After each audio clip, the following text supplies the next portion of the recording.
Happy holidays to you all. I hope you guys are having a great Christmas Eve. Uh, I just came on to wish you all a happy holiday and I hope you have a very Merry Christmas. Those of you who celebrate Christmas, of course. And it has been a lot of stuff that has been going on these past couple of days. I guess anybody who knows that I do the news was wondering where are you with this news? It is getting to the point where all of the spilling out of this idiocy from this administration.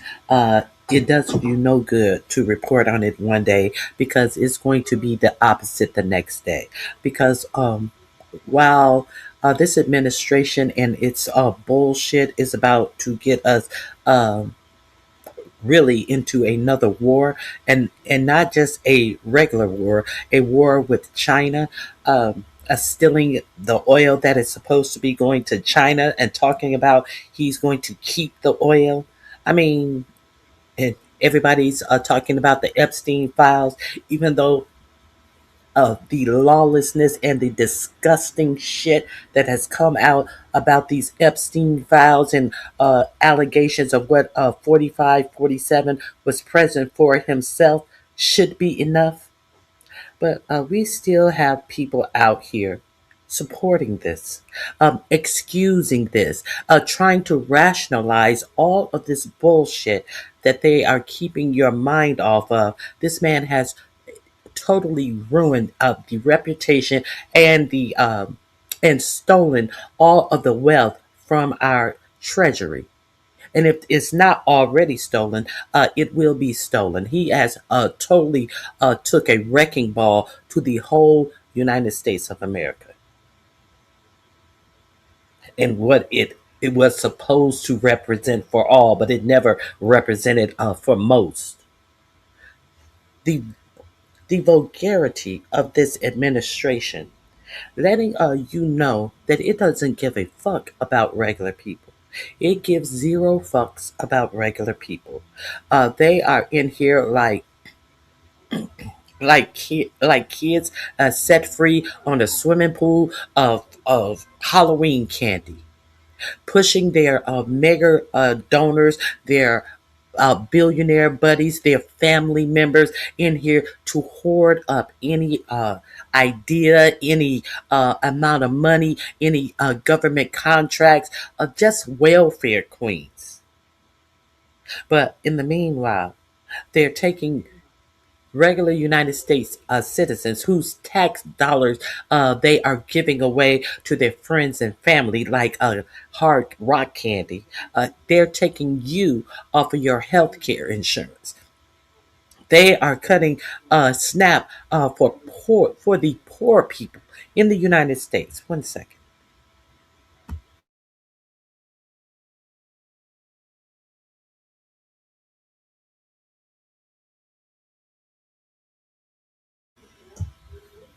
And they are pretending to be victims.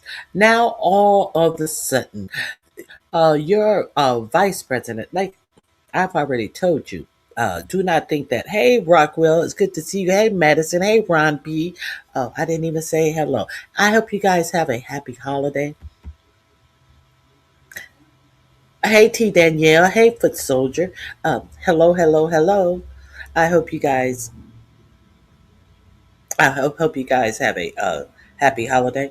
I used to get attacked by barbs. They didn't like what I said. So look at the head of the Barbies. Anybody now? We should now we understand. Now we understand the mentality of a person who sits up and says they are barbs. We know that they are not not mentally well. We If we don't clearer understand that, we understand nothing. Thank you, Ron P. Now, it should not surprise you. I don't know why it would surprise anyone. Anyone,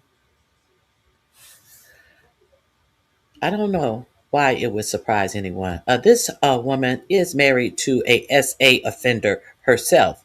I think she admires the type of men that she grew up around and the type of men who she chose to marry.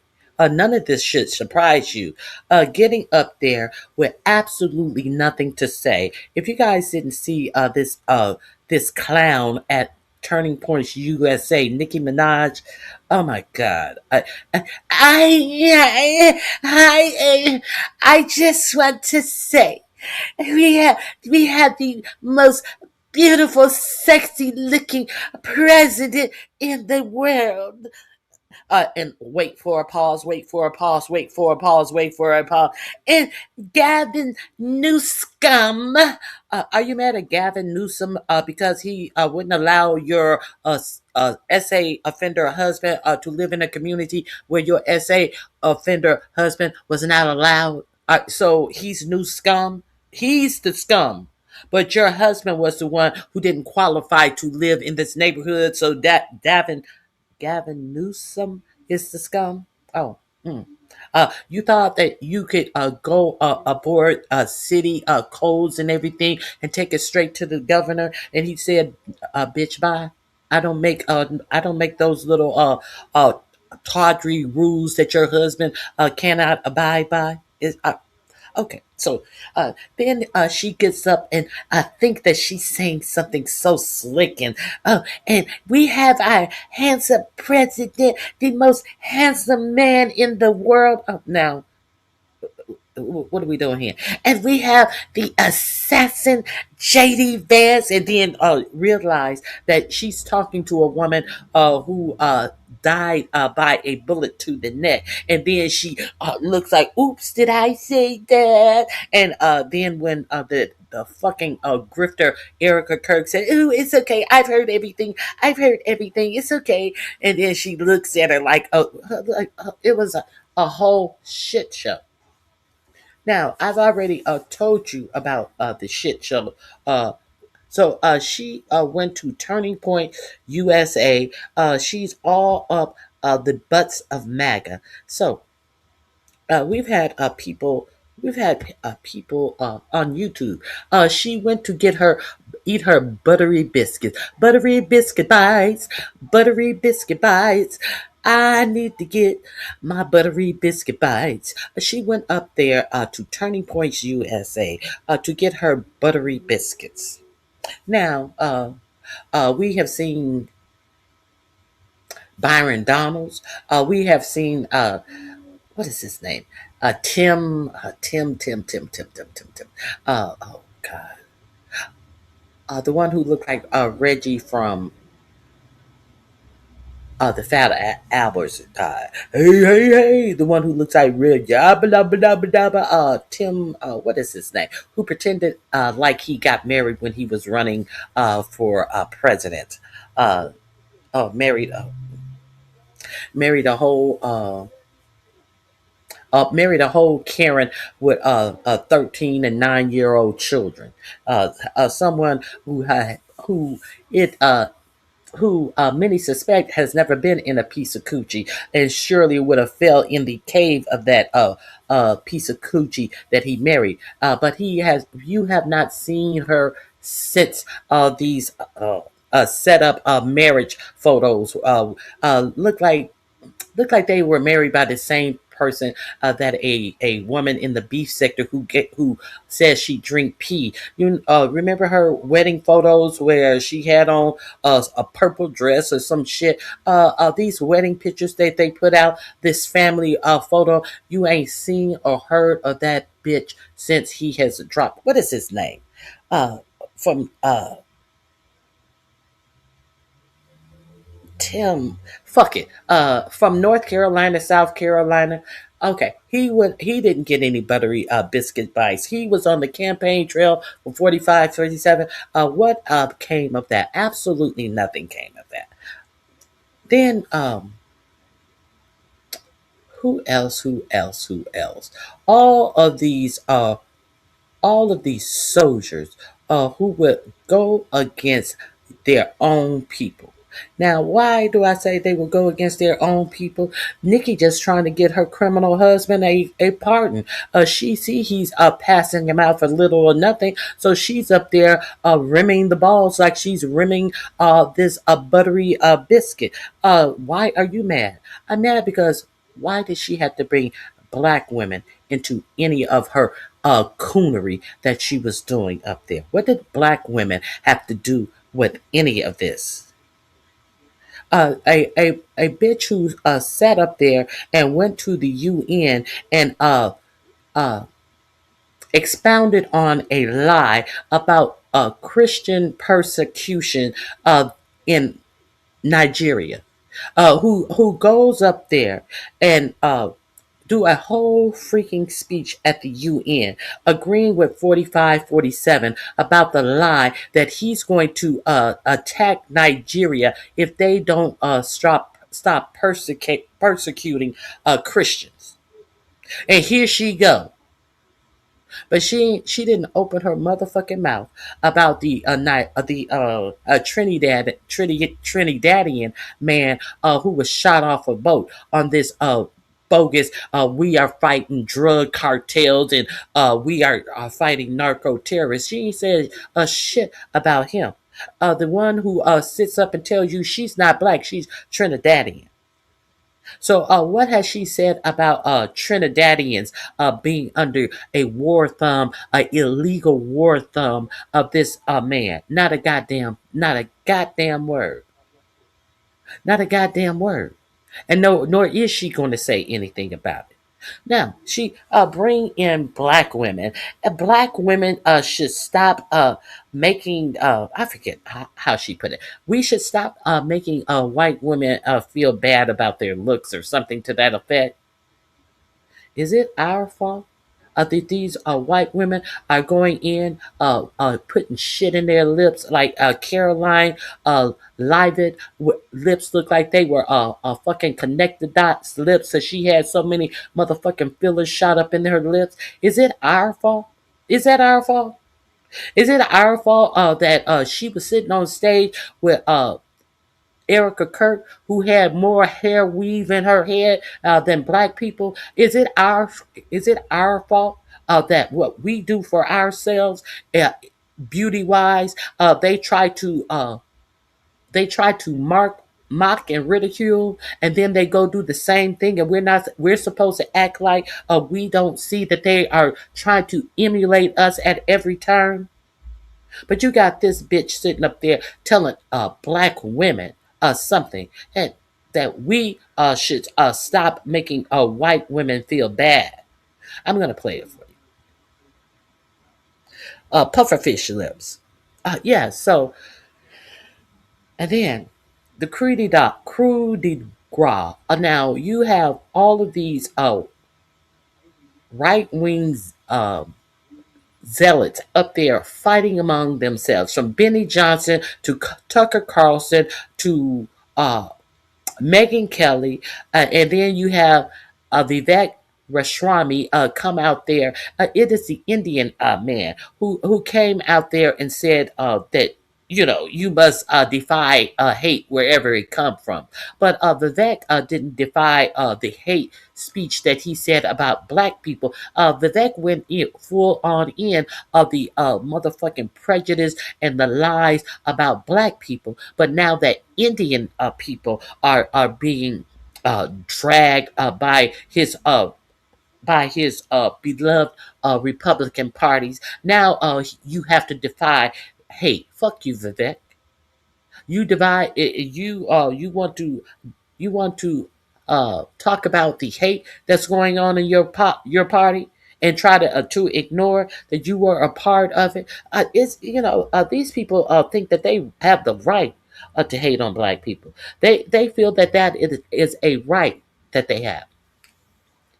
Then you get none other than your vice president, who is nothing but a DEI hire. You get your vice president hitting the stage with a whole lot of bullshit. And why does any of this matter? Why does any of this matter? Your uh, DEI hire. Suspect VP gets up there and says that now white men no longer have to apologize for being white. If you did not hear that, that is what your vice president had said. And you have this whole clown sitting up there chastising black women for some perceived hatred towards the beauty of white women and all of this. A whole clown show. A whole clown show.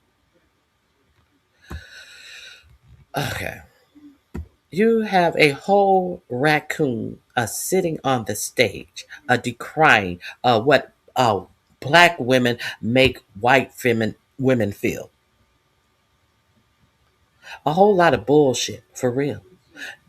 They haven't checked Kim Kardashian. Now she's crying single mother. Black men are no good to her. Black people refuse to cancel this family and hold them accountable for being culture vultures. I listen. Um, I I have never, ever, ever, ever, ever, ever, ever been into no Kardashian. If people are too dumb to see what is going on, uh, let them find out. Let them be in shock when they are being rounded up. Let them be in shock because with all that has fallen upon black people, with all the overt racism that is out here about black people, and all people have to talk about is bullshit. Uh, they think that they have us wrapped up. They are unconcerned because too many black people are too concerned about absolute bullshit. They are never going to see it coming. So, you know, I can't care about other people more than I care about myself. People can give you the ABC 1, 2, 3 ups and downs are absolute bullshit. But they can't tell you about anything that's going on in the world that's going to affect them and how they live their lives. Now, speaking of, let's delve in to what JD Vance is putting out to the people. Let me share a couple of this. Share. It's talk my shit and share some things that I have seen. Uh, Let me get into this. Just one second. Okay, that's the bottom. We are going to go through the top, and you see that 60 Minutes cancel that.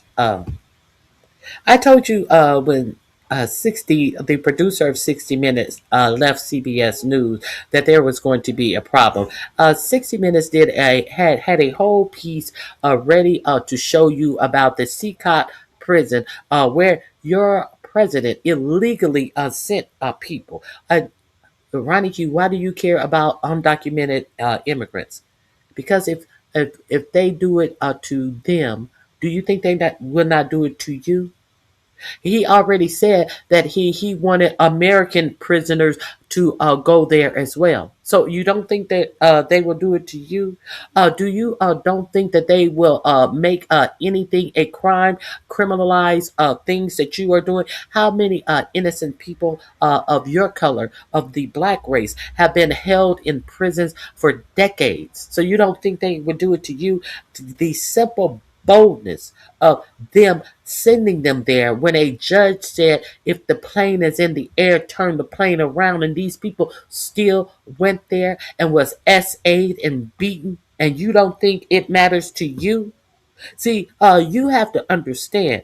You have to be in the awareness of if they will try to soothe it and try to make it all right. How they made all of these excuses and when they were trying to get the Albrego guy back because they said it was a mistake. He wasn't supposed to have been sent there. Well, it's nothing we can do. Well, the president of El Salvador has to give him back. Oh, well, we can't make him give him back. Oh, well, when he finally was returned to the United States, what did the United States do? They tried to give a bullshit charge on him about a case in Tennessee. When the Tennessee prosecutor said there is no case here, we're not going to prosecute it. What did they say? Well, if you signed this, that you had and he didn't even have an order to be deported in the first place. They said that he had a deportation order. He had a deportation order, and we were right. Now they admitted that that they deported him by mistake. And when they had to bring him back, they were insisting on to you that they had a deportation order. Now, only to find out months later, when the subject is dropped in the quiet of the night while you're looking at something else. That man never had a deportation order at all, ever. But a lot of people don't even know that. Why is this important? This is fact that your government will lie on you to put you in prison. They will actively lie on you. And what has been the repercussions of this government that sent this man who says that he was brutally beaten in a prison when a judge told him don't send the planes if they in the air, send them nothing, absolutely nothing. So if this administration can get away with that type of lawlessness, what will they do to you? You should be very afraid. I'm just telling. So CBS News, who has been bought by Larry Ellison, a Israeli, a Netanyahu loving fool, who is trying to interfere with Netflix buying Warner Brothers. Now, why is that important? The Netflix Warner Brothers deal was almost complete. Then here comes uh, Larry Ellison, and he wants to make a rush to steal Warner Brothers the purchase of Warner Brothers from Netflix, and he offers more money, and they try to make you think that this is a good thing. When the only thing that Larry Ellison cares about is the representation of Netanyahu and Israel in this country, something that does nothing for the American people. If Larry Ellison wanted to care so much about the Israeli people, why don't he go and move over to Israel?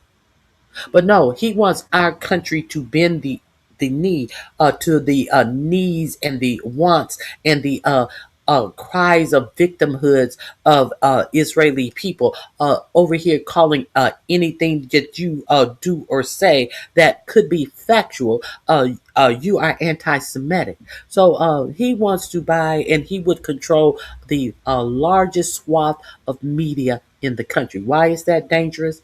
Why would that be dangerous? Because he is already over CBS. CBS had had this story about CCOT already reviewed 5 times by their lawyers, by every broadcast person who had to approve this. And then what happened? Barry Weiss, who Larry Ellis put in charge of CBS, a bitch who has no fucking television experience at all, but she has a fucking fucked up biased view. So she is running CBS now, and after all of the heads, all of the people, all of the lawyers had approved of this CCOT show to go on, that bitch pulled the show. You know why? She said it needed more reporting. A bitch who has never done television news reporting. A bitch who is a motherfucking podcaster at best. A podcaster. Said that there wasn't enough reporting because there was no input from the White House. Therefore, what we are seeing that this media wants to tell you, unless you can hear the White House side, you can't hear any side of a story that had already been approved to go on the air. That was telling you what your White House is allowing to be done. She pulled the whole motherfucking show. So if you don't understand why that's important, why that your media is being taken over by these zealots, by these people who want to create the narrative for any news that they, and you know who they, she insisted that they interview the Stephen Miller, of all people, the architect of fly them out of the country. Now, oh, Abreu, what is his name? Abreu, what is his name? The guy who they sent to Sekai, he is at home with his family. But it took him a long time to get back with his family because they tried to have him put up on these trumped up charges about trafficking people in Tennessee. Uh, the Tennessee Attorney General quit his job as opposed to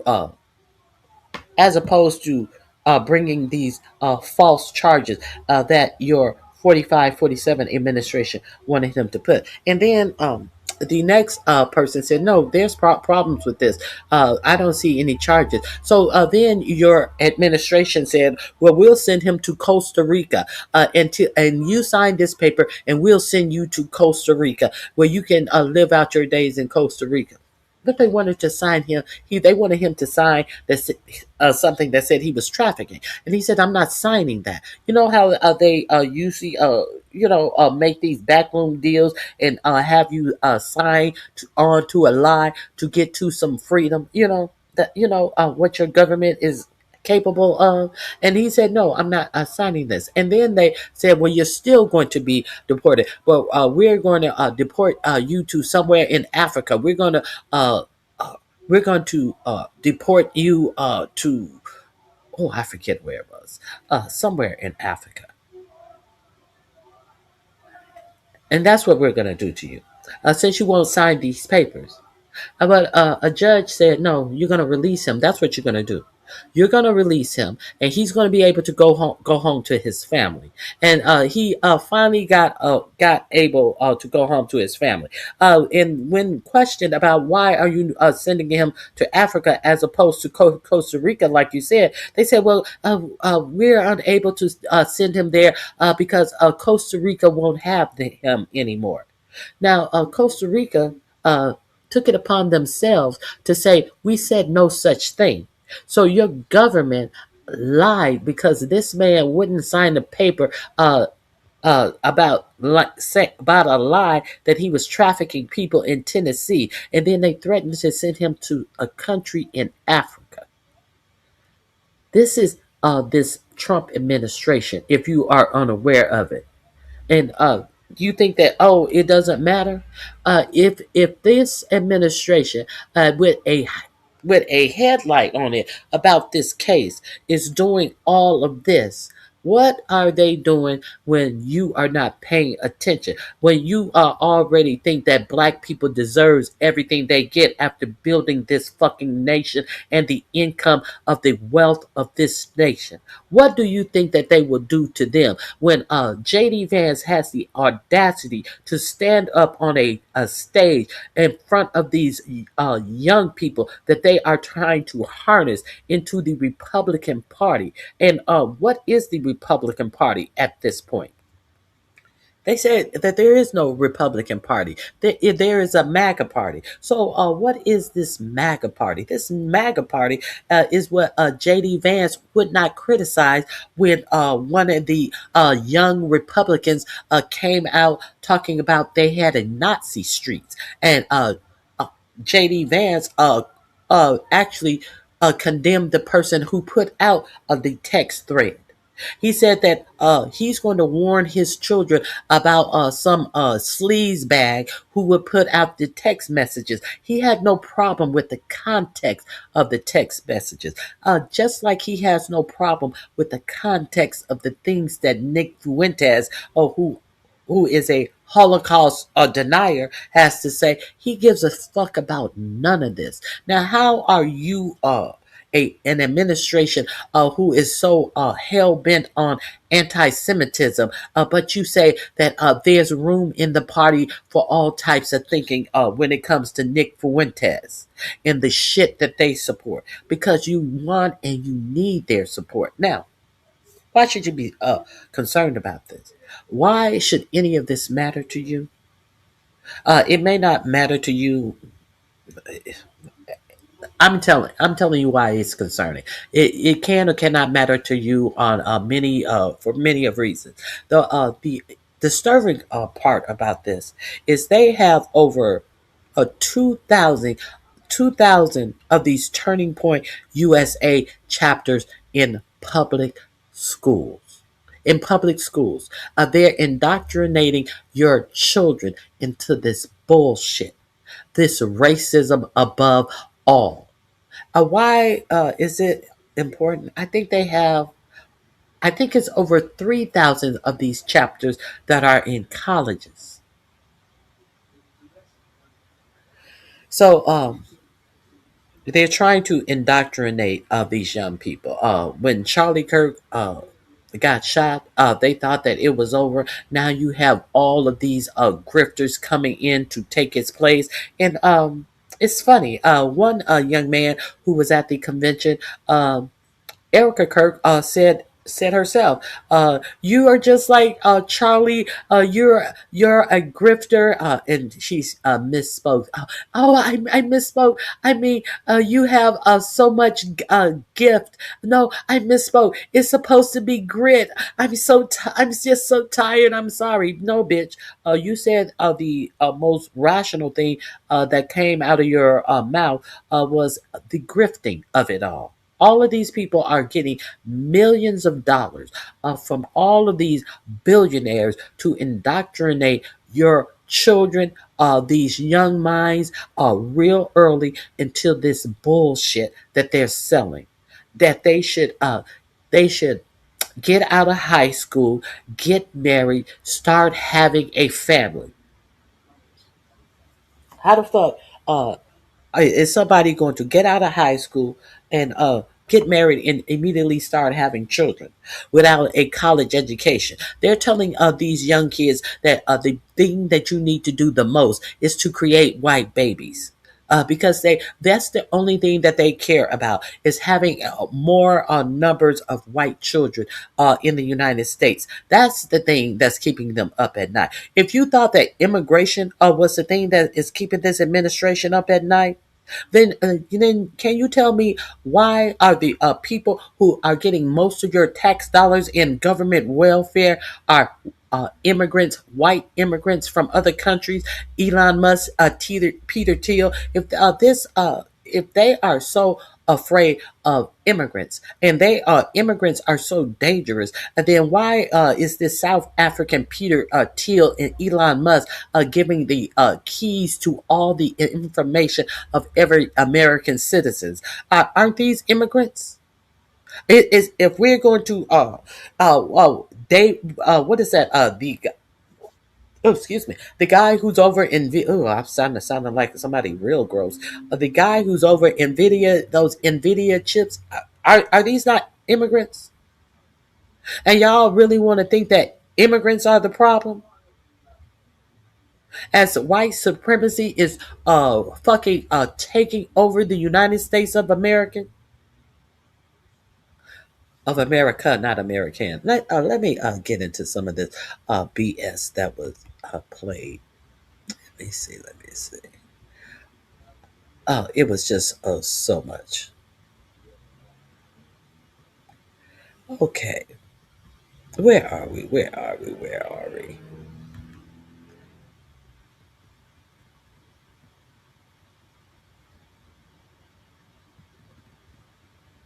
Mm,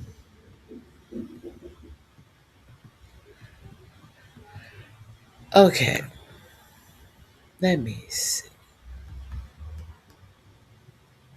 Let me see.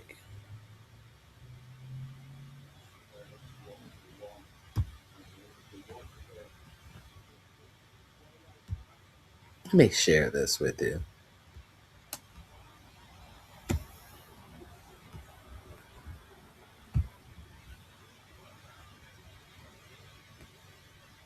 Hey, Barry Carey.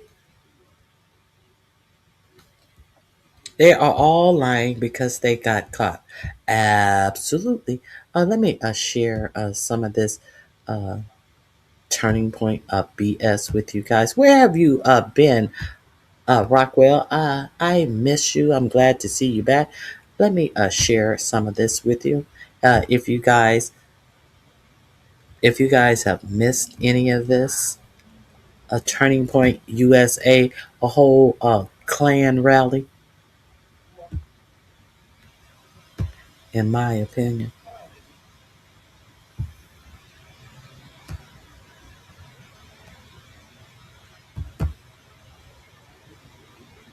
JD Vance, I can prove to you that Turning Point USA is falling apart from the inside. There were a lot of theories after Charlie Kirk died that this would make the movement stronger, that people would consolidate around the movement and rally around the flag, so to speak.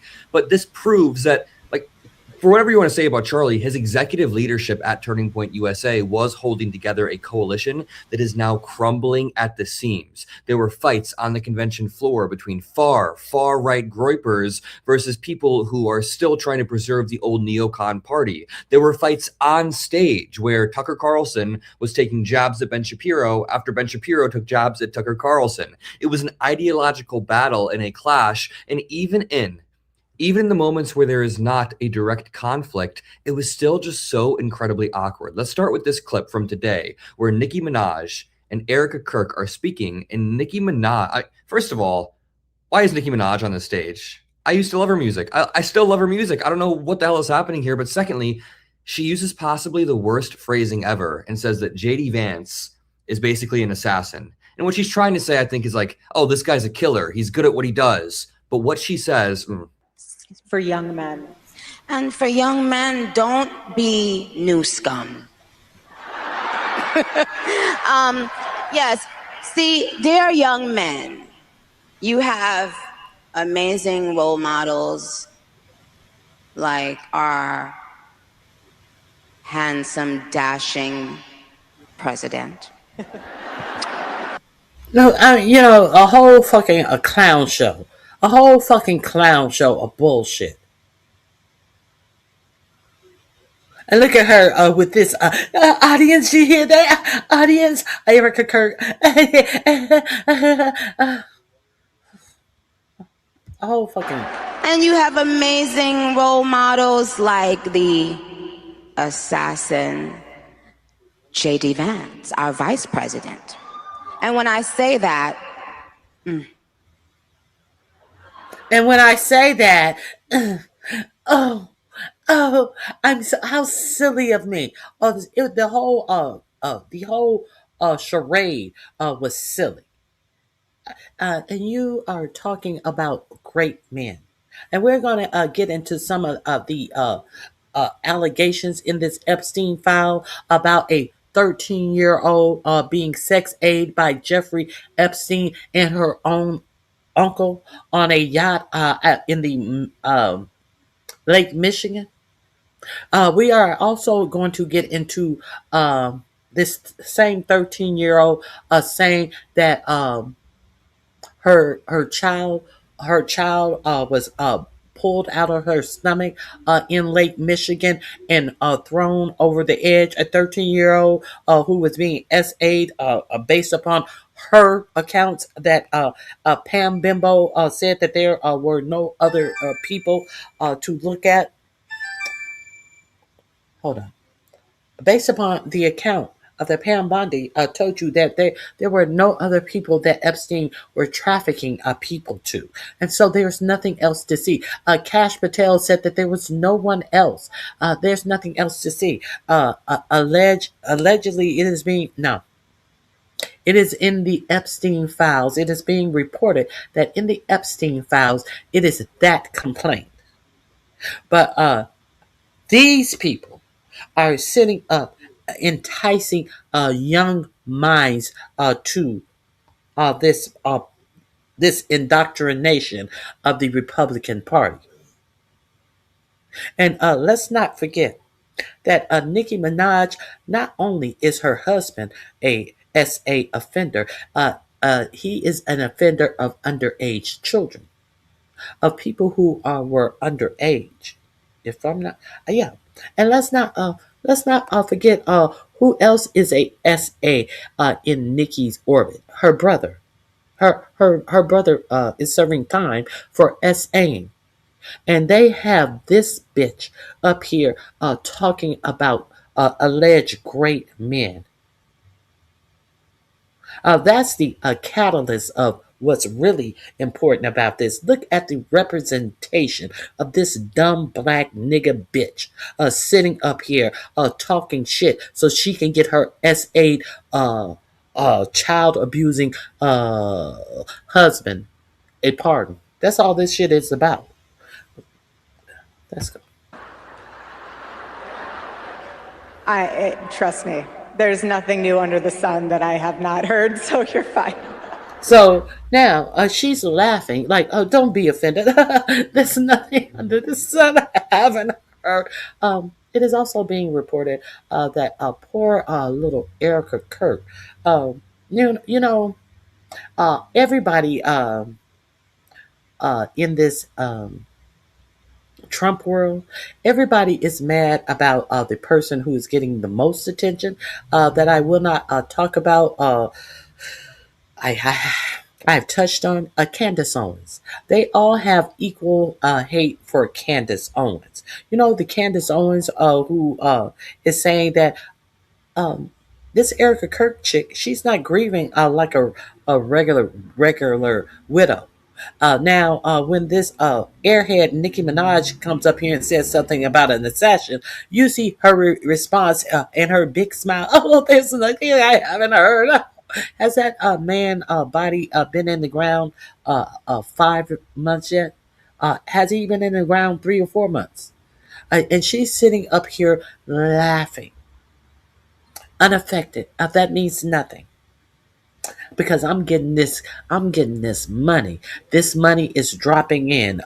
It has been also reported that money is dropping in at a PO box in a parking lot by the millions that has you know is reported to be a some type of business, but is the business is nowhere there for Turning Point USA.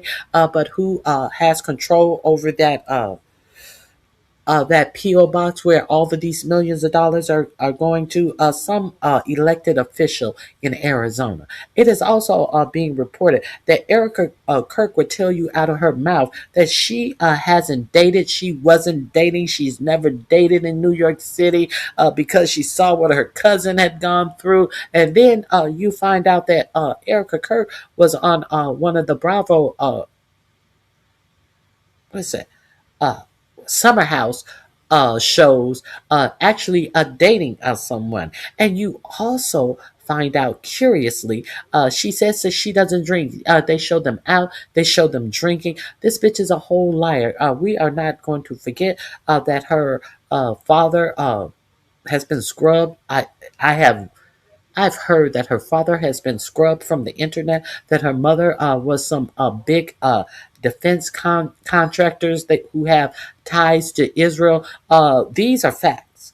And these are facts that first, the only black woman that they wanted you to believe you couldn't believe because she's a black woman, so it would be easily discredited on the simple fact that she was some black chick out here. Now, why are all of these other people trying to stunt on the information that this black chick started putting out here, and they do everything but give the fucking credit to the black chick where the credit is due?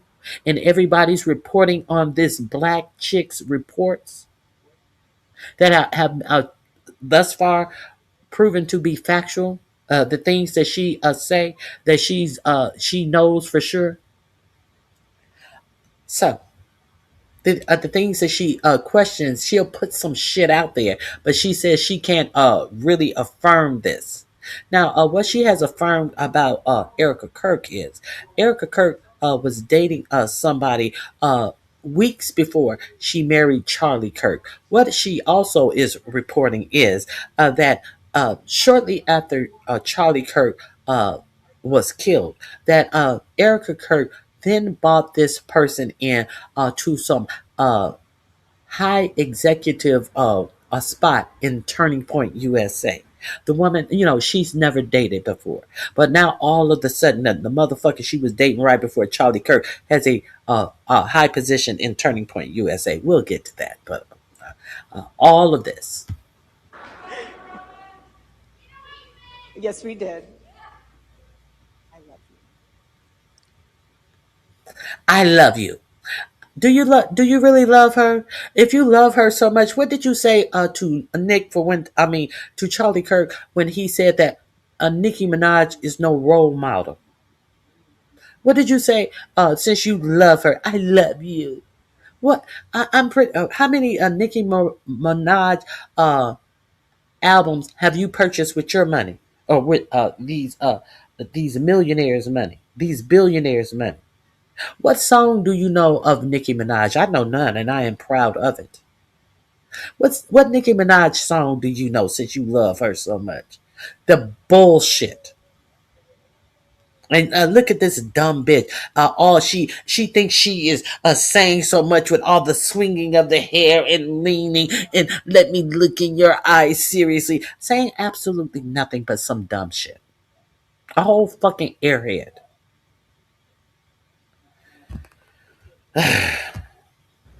Obviously, a bit of an awkward moment. I'm not sure the momentum that was there a year ago with Turning Point USA is still there. The movement is fracturing. The movement is crumbling, and Turning. Okay. I'm gonna put this link in my description box so you can hear Adam Mokler's commentary on this. I just want to actually get to what was actually said. The one that was kind of building the movement on the back end. This brings me over to JD Vance. JD Vance takes the stage and gives a slimy speech that is laced in racism. I mean, the racism is obvious, but It's laced throughout the speech in such a way where if you're not listening, you might miss some of what he's saying. I mean, he goes on for like a minute or two about how America is a Christian nation. Christianity is America's creed. But he's forgetting the fact that his wife is quite literally not a Christian. His wife is a Hindu. His kids probably won't be Christians. So what are you saying here? But I want to say something here. The only thing that has truly served as an anchor of the United States of America is that we have been, and by the grace of God, we always will be a Christian nation.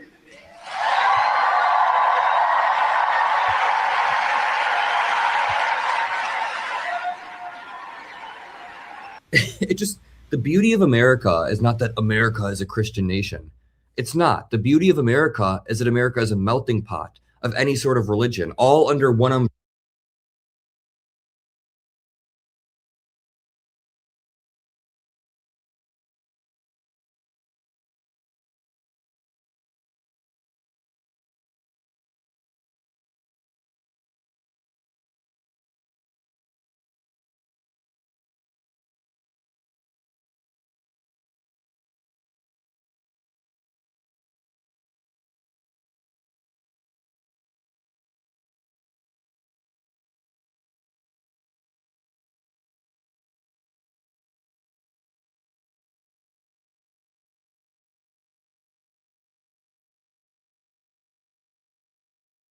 Far-right movements.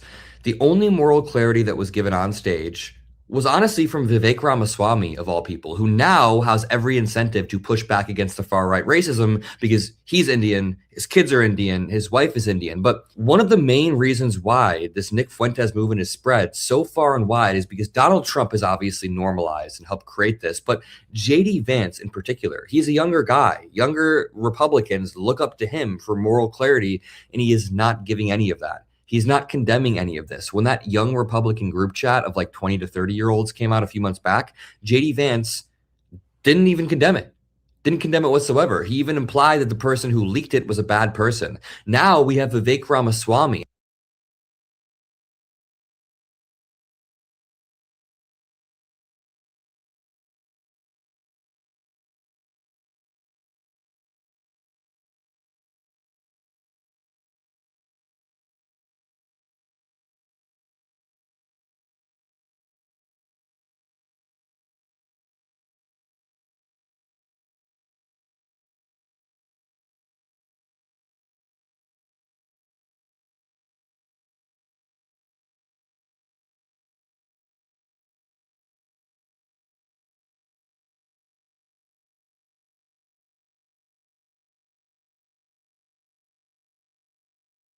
Going off on the Groypers because he realizes what's at stake. Believe, and you will forgive me for giving you an exact quote from our online commentator Nick Fuentes. If you believe that Hitler was pretty fucking cool, you have no place in the future of the conservative movement.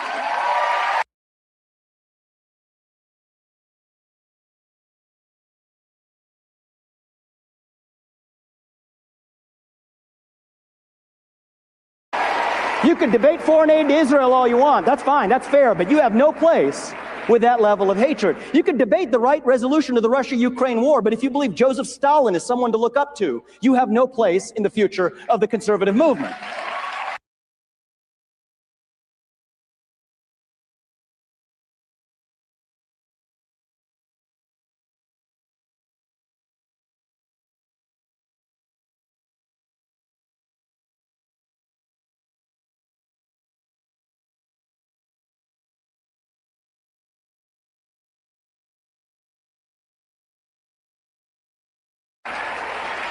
If you call Usha Vance, the second lady of the United States of America, a cheat, you have no place in the future of the conservative movement.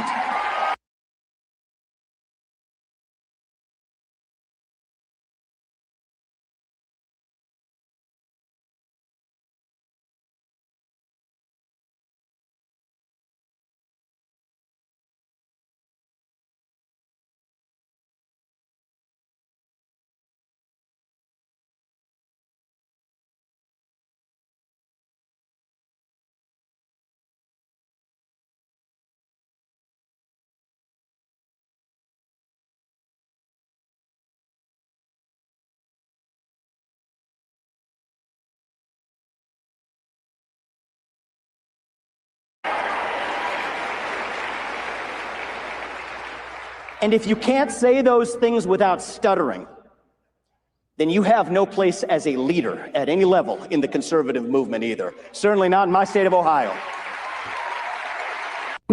Listen, I used to follow Vivek around the trail in Iowa when he was primarying in the Republican primary, the caucus, and this guy is a slimy liar. Like, this guy was just repeating whatever he thought Trump wanted to hear at that time, whatever he thought would gain him power. But there is a but. What he's saying here is exactly what JD Vance should be saying. It seems like Vivek Ramaswamy dropped his MAGA shell during the caucuses, the Iowa caucuses, and now he's saying what he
actually believes, since he's running for the governor of Ohio. So as Richard points out, it's amazing that this is way clearer than anything Vance has ever said to defend his wife.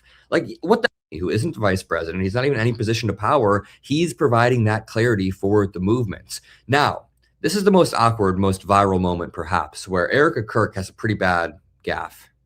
Despite the devastating loss of Charlie Kirk, my incredible husband at UVU, Caleb has persisted with the same gift.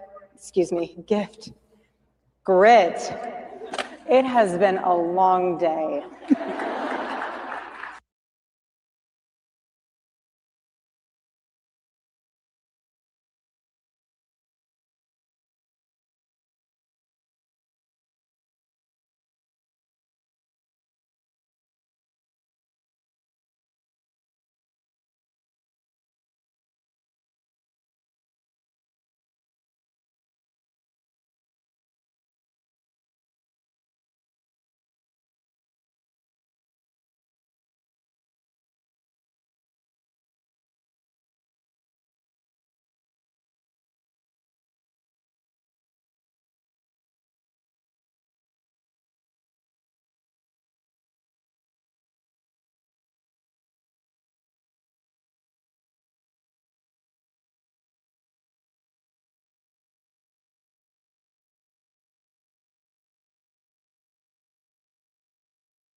Vice President of the United States. We believe in honoring your father and mother rather than shipping all of their money off to Ukraine.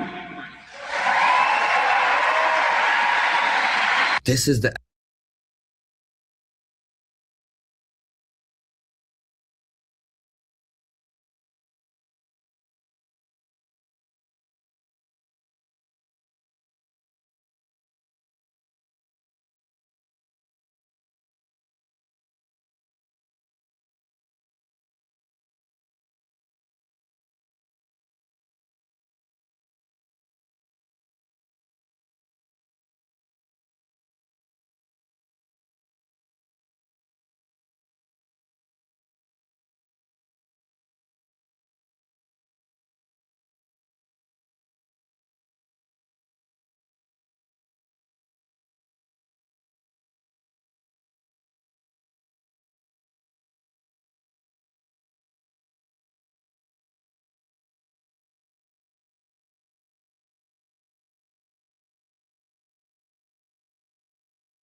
effing problem. He takes these snide snipes at our democratic allies and then is silent on Russia. He's silent on actual authoritarians. He'll take snide snipes at AOC or Democrats that he thinks are too far left, but then he is silent on the extremist wing of his own party that is eating him and his family alive. When he says that we're sending all of our money to Ukraine, or he said we're sending all of your parents' money to Ukraine, that's not what's happening. Under the Biden admin, we weren't even sending money. We were sending 70 to 80% equipment, old military equipment that was about to expire. It was so expensive to get rid of this equipment that we decided, wait a minute, it's actually more beneficial if we just send it over there and then we can build more equipment, which boosts our economy. Now, the Trump administration has a new sort of Lend-Lease program that they're using with Ukraine. So even Trump understands that we have to send some sort of weaponry and money to Ukraine. They're going to pay back at some point, but what JD Vance is saying here is just disinformation. We have one more clip. And by the way, if you made it this far, double check to make sure you're subscribed to the Adam Ockler feed. We've got some great debate content coming out over the next few days. JD Vance then talks about his reaction to Charlie Kirk's assassination. I found that interesting. I'm going to tell you something I haven't talked about publicly before, but in the days after Charlie's death, I struggled a great deal. I'm sure many of you did too. I remember watching every video. Everybody's is Charlie's friend. I'm sorry I had that mic on mute all of that time where I was talking all of that shit, letting you know that you're paying for your own persecution. These white immigrants, they presented all of these things that they are getting government contracts.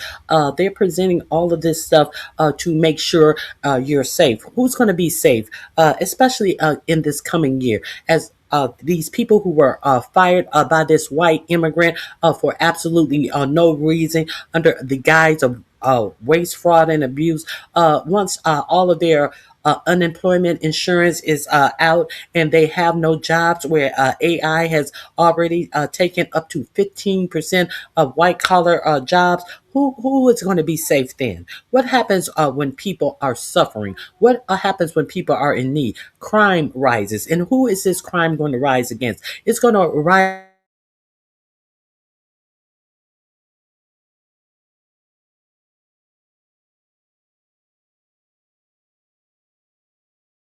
upon you. That's who's paying for it.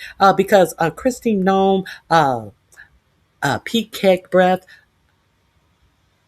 Pam Bimbo, all of these people are already living in military housing because they are too afraid, or they are just so on the grip that they don't want to pay for their own housing. They are so afraid. They are living in housing that is designed to be for generals and colonels and all of this type of stuff.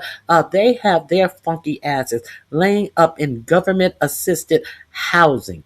Because they are afraid to live. Stephen Miller and Katie Miller, they are so afraid to live. I guess they was like, oh, these houses are too good for these generals that have spent their whole lives in the military and climbed up the ladder. Why give that house to them? I'm in this administration tearing up this country. I need this general's house. The general can find a house elsewhere. Make that make sense. Make any of this make sense. All of this invasion of your privacy with Palantir, that's something that is supposed to predict criminality. This MSPM7, which has remedies about putting you on lists, arresting you, claiming that you are a domestic terrorist if you mark a certain vague list, anti-capitalist, pro-immigration, all of these things that they want to say that you, an American citizen, are a terrorist. And then they have the predictor of Palantir predicting of what you may do based upon what you buy and all the information that they have collected on you. And then they're going to put you in a cesspool of uninsured and unemployed people in the United States. they are not going to have to face any of the ramifications of what is going to happen in the United States. They are turning the United States into a third world country. At the same time, you have 45, 47 over there confiscating oil tankers that are on their way to China, which means that China has paid for this oil in Venezuela.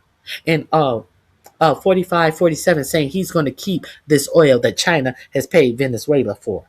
He is telling you that they're taking their land, our land back from Venezuela, when we have absolutely no land in Venezuela. But what Venezuela does have, Venezuela does have rare earth minerals, plenty of them. But nobody's talking about that. Everybody is not supposed to understand that Venezuela's land is full of rare earth minerals. But no, it's about the drug boats. It's about the drug boats.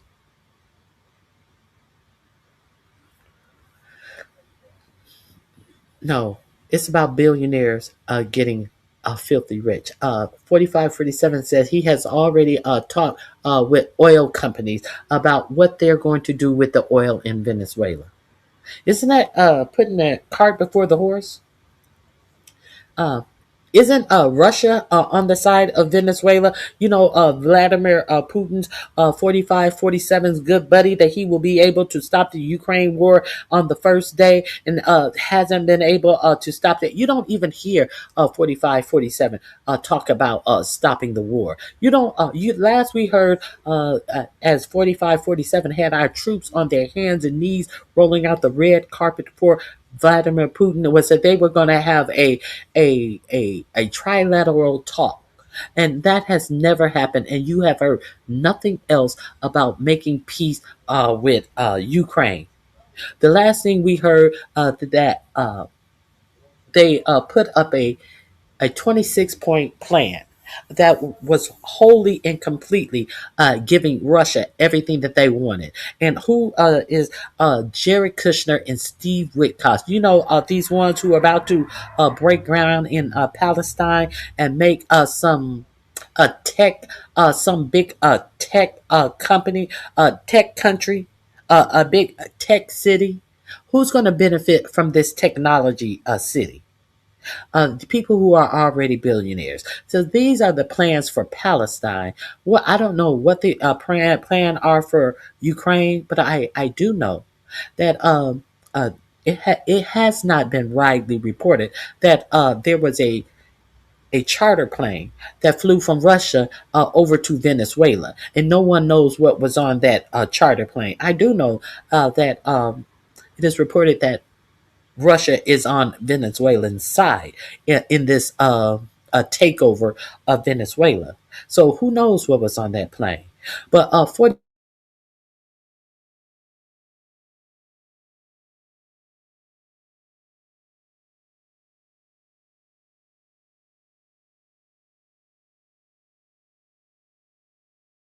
to these tech oligarchs about what and who can have what rare earth minerals in this country,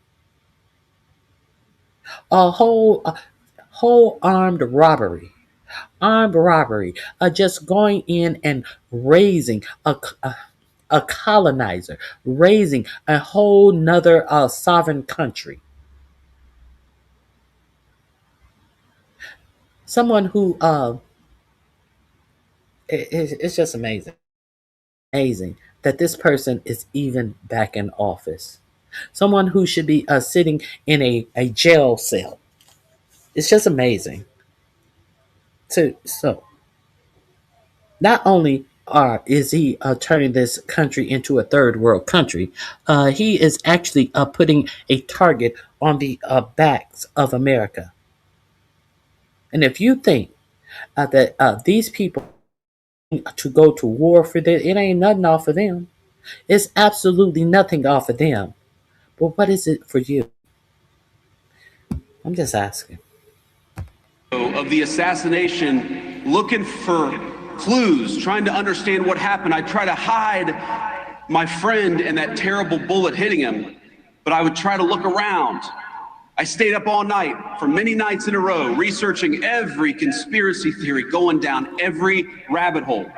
When my lovely wife, Usha, told me to come to bed, I told her How many nights has he stayed up trying to figure out a health care plan for all Americans? How many times has he stayed to prove the life American citizen, though? Now, these bread dead white people in this audience, these young white fucks who have lived on white privilege all of their lives, who are now feeling that they are being victimized.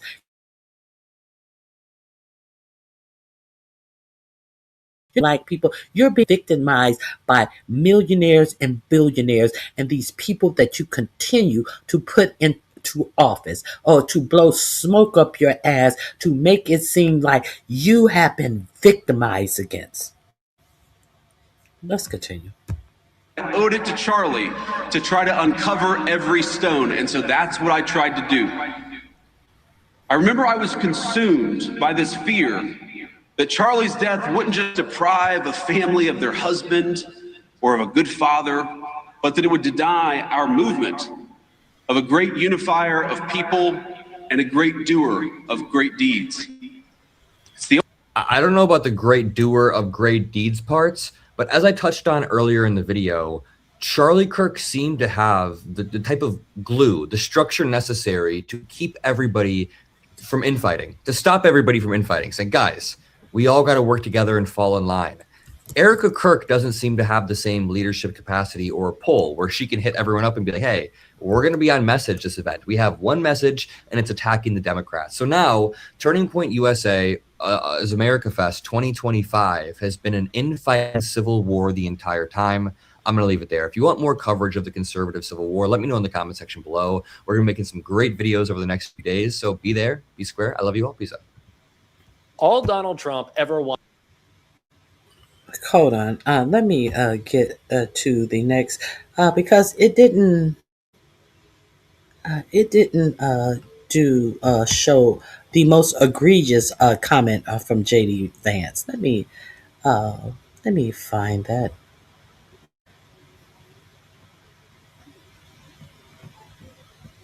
Let me find that for you. The white men won't have to apologize for being white men. Let me.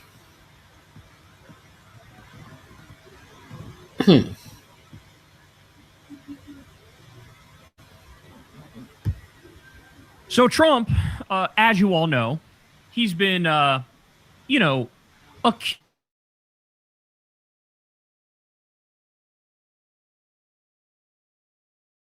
came down that escalator in 20.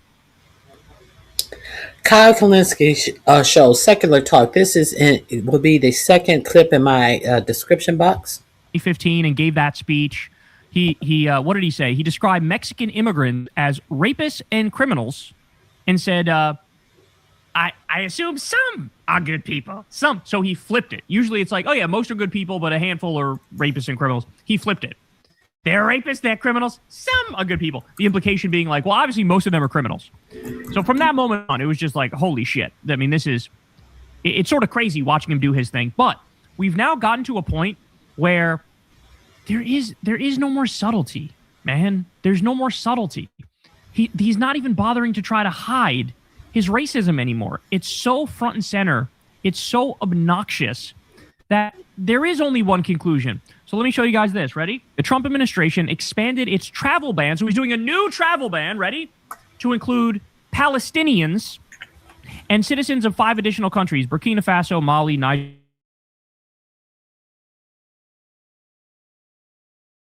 South Sudan, and Syria.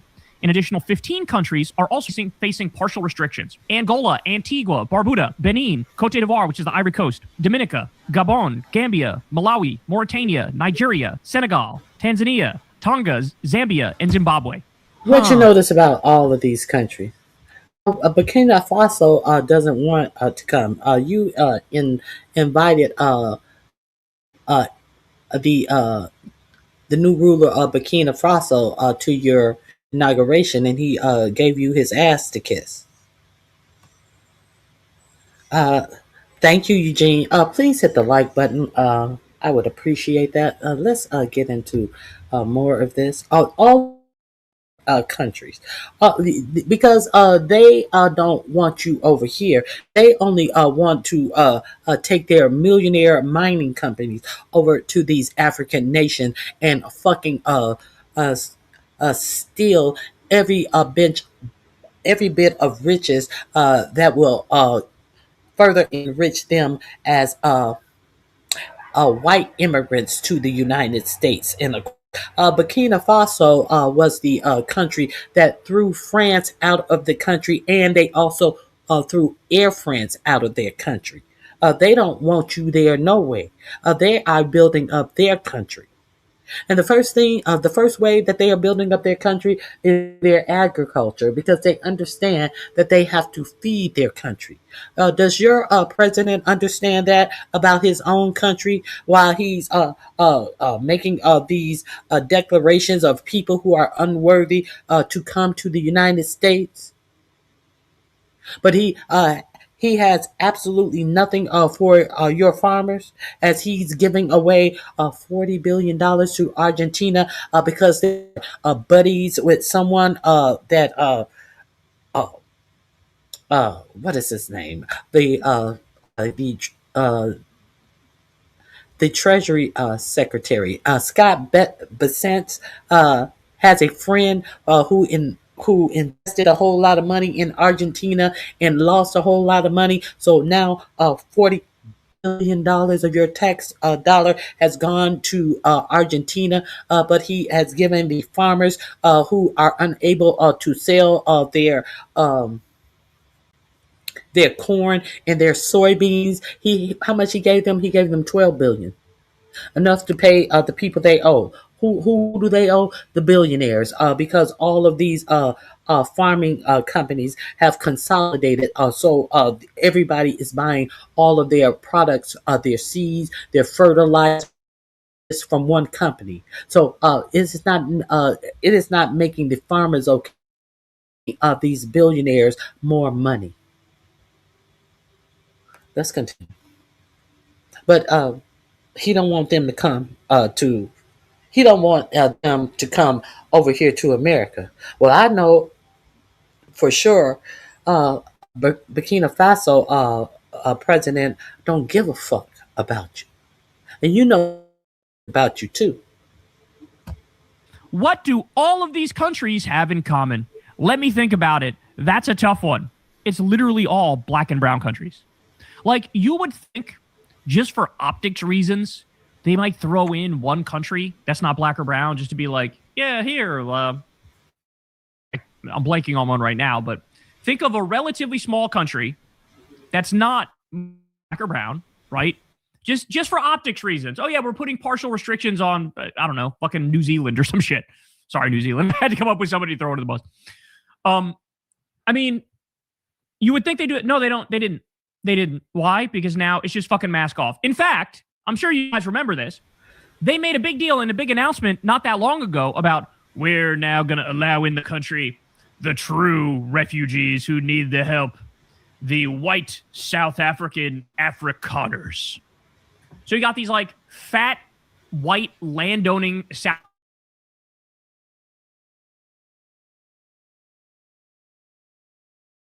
in South Africa. And they've been treated so unfairly by the poor black people there. So we're welcoming them with open arms.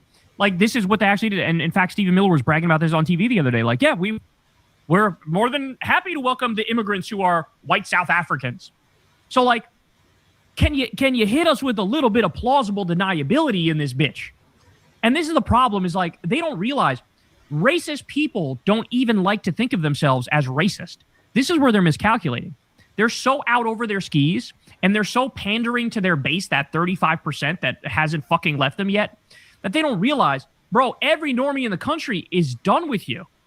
That, at least in the past, when you were doing racist shit, you would leave yourself some wiggle room and some plausible deniability where your soldiers were able to go out there and be like, oh, I don't even know what you're talking about. He didn't mean it in that way. He's not fucking racist. What are you talking about? Now, let's ban.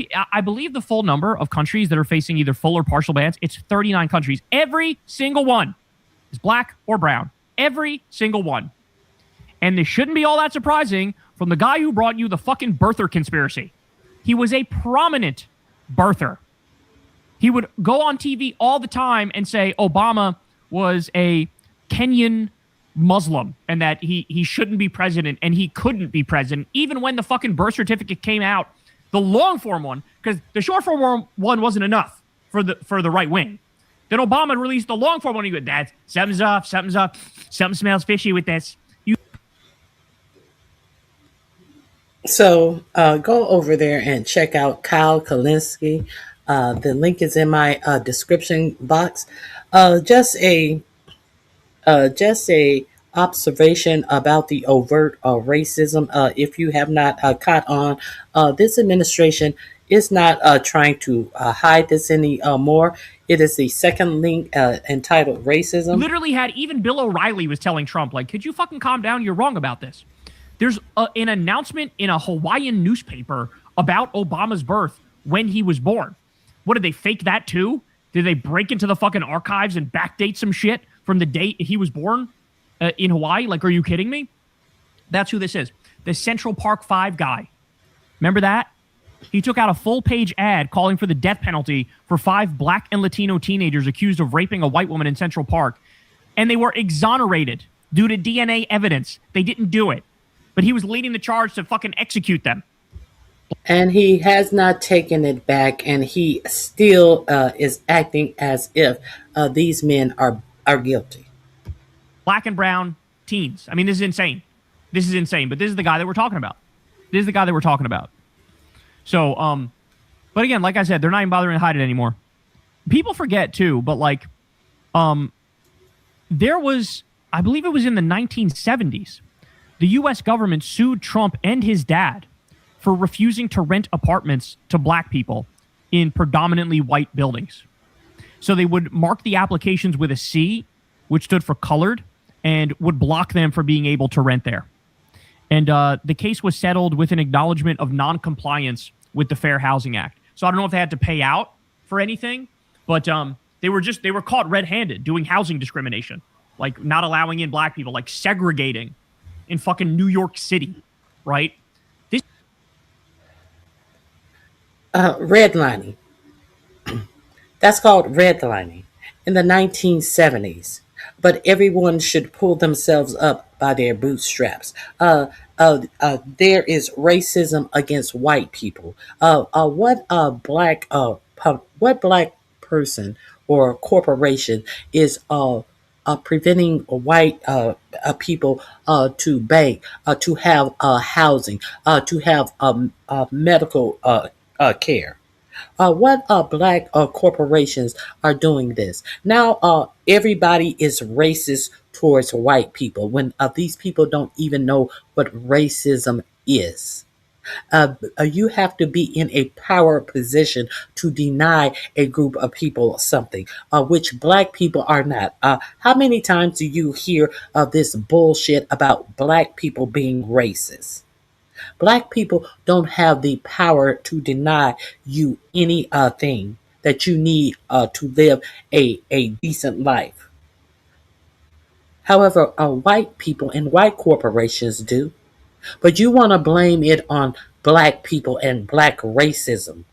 You don't even know what racism entails. But we have new white victims. Speaking of our new white victims, I would be remiss, Pixie. If you don't get the fuck out of my channel, eat a dick, you dumb bitch. Okay, so you're just upset because you were one of the dumb hoes sitting up here talking about 45 and 47 and what 45 and 47 why he was good for the country, because you're a dumb bitch. Have always been a dumb bitch. Speaking about the victims of this racism, let's let's see what your EEOC has chair under 4547 had the audacity to make an announcement to white men who feel discriminated against. December 17th, 2025, here is an announcement from the EEOC saying that they will give these white men some money. You gonna give these same white men some money because they have been discriminated from a job that they are not qualified to hold? Is that what we're saying? Is that what you're saying? I'm Andrea Lucas, chair of the U.S. Equal Employment Opportunity Commission. Are you a white male who's experienced discrimination at work based on your race or sex? You may have a claim to recover money under federal civil rights laws. Contact the EEOC as soon as possible. Time limits are typically strict for filing a claim. The EEOC is the federal agency charged with enforcing federal anti-discrimination law against businesses and other private sector employers. The EEOC is committed to identifying, attacking, and eliminating all forms of race and sex discrimination, including against white male applicants and employees. Check out eeoc.gov to learn more and read our one-page explainer about DEI-related discrimination.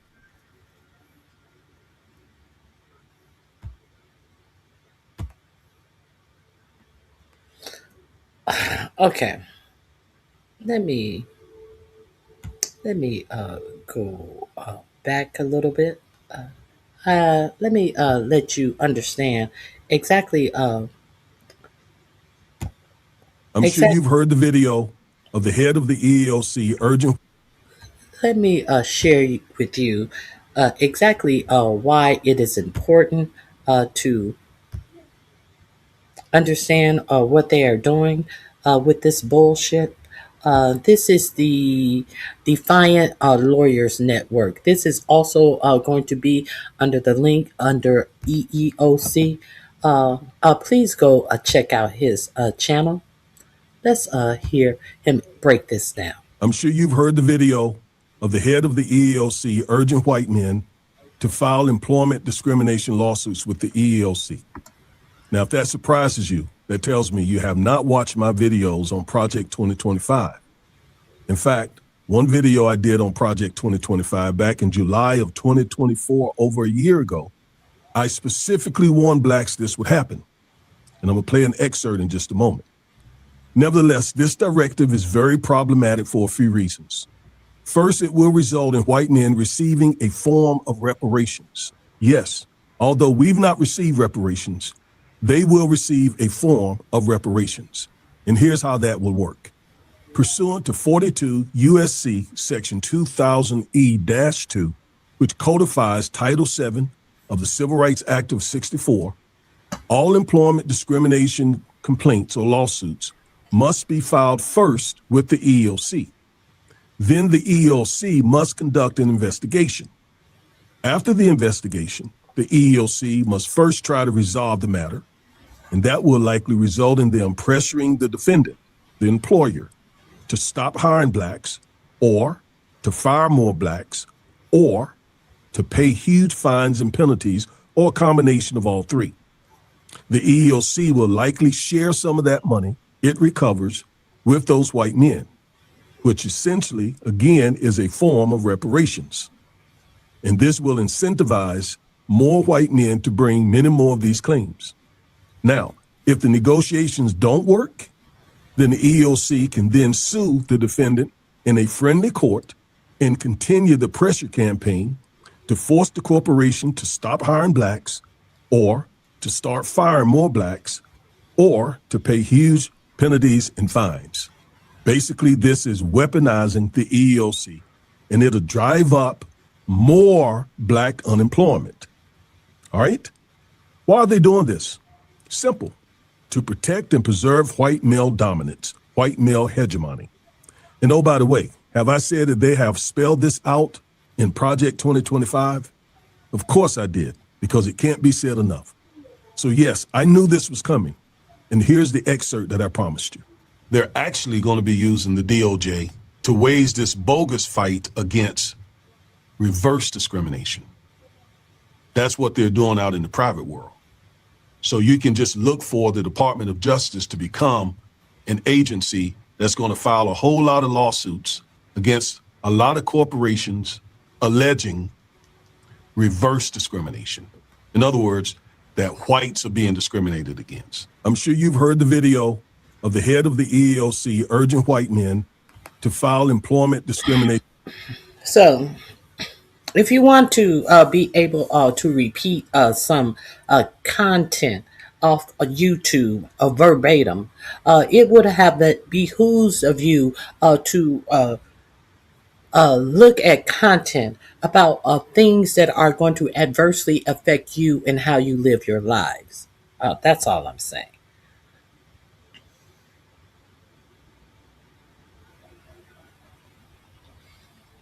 SpongeBob versus 24 Eat a Dick. That is fact.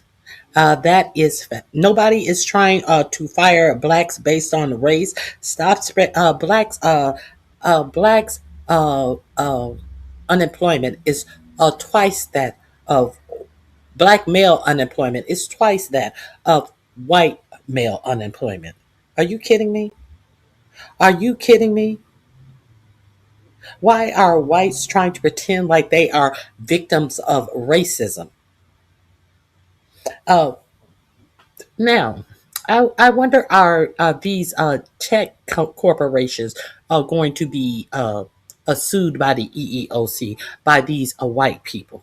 Are these white people going to sue Elon Musk and all of Jeff Bezos and Peter Thiel's corporation for bringing in those what's, what is those people from India on those visas? 45, 47 said that there are no qualified people to take these jobs. So are these jobs going to be subjected to the EEOC claims of white discrimination? See, because you guys don't mind playing blind, but when 45, 47 says that you are not qualified for the jobs in tech, you say nothing. When 45, 47 says that you are so undereducated that to go to the main schools in the United States, he has to bring people over from China because you motherfuckers are too stupid to get in these colleges. As he shuts down the Department of Education instead of doing something to better our schools, he says he's going to bring 600,000 students over from China, but you say nothing.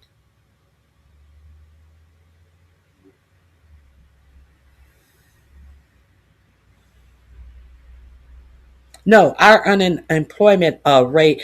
What about our culture? What about our culture is states that our unemployment rate should be higher? What about our culture of black women being the most higher educated women in the United States, and their employment rate is still that below of white women?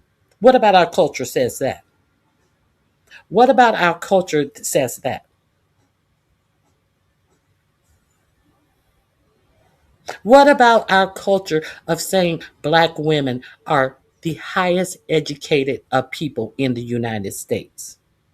What about our culture that says black women are the highest educated people in the United States, yet our unemployment is higher than white women?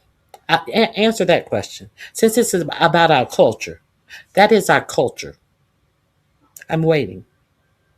I'm waiting. What about your culture that your own president says that you are not educated enough to get these jobs and techs that they're giving away to E1B visas from India? What about your culture?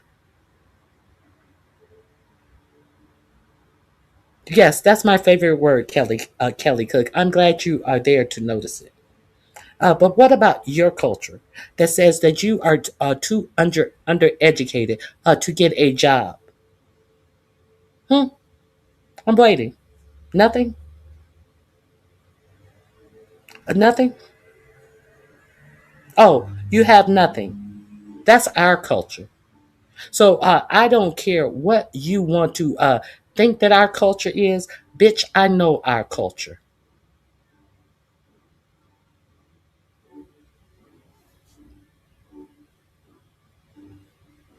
Oh, nothing. Oh, quiet. Oh, what race baiting is so overused. I concur. I definitely concur. But who's race baiting? I'm pretty sure you're talking to the people who are actually race baiting. I'm giving you facts that the EEOC under this administration has put out a call to white men to say that they have been victimized by employment because of DEI.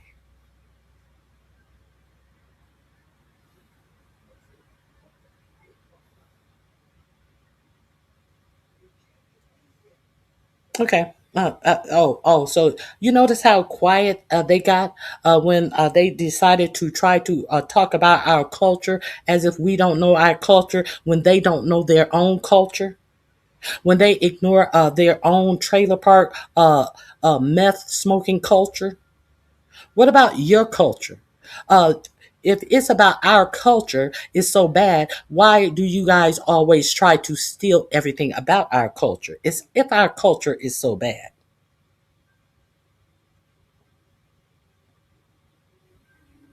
Oh, but they have nothing.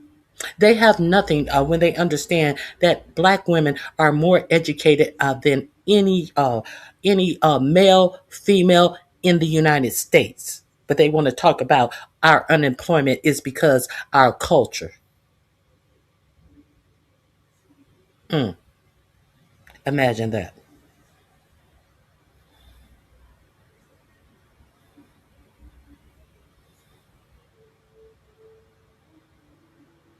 Oh, you see how quiet they got now? You see they have nothing now. You have absolutely nothing now. Mm,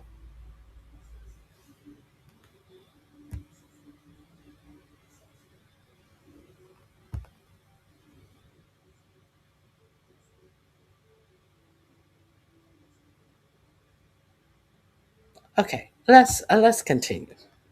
Uh, See, that's why I present the facts. They want to argue with me when they see that 45-47 administration is giving them a way to be victimized because they don't match up. So let's blame it on we're being discriminated against because we have had all the opportunities that have been afforded to anyone in this country, and we are still underperforming. So it's not our fault. It's so people are discriminating against us. The actual audacity for these unqualified, uneducated whites to be patted on the back for being weak and unworthy of getting jobs, and then they cry discrimination as 45-47 himself told you that you don't qualify for the job, so that's why they're bringing people over from India to do jobs, but you don't say shit about to him. What does that say about your culture? What does that say about your culture when your own fucking president tells you that you are unworthy of the job?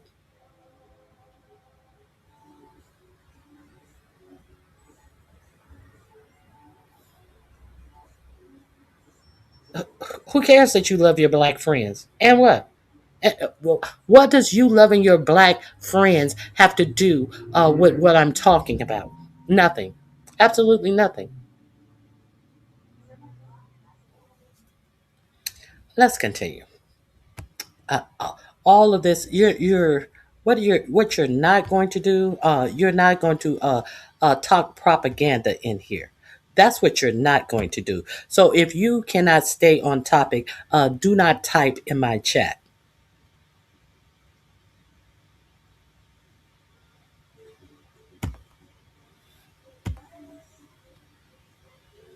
Okay, let's continue on. Oh, I have.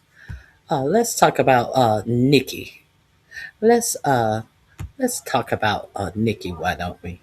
Nikki, it seems like it has been reported that Nikki has gone and shut down her Instagram. Nikki, why are you shutting down your Instagram? Because you sat out there and you cooned for the masses and you bought black women into this. So let's hear Nikki being pounded on. Oh, this dumb bitch. Let's get into it. This link will be in the description box under the description raccoon. I mean, I can't tell people what to post or what to say. But Nicki Minaj damn sure needs to stay away from anything, posting anything about kids, trans or otherwise. She supports a dude that is on the Epstein list 1,000 times. She's actually married to a registered sex offender, a pedophile. She shouldn't be able to watch Jason Kidd or listen to Kid and Play or New Kids on the Block. Hell, she got to walk around the aisle with Cabbage Patch Kids on it. And she damn sure should stay away from Sour Patch Kids. And it ain't Governor Newsom Nikki needs to be worried about. It's Chris Hansen. D.L. Hewley tore into. You now have a whole amazing UN barbs.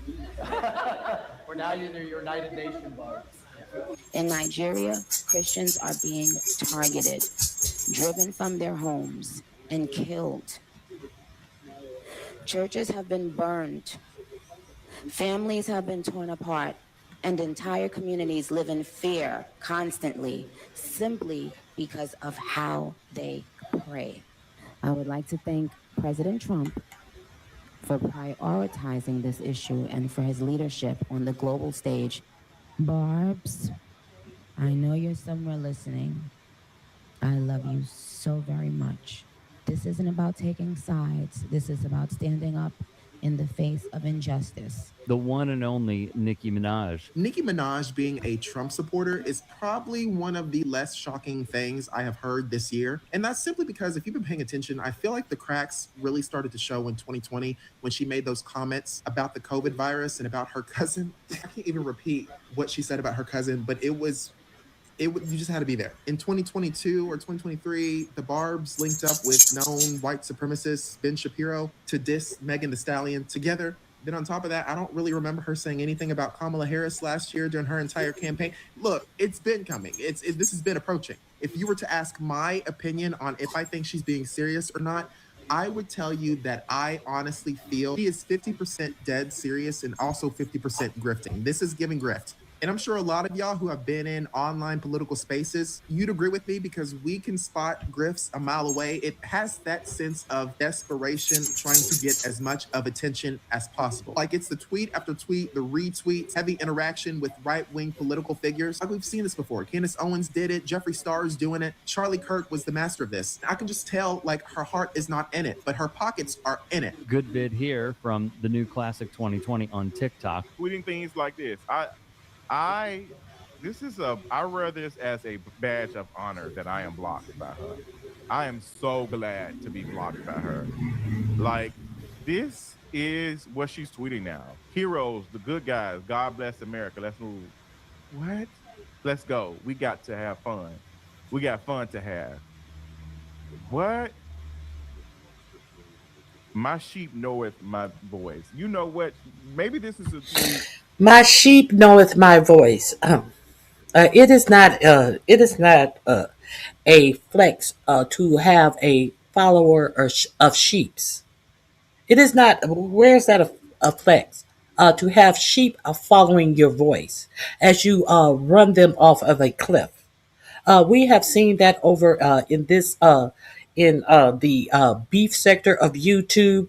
All of these people who have sheep following after them who are fucking on quiet.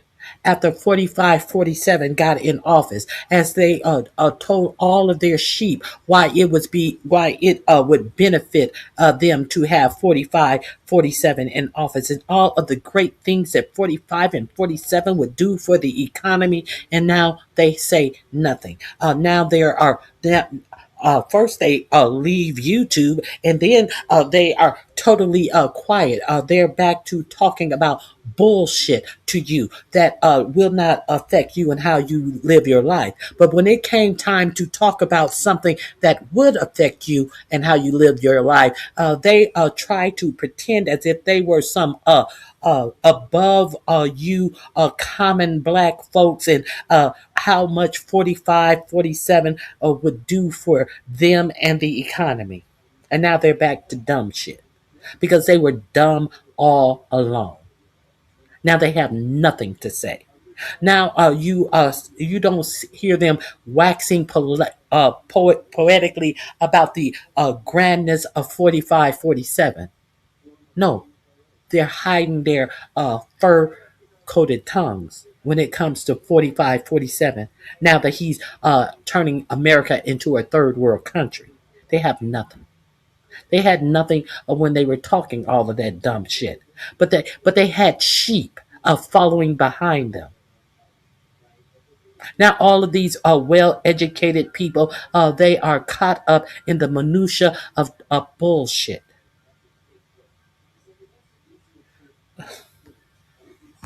About the do anything hitches, which are the bars. All of it. This is very weird. This is like she talking about. Thus saith the Lord. The connection between white supremacy and Christianity. My God, you can't make this up. Like, what is going on? Like,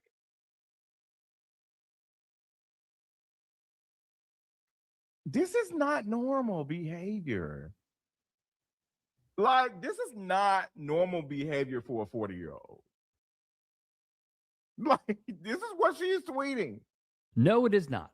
And recently, she attacked trans rights by tweeting, "Imagine being the guy running on wanting to see trans kids. Ha ha." Nicki Minaj, you have officially crossed the line. So the past year, it has been so hard to continue my support to Nicki Minaj. I was a hardcore Barb. I still am a hardcore Barb. I love Nicki down. Her music has helped me so much throughout my teenage coming out era and just like everything. So to see her support this administration that goes against everything that I am is so disheartening. Vivian Wilson would also go at Nicki Minaj for her ridiculous asinine posts, chiding the rapper for her views and messages online.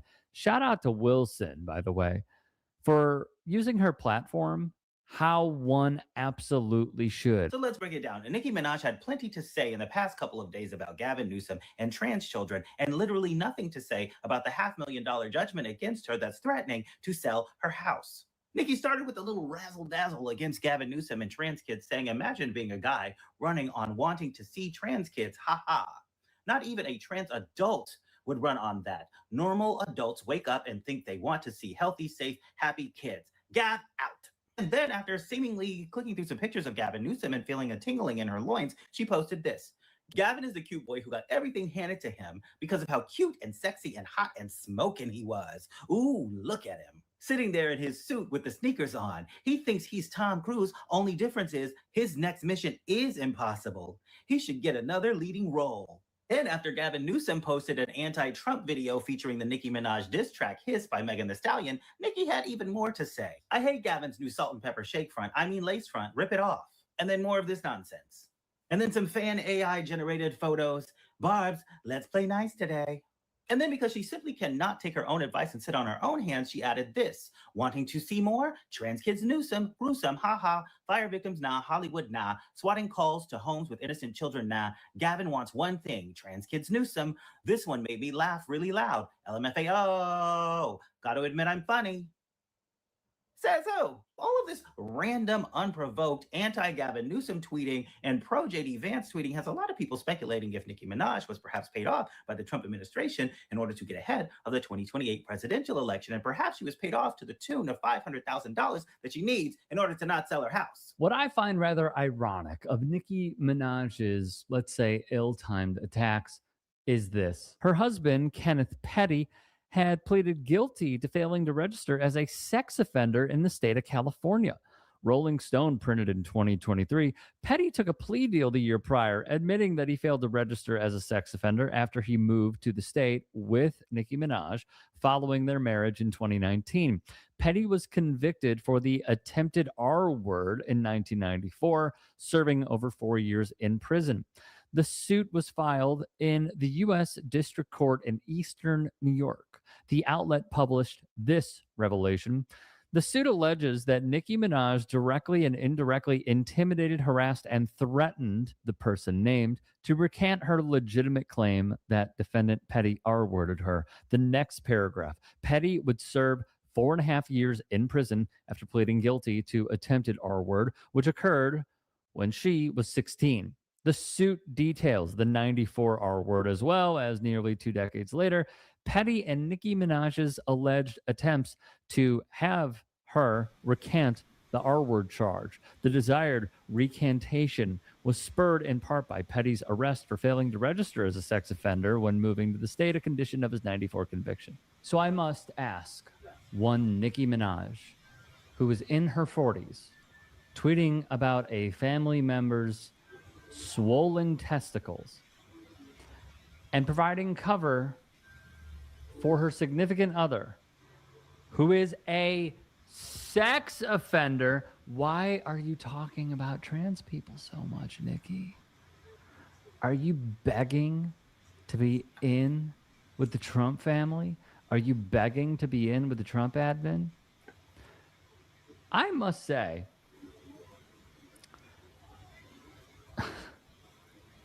this is like Mike.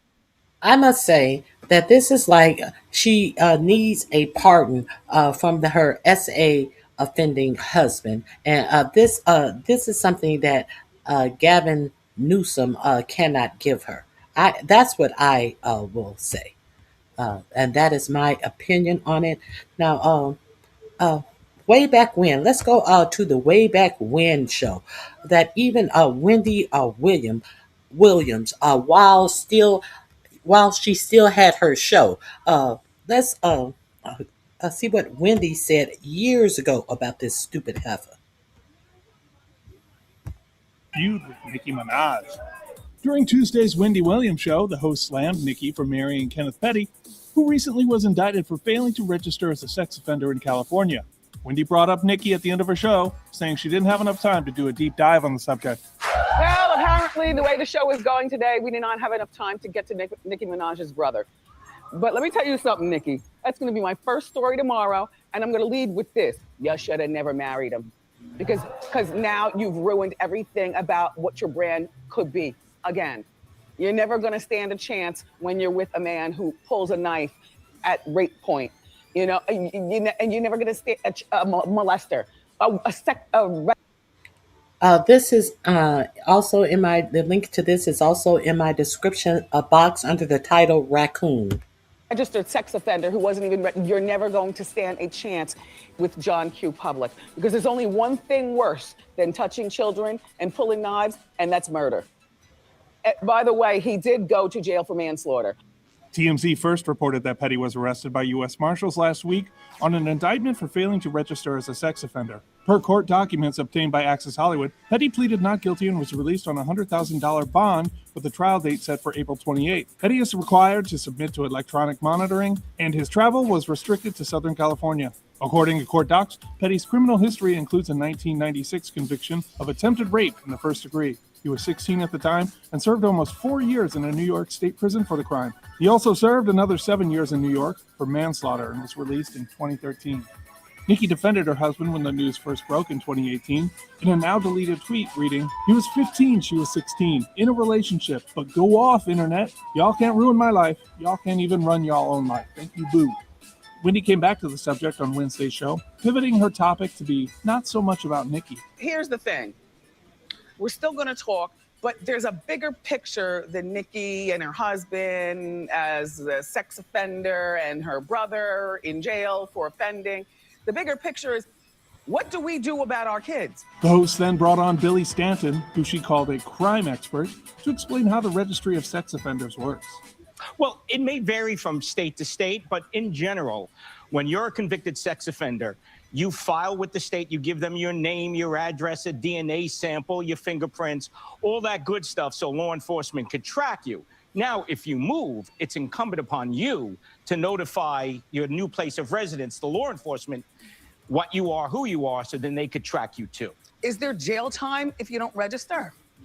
Well, you see, it gets a little hinky here because Okay. they look into the background, the circumstances. Mhm. Now, while Mr. Petty's crimes were anything but, you know, he has some high dollar money. He's probably going to hire a high priced attorney and say, well, he didn't know, he wasn't sure.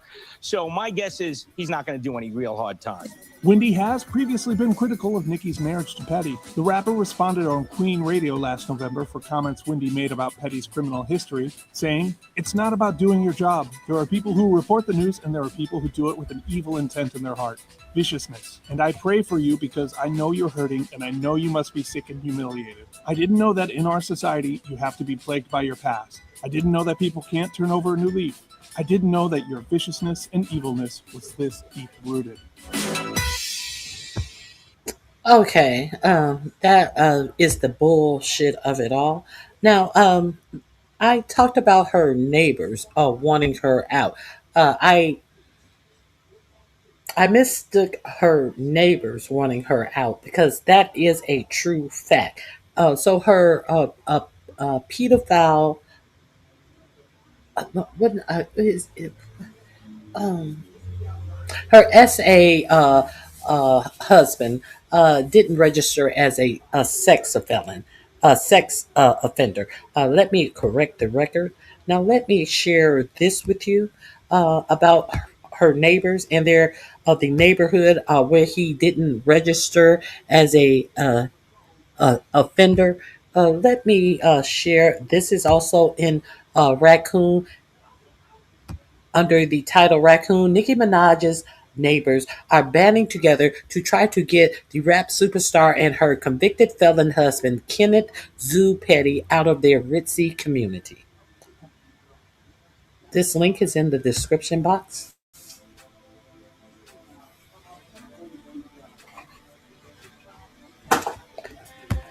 Say no to sex offenders. This is the petition in Hidden Hills. Pettit Kenny Nicholas. If you believe a crime has been committed, hundreds who reside in Hidden Hills, California, have signed a Change.org petition to express their concerns over Petty's status as a registered SO.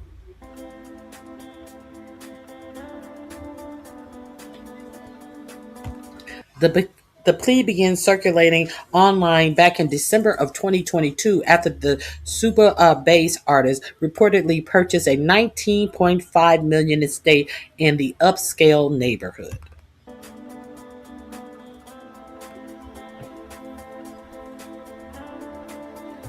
However, more than 500 people signed the petition after Petty filed legal documents to update his address on Minaj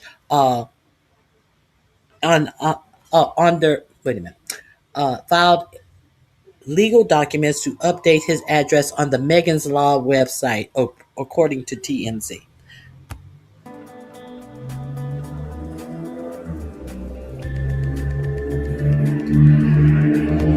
The petition claimed that the couple's presence in the neighborhood would raise safety concerns and lower the value of the area. And I guess she ran to Gavin Newsom, and he said, "Bitch, I can't do nothing for you, man. I can't do nothing for you, man.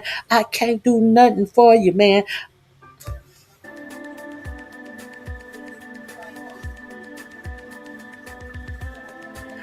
We, the residents of Hidden Hills, must put our residents' safety first. Don't wait to receive a letter from the government saying a predator has moved in near you. Do not allow this dangerous sex offender to live near you. Show that you are against sex offenders in our Hidden Hills neighborhood.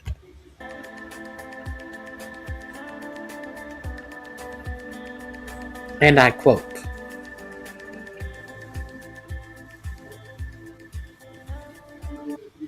Hidden Hills is home to a number of high profile celebrities, including the Kardashian family, Will Smith, and Jada Pinkett Smith, and more. There you have that. I wanted to make sure I gave you that information. Now, let's move on.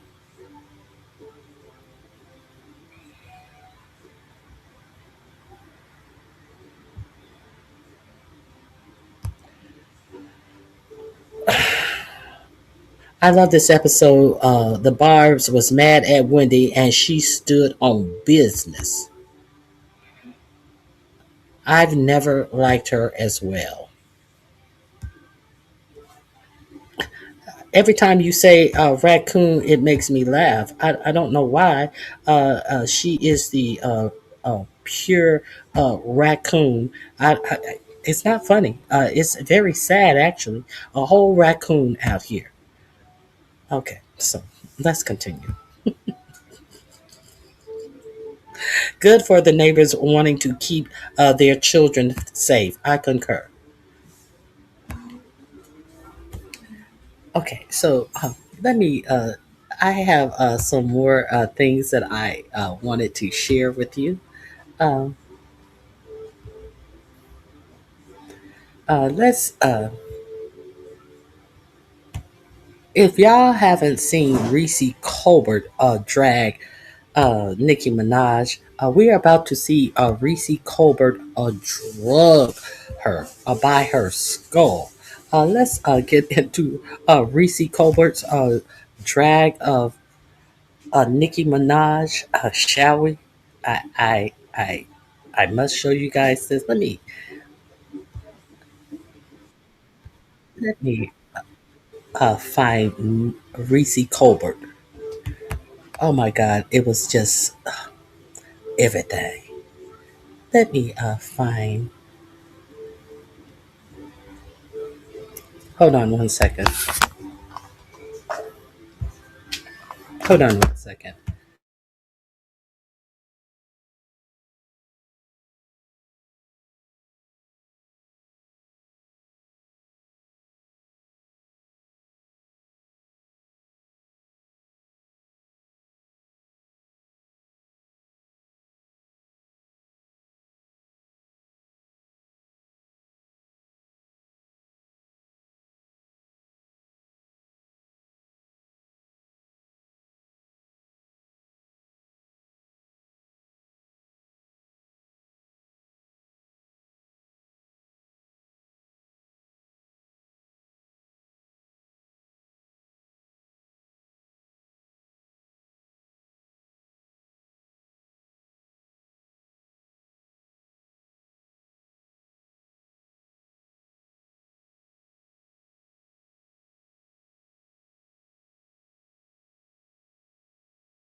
Nicki Minaj is a stupid, goofy ass, ignorant ass, clown ass bitch. And I don't really give a fuck about anything that she has to say. Nobody should be paying attention to her. However, since people are paying attention to her dumb ass, now I gotta motherfucking address some shit. Now, I really don't care about a lot of the shit that she said. It's a typical Republican grip. It's the same script. But what did piss me off is how she sat up there with Eric Kirk on her dead husband tour and brought in black women. Why the fuck are we in it?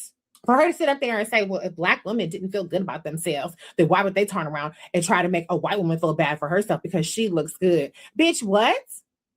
The idea that black women are somehow bullying white women when black women be over here minding our motherfucking business is stupid. The biggest bullies of white women are not black women. It's actually white women and white men. White men are the ones passing these motherfucking laws to make them baby incubators. That's allowing child marriage to come through, all that ancestry shit that got going down in some of these states. Child labor. Y'all the ones that they taking away DI, which white women benefited from the most.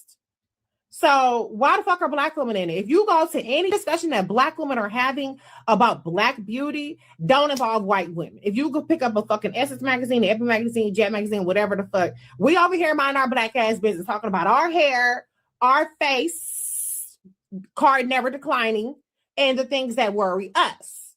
Mind you, we definitely got bigger motherfucking fish to fry than goddamn whatever white women got going on. Shit, 300,000 black women lost their jobs under Trump. 800,000 black women are unemployed. You could get up there and talk about that shit, bitch. But no, you trying to sit up here and make us out to be bullies. But let me ask you a motherfucking question. Name the law that white women need in order to wear their hair the way that their hair naturally looks. It doesn't fucking exist. On the other hand, black women and black men, we need the Crown Act. We need the Crown Act so that we can wear our hair the way that it naturally looks when we go on a job interview or when people go to school, so that they don't have to cut their locks in the middle of a fucking wrestling match in order to continue playing. That's why we need the motherfucking Crown Act. So if anybody is being restricted from looking and feeling good the way that we naturally do, it will be black people, not white women, bitch. Nicki Minaj is a stupid, goofy ass, ignorant ass, clown ass bitch. And I don't really give a fuck about anything that she has to say.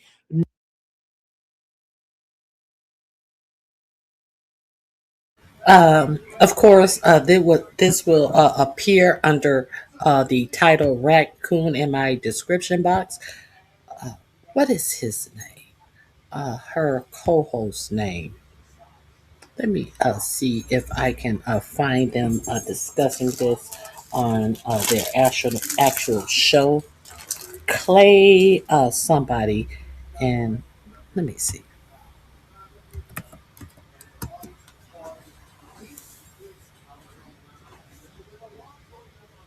Let me see if I can. I was looking for her. I thought I had saved it.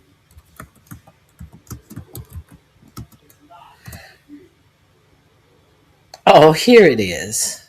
Here it is. The Clay Kane Show. I want you to hear it from them. This is also under Raccoon, since we are talking about that Raccoon, Nicki Minaj.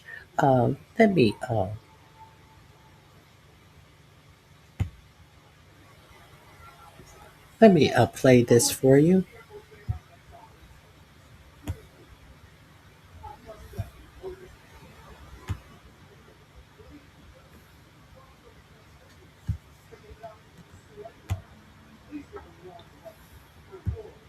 People lie on here. These Epstein files ain't lying on them. Sitting up there trashing Cardi B. When she wasn't even baited to talk about black women. Yeah. And she brought up that black women, white women feeling bad about themselves, connecting it to black women. Like, what is her end game, Reese? What's the end game for this foolishness? She is, first of all, a degenerate. Let's just start there. When your moral compass puts Donald Trump, JD Vance, and all them fuckers on the right side of the issues, then you are a morally decrepit degenerate. But that was obvious. Look at the man that she married. And look at who she surrounds herself with. I don't know what is in it for her other than its attention-seeking behavior.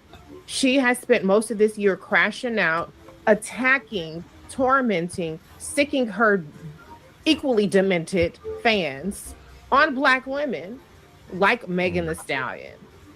She talks about people's families.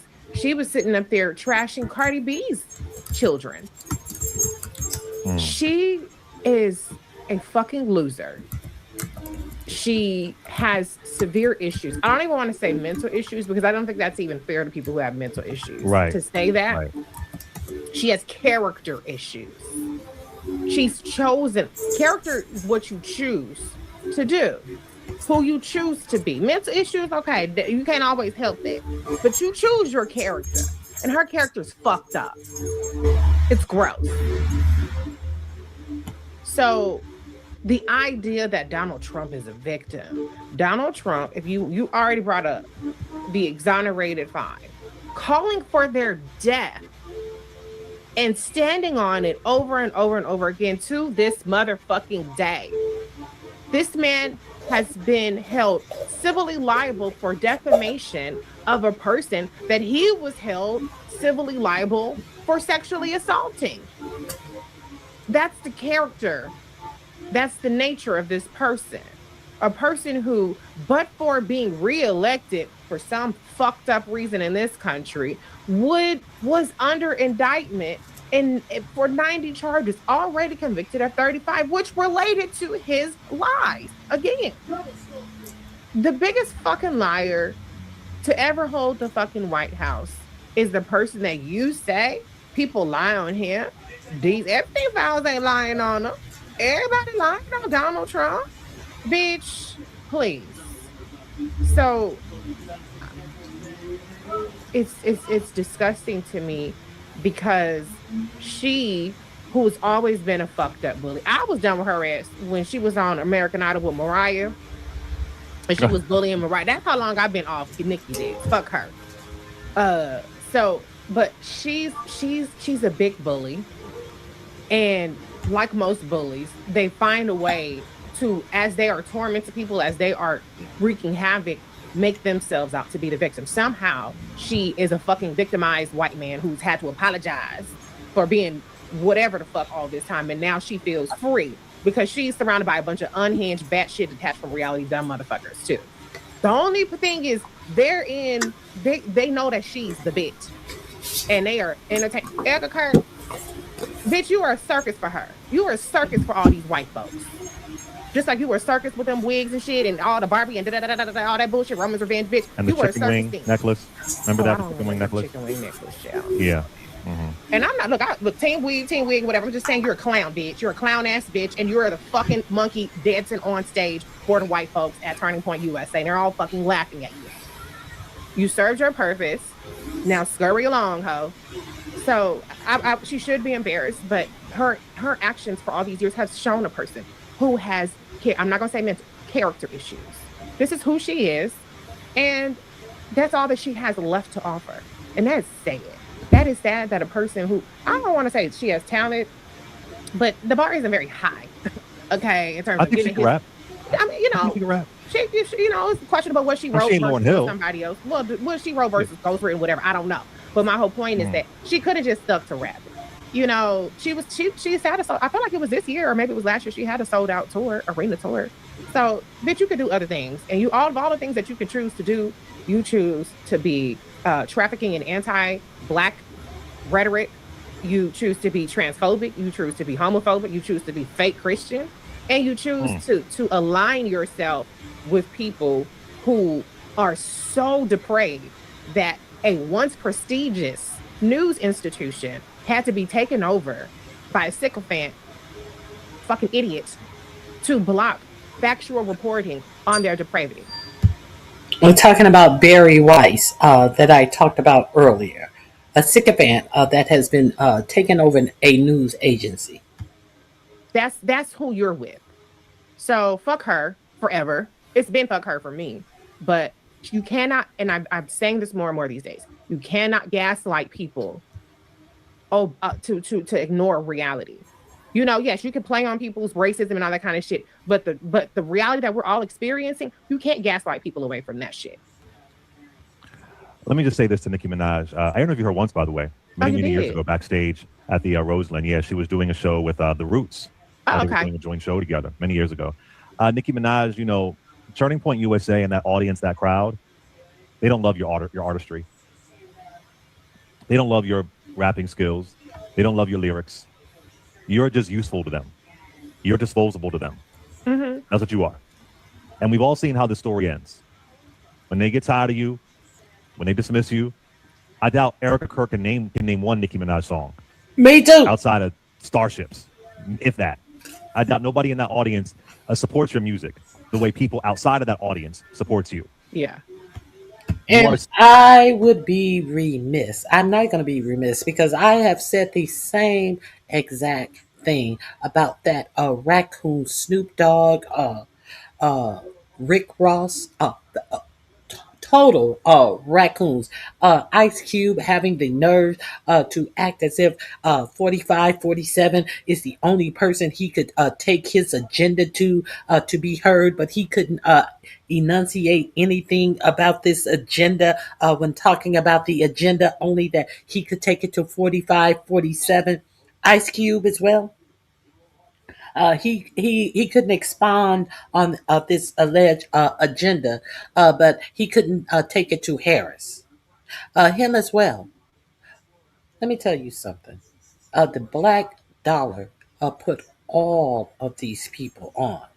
And for these people to turn around and just coon out for this administration is just utterly and thoroughly disgusting. That's why you have to be very careful about where and whom you spend your dollar with. Symbol. You are disposable. They don't care. And you have sold your soul because for whatever reason, you believe you're going to get some kind of access or proximity or whatever. You will be the Stacey Dash of hip hop. Nicki Minaj. They're going to Stacey The Stacey Dash of hip hop. So that link is also under my description box under raccooning. Raccoon. If you're saying dumb stuff in the chat, I really give zero fucks about you. Let's continue. Let's hear this news story. Let's see what ilk Nicki Minaj comes from.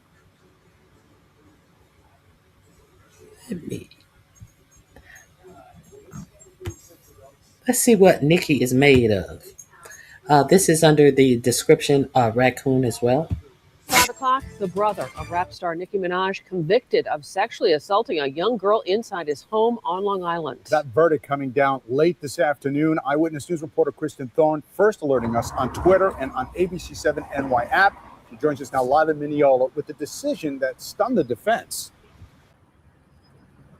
Dave, Jelani Mirage showed no emotion as the verdict was read. He was found guilty, as you mentioned, of predatory sexual assault against a child. He's facing 25 years to life in prison. In the moments before the verdict, Jelani Mirage's attorney says Mirage felt confident that he would be acquitted of all charges. But minutes later, Mirage's mother, Carol, walked out of the courtroom alone with only their attorney. We're going to appeal this case. We have about 50 appealable issues. The amount of evidence that we had that wasn't allowed in this case is unbelievable. It's really, I've never seen anything like it. You were really shocked, it seems.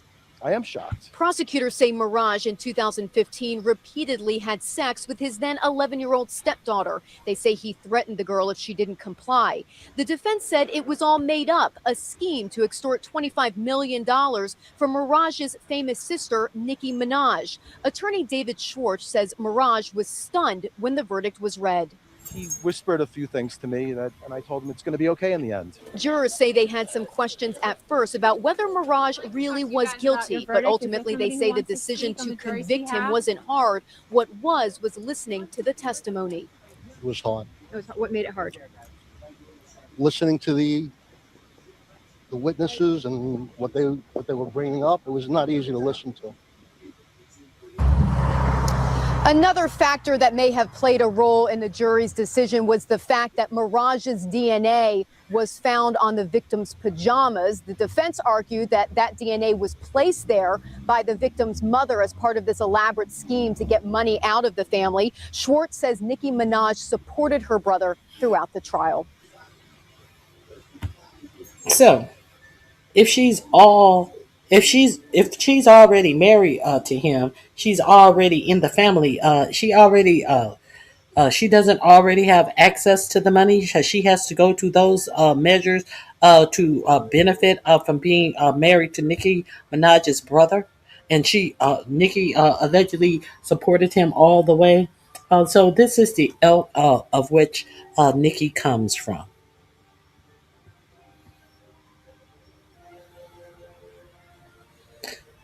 Yes, you go on and live life as a villain and a victim, and don't forget the EEOC Nathan's is looking for you discriminated against white men. Who's the victim? Who is the victim? Isn't 4547 a victim of everything? Isn't he a professional victim? Yeah, carry on. Carry on. Everybody see behind the bullshit that you guys put up and live under on a daily basis. So let's get into these Epstein files. Since we want to talk about victims, let's talk about these Epstein files that have been released. And let's hear some of the disgusting, tawdry stuff that it has been reported that 4547 participated in. Since we want to talk about victims, 4547 even questioned if he should leave the presidency. Yes, you should, and you should be taken out by your in handcuffs. Yes, you should. Let me get into. Oh, one last thing. One more thing. These victims that showed up at that Turning Point USA event and all of the overt racism that these victims want to decry. Let's hear the Vice President J.D. Vance, who never got a job that Peter Thiel didn't front for him. Let's see what he has to say about all of these white male victims. Speaking of victimhood, thank you for reminding me. Thank you for reminding me. Candidate for mayor of Mogadishu. What? Omar Fateh was Ilhan Omar's candidate for mayor of Mogadishu. What? I mean Minneapolis. Was that supposed to be funny? For Mogadishu. Is that supposed to be funny? If you've watched my content for any amount of time at all, you could probably finish this sentence or say it along with me. The Republican Party is the largest, most effective white supremacy organization on planet Earth. I've said it hundreds of times, very likely, certainly dozens and dozens of times. And it's true. And the more desperate the Republican Party gets and comfortable with the power that they now have in the federal government, the more open they are about it. This morning, James Comer, congressman for the 1st District of Kentucky, went on with Newsmax and was talking about the new target of the Republican Party, Somali Americans. American citizens who are of Somali descent, and also migrants who are not yet citizens, but are legal residents of the country. It's now the new whipping boy. It's now the new scapegoat for the Republican Party. This link is also in my description box, of course, under the title Racism. All of your problems, Republicans say, are because of Somali immigrants. All of your problems, the reason that rent is high is because of black and brown migrants to the country. And you must know this. It's white supremacy. It's a white power talking point that is now mainstreamed. Just because you put a suit on doesn't make you less virulently racist than some toothless hillbilly in the KKK. They're part and parcel. They are the same thing. one in the same. You just slap a coat of paint on one, doesn't make it less bad. Here's James Comer, and then we're going to get into some detail about his particular district and the welfare rates there. Because they don't want to offend that population. And the early numbers that I'm getting in on the Somalis in Minnesota is 75% of the Somalis in Minnesota are on full government assistance. That's full welfare. The whole reason that the Democrats left the border open during the Biden administration was to allow people to come in and what they said would provide jobs, because there's a shortage of workers. And I agree there's a shortage of workers, but you got a massive population in that one state. And the overwhelming majority of that population is on Medicaid and then and other types of government programs. Even when Democrats say there are no illegals on Medicaid, I think that's going to be proven to be false. Look in Minnesota. Right. Yeah.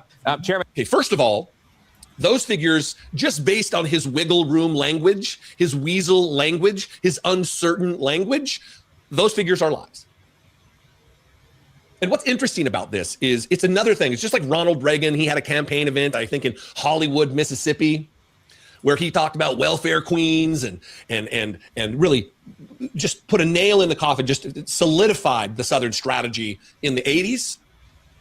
But they would have you believe that if good old boys, white people in Kentucky, if they get welfare, that's okay. Them's Americans. But for black people, oh no, you don't get any public assistance. That's welfare queen. That's fraud. That's abuse. That's unnecessary. That's unneeded. That's a scam. This is racism. This is white supremacy on full display. Here is James Comer's district. Let's put it up. One, this district of James Comer, look at the shape of that. That is gerrymandered to fuck. I don't know if they're trying to make this district look like RFK's brainworm or some sentient blob of white supremacy that's just desperate to avoid black population centers. But that's what it is. They've crafted James Comer's first district to look like that. So what's the percentage? Something like 92% white his district is. Percentage? 84% white. James Comer. I am corrected. 84% are white. Comer's first congressional district is 84% white, 7.1% black, 4% mixed race, 2 or more races, and not even 4% Hispanic. It's a wildly white congressional district in the South, by the way. So let's talk about, he wants to say that there's all these Somalis. This is full welfare, he calls it, full welfare. Well, this is from Kentucky Policy. How many Kentuckians does Medicaid cover in each of Kentucky's congressional districts? In the first congressional districts, Congressman James Comer's district, 235,530 are covered by Medicaid, or 32.4%. Now, if you look at the map of his district, again, this goofy gerrymandered nonsense, here are the number of participants and the share of the population. His particular district, by the way, is... Hold on for a second. Blake Joker, is this why no one likes the left? And no one cares who likes the left? Is this why? Do you think that people go to sleep worrying about who likes them? The simple fact that you says this, the facts are the reason no one likes the left, absolutely shows what an idiot you are.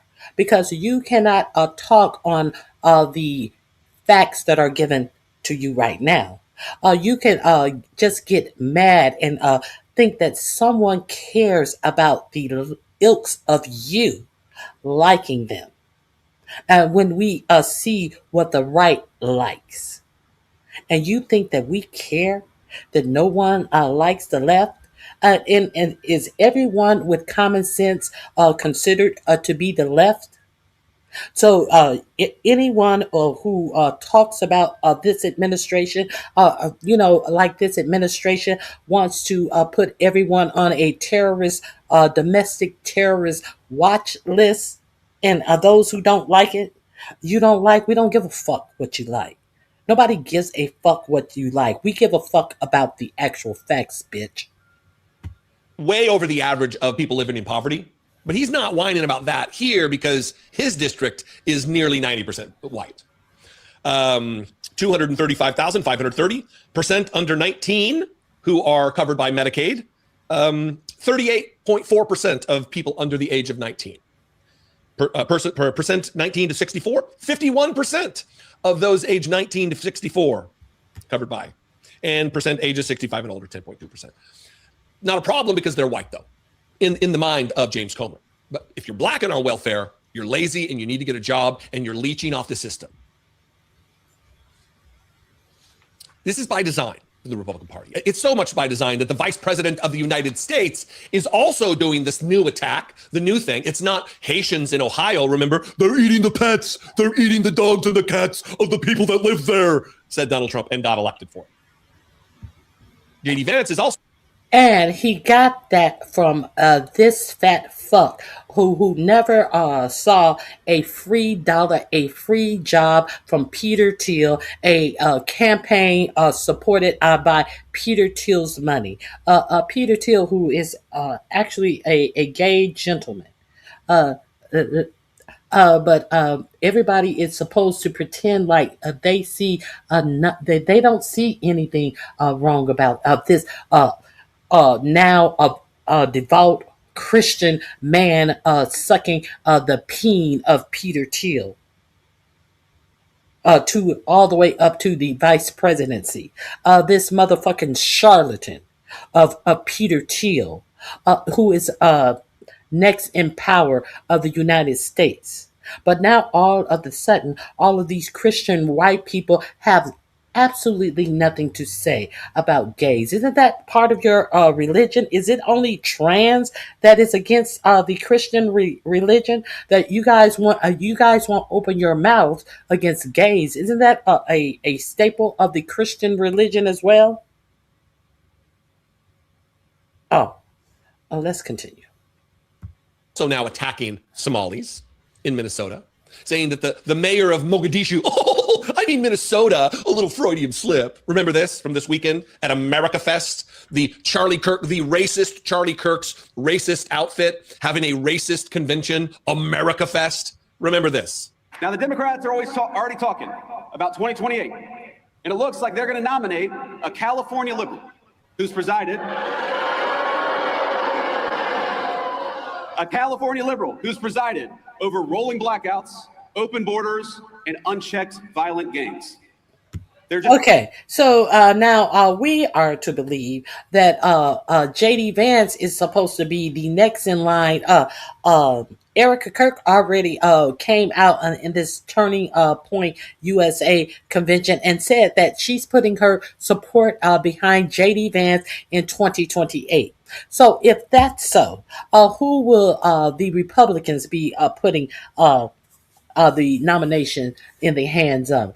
Someone who sat by and made the deciding vote to have Pete Kegg's breath seated in the position of the department, the Secretary of the Department of Defense. This person who cast the vote for that, this person who sat by as this administration gave billionaires the biggest tax cut in the history of the whole United States, this administration in that same bill who made sure that up to 17 million people were going to be kicked out off of the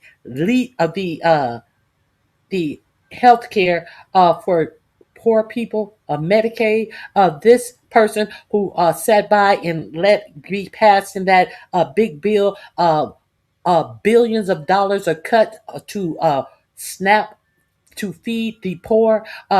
This motherfucker who is sitting up here at a Turning Point USA convention as the subsidies for the Affordable Care Act are not met with a solution. So an additional 25 million people are about to lose their health care. And he's talking about what Gavin Newsom is running. Is this same motherfucker? He want to talk about rolling blackouts. They roll the blackout so the state won't be on permanent blackouts. That's why they are called rolling blackouts. Is this the same motherfucker who has nothing to say about Greg Abbott having the whole motherfucking grid in Texas go down because he wanted to give the electricity grid to his friends so they can profit off of the Texas tax dollars? But he wants to talk about rolling blackouts. Does he want to talk about how all of these billionaires are plugging into your electricity all across the country, making sure that your electric bills have increased? Does he want to talk about electricity or not? Is he talking about these data centers being plugged into your water, that your water bill is rising? Does he want to talk about energy or does he not want to? Is that who the hands of the Republicans are putting the Republicans nomination into? This motherfucker? Trying to settle on whether it's going to be Gavin Newsom or Kamala Harris. And in the meantime, what are the Democrats offering you in the meantime? I got to say, ladies and gentlemen, they are not sending their best. Omar Fateh was Ilhan Omar's candidate for mayor of Mogadishu. Minneapolis. Little Freudian slip there. The candidate for Senate in Maine for the Democrats calls me a Nazi, which is rich coming from a guy who literally has a Nazi tattoo on his chest. And Jasmine Crockett.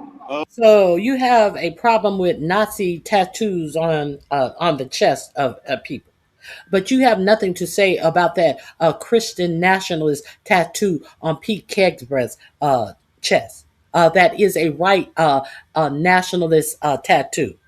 I guess Nazis are of yesterday. We need the white supremacists of today. It's so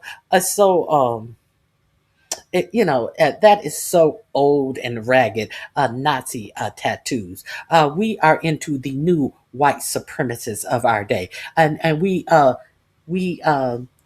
shout, we hide it under the shroud of being Christian, the Christian nationalists. We will tell you out loud that we are Christian nationalists. And you are not to understand that the Christian takes the place of the word white in the phrase Christian nationalists. Bitch, bye. Oh, Jasmine Crockett. He has a Nazi tattoo on his chest. And Jasmine Crockett. Oh, Jasmine Crockett. The record speaks for itself. She wants to be a senator, though her street girl persona is about as real as her nails. Her street girl persona is about as real as her nails. So, which is it? You're saying that she has a fake street girl persona. But I thought that your whole grip was that she was ghetto. And it's supposed to be now all of a sudden it's supposed to be a dig that you guys sat out here and called her all types of ghetto people person when she is more educated than you, and now it's supposed to be, oh, she doesn't have a street girl persona. The same person who talked about growing up in Appalachia and lying that the extent of his mother was on drugs. Come to find out, it is reported that his mother was not doing the typical things that these poor white trash were doing to get their drugs. She was stealing them from her employer. That has been reported. While he tried to lie in his book and make it something that it wasn't. So your mama street persona is not what you wrote it to be. But I digress. Your mama is not a full-fledged attorney who had her own law offices for over 20 years either, bitch. So are we supposed to be insulted that Jasmine Crockett is not what you guys were reporting her to be? I don't recall Jasmine Crockett saying that she had no street persona, her street persona life. I don't recall any of that. I recall her representing herself as an educated attorney. So, who is the read on? Is it on Jasmine Crockett, or is it on the Republican Party? Is it on 4547 saying that she is a low IQ? And you guys are laughing and clapping your hands as if just because a fucking clown said it, it was true. She represented herself as an attorney, an educated black woman. You know, the things that you guys hate the most. And that's not the only one. He also said the ridiculous line, Brittany Page guest hosted for me when she talked about it, but this stupid line about, in America now, you don't have to apologize for being white. So we have relegated DEI to the dustbin of history, which is exactly where it belongs.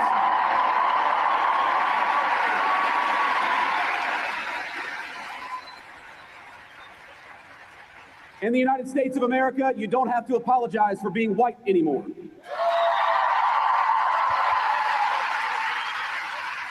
Name me one fucking person who has apologized for being white. One. Tick, tick, tick, tick, tick. I'll wait. Crickets, crickets, crickets. I'll fucking wait. Name me one person. I am what the right would refer to as a social justice warrior. I'm an SJW, and they use it as a pejorative. For the record, if you use SJW as a pejorative, or you think social justice is a bad thing, you should click off now and be gone.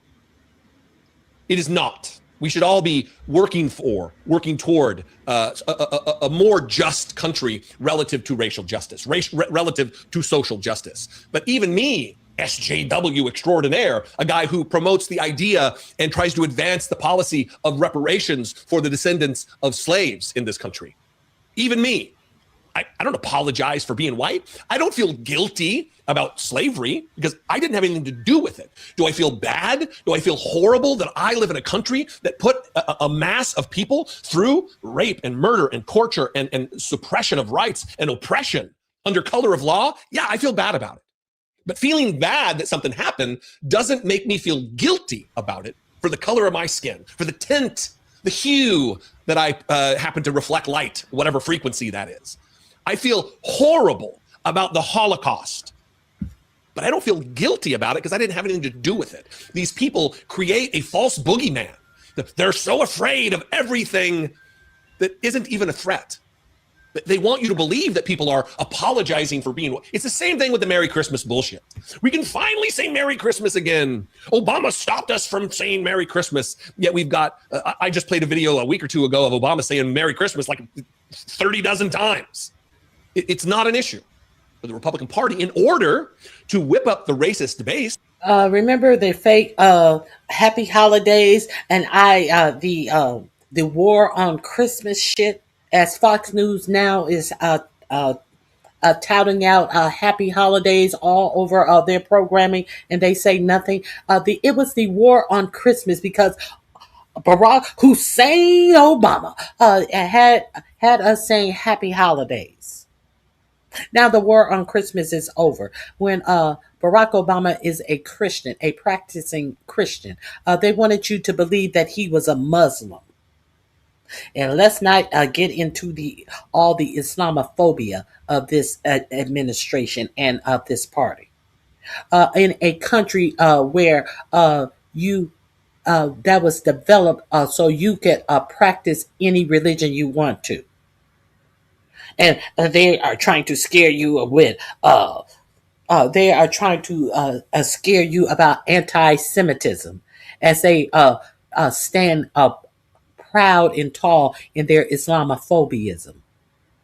Make any of this make sense. and they're sitting up here talking about they are Christians. What Christian values have you heard him expound upon on this stage? As he tried to drag Ilhan Omar because she's a practicing Muslim. What Christian values was expounded upon on this stage as they profess to be great Christians and following in the Christian path? And this is what this whole turning point fake revival was about, their Christianity and spreading it into schools. Nothing was Christian about this hate-filled white nationalist rant. The fear, the afraid base, they need to do this. Your life is bad because Somali Americans live here. Your housing costs are high because we have people who are looking for a better life from poorer countries. This is what is by design. There's a meme out there of like a white guy and a brown guy sitting across the table from one another. And one's got like two cookies and one's got one cookie. Like the white guy's got one cookie and the brown guy's got two cookies or bigger cookies or something. And it's Rupert Murdoch in the background, just completely drowning in thousands of cookies. And he says to the white guy, "Hey, he's got your cookie, mate." It's truth. It's art conveying the reality of the situation that we face in this country with these absolutely disgusting modern day KKK Republicans trying to convince poor white people that their life would be better if only brown people and black people didn't live here. It's not the fact that the government is destroying the social safety net in this country. It's not that they're trying to rip away health insurance from millions of Americans. No, it's not that at all. It's all these other things. It's not the fact that Donald Trump and the Republican Party are aggressively, pointedly creating a tax system that wildly and disproportionately benefits billionaires in this country. It's not that boxes out all the working folks. No, it's not that. It's the brown people. It's the fact that black people exist in this country. That's the reason that you don't have it good. And people fall for it. Because people are inherently afraid, I guess. I don't know. They don't think through. A rising tide lifts all boats. Given to billionaires doesn't lift all boats. It lifts billionaire boats. Working people who are trying to scratch out a living to pay for food on the table, maybe save a little bit to be able to retire in comfort and not poverty. Anyway, goddamn, what do you think? This link is under the description in the description box under racism, of course. So while you ignore what this administration is actually doing for themselves, their family members, and oligarchs in this country is being picked apart, and they don't want you to look at them, the ones who are enriching themselves as they are stripping down all the decency that the American citizens are allowed. Something decent such as health care. But you are sitting up here with all of this propaganda with your ears stuffed and thinking somebody cares about how dumb you are. I'm just giving you some facts. Let's continue. Let me see.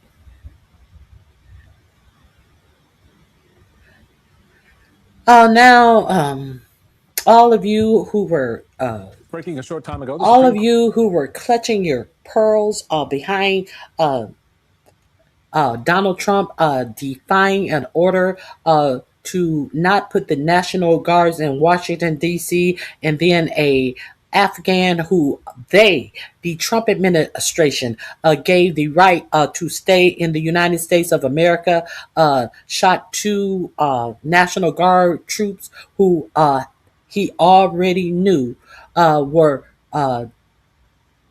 told to him by a judge that he was not allowed to have those troops in the streets of D.C., and one woman lost her life. Now the Supreme Court has come down and said the same thing. So this will be in my description box under judges' rules. Breaking a short time ago, the Supreme Court has blocked Donald Trump's effort to deploy National Guard troops to Illinois for now, saying he can only do so in exceptional circumstances. And the majority says current circumstances are far from exceptional. Quote, the government has failed to identify a source of authority that would allow the military to execute the laws in Illinois. In other words, Alicia, you can't do that. Were you surprised when you saw this ruling, Michael? Okay, so I'm going to be, yeah. I'm going to be honest. I was surprised. Because I was shocked. This court has disappointed on so many other fundamentals of the law, from the Voting Rights Act to, you name it. And here we are in this moment with posse comitatus and the ability of states to really kind of define whether or not you can just federalize troops and bring them in. I thought the court would give the president the latitude. They have on pretty much everything else. Right. And I think this is as much a question about the National Guard as it is about whether or not the Supreme Court is willing to act on as a check on the fact that you have a president who believes in maximal unitary authority. And if now his administration is going to rethink some of these maneuvers, given that part of their assumption was that the court would back them up. Yeah, I think they will. And it begs the question on where the president has already acted. D.C., again, special case. It's a federal city. That's a different conversation. But when you look at other states like California and elsewhere, they have to change how they plan to deploy troops in those states, if at all. And so it's a shot across the bow. I think it's a good one. It's a healthy one. We'll see how much it works. I know, Maryland corner, that every now and then you like to inch over to the New Jersey corner of this show. So let's play some sound from Representative LaMonica McIver, who returned to Delaney Hall months after the incident that led to DOJ bringing charges against her. Here she is. It is very traumatic to be here personally, but at the same time, I have a responsibility to serve the people and protect the people of the 10th Congressional District. And that is why I had to put aside my traumatic experience here and come back here and represent for them to see what is happening inside of this awful detention center. She's doing her job, Michael, which is, by the way, what she showed up at Delaney Hall the first time to do. She was doing her job then. She's doing her job now. And so why didn't they arrest her? I mean, the last time she couldn't be on the property. They didn't want anywhere near the door. And so to me, her presence there today, and I know how difficult that was for her to do that, but she's a member of Congress. And so she understood her responsibility because one of her constituents had some issues inside that building, or she wanted to check in on everybody who's in that building. Regardless of her reason, she was doing her job. And the fact that, there's no more show in making an example of her, it was pretty quiet from the government's side of the fence. And that told me a lot about how thin and how political that first arrest was. Okay, there's that. We remember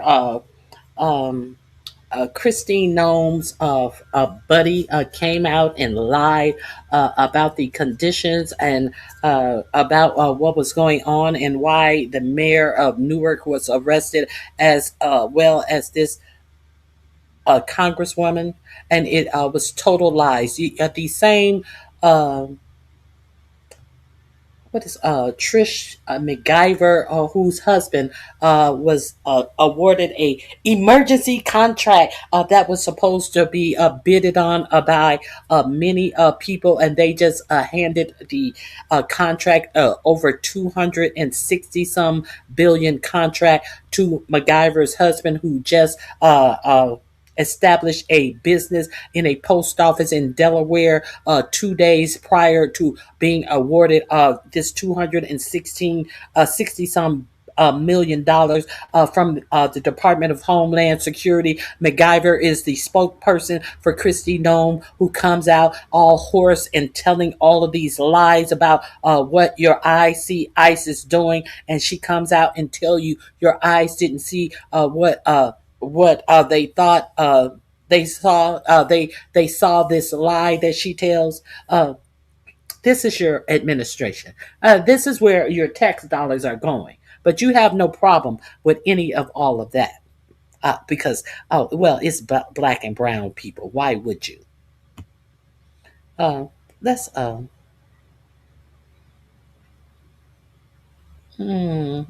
see.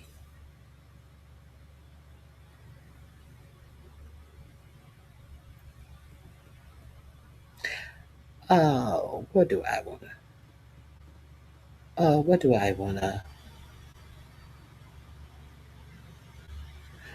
MAGA billionaire tells fans to shove it. Let's, let's get into this. Uh, you have no problem with where your money is going. So, if you guys don't know, the Kansas City football team has moved to Kansas, and they presented this as none of your tax dollars are going to support this new stadium in Kansas.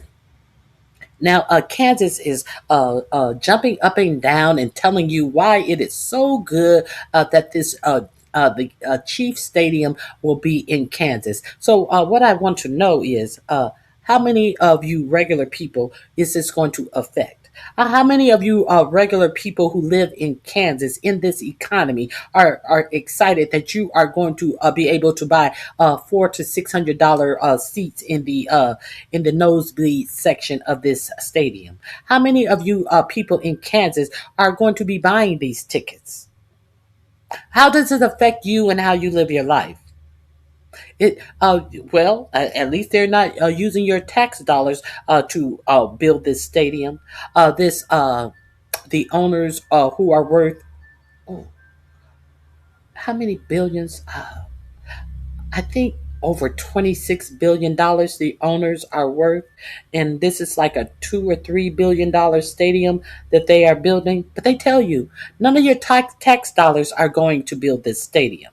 It shouldn't. If they are worth this much and they so badly want to move their sports paid stadium that they are making billions off of, why should a tax dollar be attached to it? So let's hear how this dirty deed went down. Aye. Speaker Hawkins. Aye. Chair votes aye. It was a unanimous consent as thereby passed. With that, we've rescinded the agenda and we are adjourned.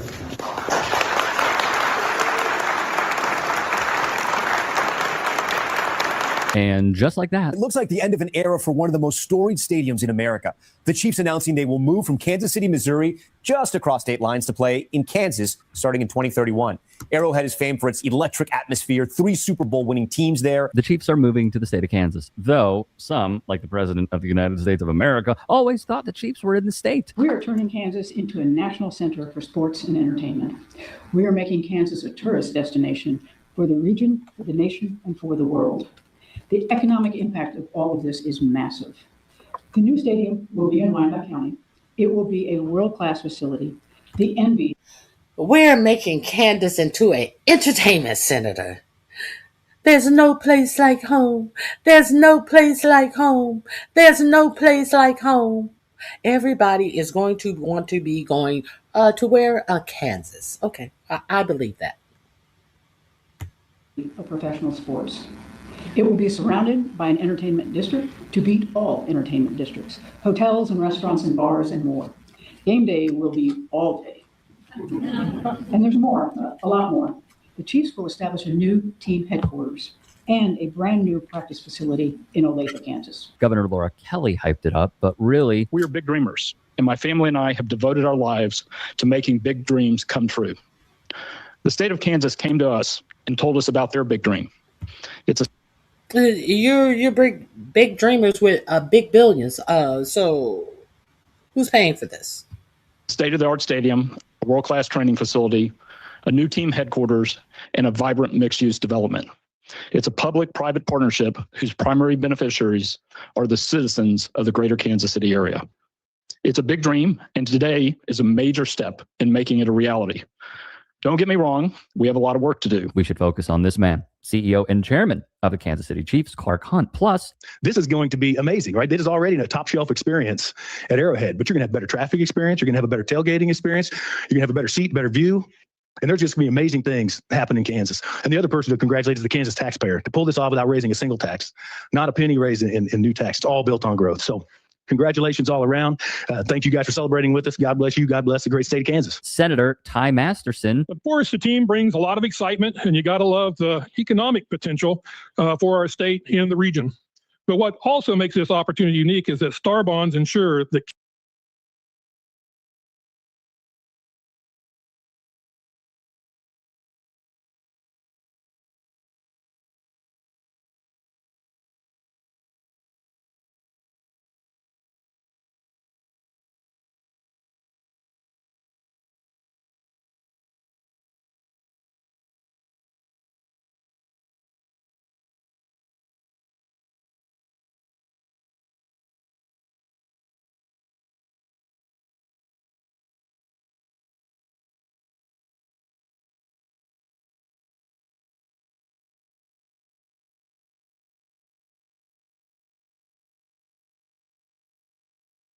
Kansas taxpayers are not on the hook. Quite frankly, I believe the biggest potential for our state and the region.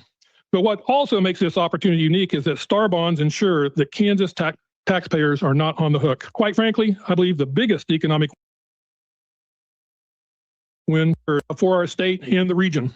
But what also makes this opportunity unique is that STAR bonds ensure that Kansas taxpayers are not on the hook. Quite frankly, I believe the biggest economic win we'll ever have in the state of Kansas. And we did it all while protecting Kansas taxpayers' dollars. That has always been critically important to me and my colleagues in the legislature. On top of that, I'm looking forward to taking my girls and their families to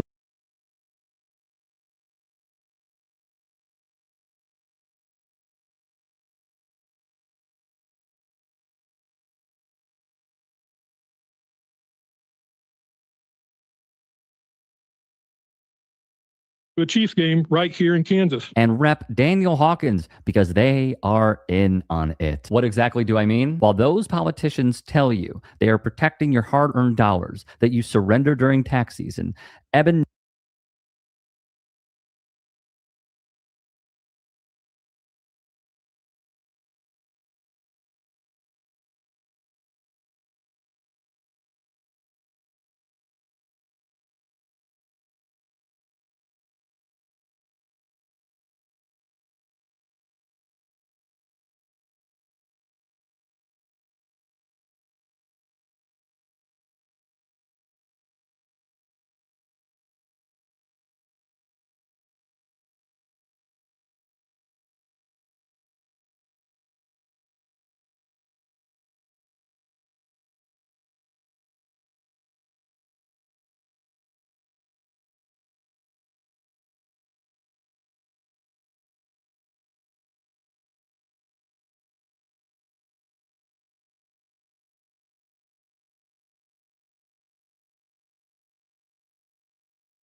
Novi Williams would report, the Chiefs are set to receive $1.8 billion in public money for a new $3 billion stadium in Kansas. That is the largest public subsidy ever for a United States sports stadium project.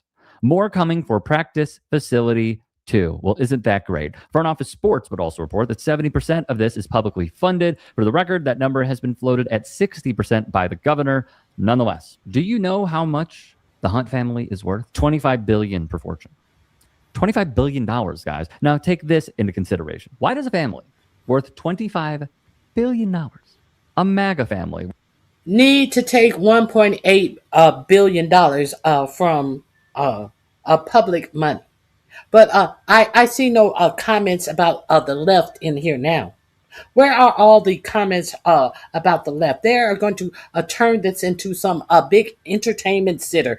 They are going to it's going to be a traffic situation like you've never seen before. He bragged about the traffic. I'm pretty sure that around everybody who lives in cities that are near stadiums on game days, the traffic is horrific. He said you're going to see a traffic situation like you've never seen before. You're guaranteeing that the traffic is going to be fucked up, but you're trying to pretend like, against what everyone knows who has been through near a NFL stadium on a game day, that the traffic is fucked up. And these people are worth $25 billion. They are building a $3 billion stadium, which of $1.8 billion, almost more than half, is coming from the taxpayer. And they sat up here on all of these rooms where they were voting on it, pretending like it was not going to cost you nothing. But y'all don't have any problems giving that money, billions of dollars, to billionaires, multi-billionaire, billionaires in the tens of billions. Y'all have no problem giving that money, that tax dollars, to them. Something that you are not going to be able to afford to participate on the lowest end of getting a seat in these stadiums. This is not built for you, but it is built with your tax dollar. But where are the white people talking about Muslims? Where are the right, the people on the right? Where are they talking about welfare? Where are the people on the right talking about what was it? What was that? Dumb shit. That talk. Where are the dumb people talking about? Oh, I forget what he said. Where are those people talking about? Because of your heritage. It's because of who you are. When they were trying to talk about unemployment being a part of you're unemployed because of your what is their new I pay it so little attention because I know it's so much bullshit. It's because of your kind of like I don't know. It's such bullshit. I don't commit it to memory at all. Uh, where are the people who were talking about all of that? Let me see if I can find it. I think I have gone too far, and I can't find it.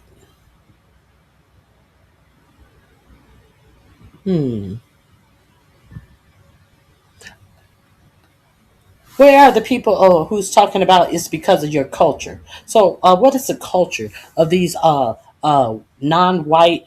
I mean, these non-black and brown white people who are getting your tax dollars to build their playgrounds that you are not allowed in. Where's your outrage about people building something that they absolutely don't want you to be a part of? But you don't. But you think that you're a part of it. Oh, look at what great thing that they built. How does that affect you and how you live your life? How does that improve you and how you live your life? Your tax dollars going to the playthings of these billionaires. Nobody's talking. Nobody's talking now. You have nothing to say.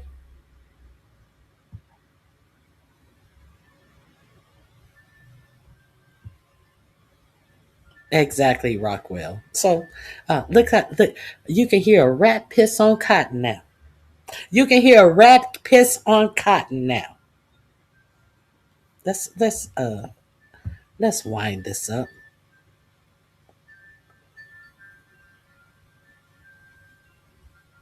Where some even attend Turning Point USA events, whose politics are wrapped in capitalism, be so fond of socialism. It is by far the highest public subsidy ever for a major U.S. sports venue, and at a time when more and more people seem to be openly questioning whether these projects are a good use of public money.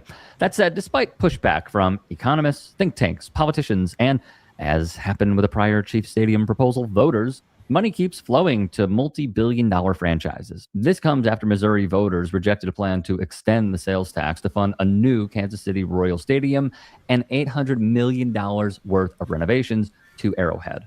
Billionaires have found one more way to funnel our tax dollars into their bank accounts: sports stadiums. And if we don't play ball, they'll take our favorite teams away. Ever notice how there never seems to be enough money to build public infrastructure like mass transit lines and better schools? Here's how stadiums stick the public with the bill.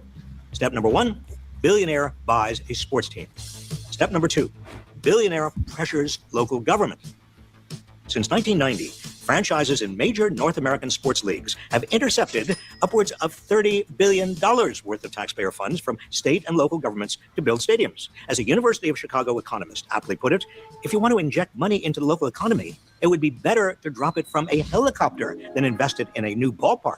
This brings us to the final step in the playbook: threaten to move the team. The most egregious part of how the system currently works is that every dollar we spend building stadiums is a dollar we aren't using for mass transit, hospitals, housing, or schools. We're underfunding public necessities in order to funnel money to billionaires for something they could feasibly afford. So instead of spending billions on extravagant stadiums, we should be investing taxpayer money in things that improve the lives of everyone, not just the bottom lines of profitable sports teams and their owners. Because when it comes to stadium deals, the only winners are billionaires. Wrote Front Office Sports put together the Chiefs' stadium situation will somewhat resemble the Dallas Cowboys, who have the Star, its training facility and headquarters in Frisco, Texas, and AT&T Stadium in nearby Arlington, with both facilities seeing continued development around them. The Chiefs, as a franchise, are worth $6.53 billion, while the Hunt family does celebrate all of this. Mario, how you doing, man? I appreciate you holding. Carrington, I'm pissed, okay? No, here we and I'm go. going to tell you something, Carrington. I'm not giving no discounts, and I ain't taking no coupons. Lucas, you are no longer mayor of nothing. You are just Lucas. And as far as I'm concerned, Lucas and White, you on the list. It's the Lucas and White list. Two losers is what you are, okay? You let Missouri down today. And you turned Kansas City into a podunk cow town, a.k.a. Omaha Junior, is what Kansas City is now. Now, you put that in your pipe and smoke it. And I got another thing I got to get off my chest, Carrington. Go ahead, you got it. Fesco is on here. Fesco is on here. He's so elated. Ain't you from the Lou? Ain't you from Missouri? But I guess this puts a little bit more shine on your side of the state. That now Missouri is officially, Kansas City, Missouri is a cow town. Because you on here talking, Fesco, like you getting your gun off. What are you, a sellout or what? I got a problem with that. And all you people, now what happens in Kansas City, Missouri? You guys, all of you people in the politics should turn in your resignation effective immediately. Lucas, White, don't let me catch you outside after dark, because we will not be held responsible for what will be done to y'all. And the rest of you cronies who were sitting back there and waved goodbye, you probably got a kickback. You probably already got season tickets in the new facility. But let me tell you something. All of y'all should turn in your resignation effective immediately. You shouldn't be allowed to run for dog catcher or any office in this state, or any other state for that matter. And Lucas, I'll vote for anybody that ever runs against you, because you are a liar, you don't have integrity, and that other guy that you ran that clip on, he's a liar too. Locally, they are pissed. It appears that they are very pissed. Now I find the clip that I was looking for earlier. We have reviewed that clip. It definitely was in my description box. So I have a whole lot of other stuff.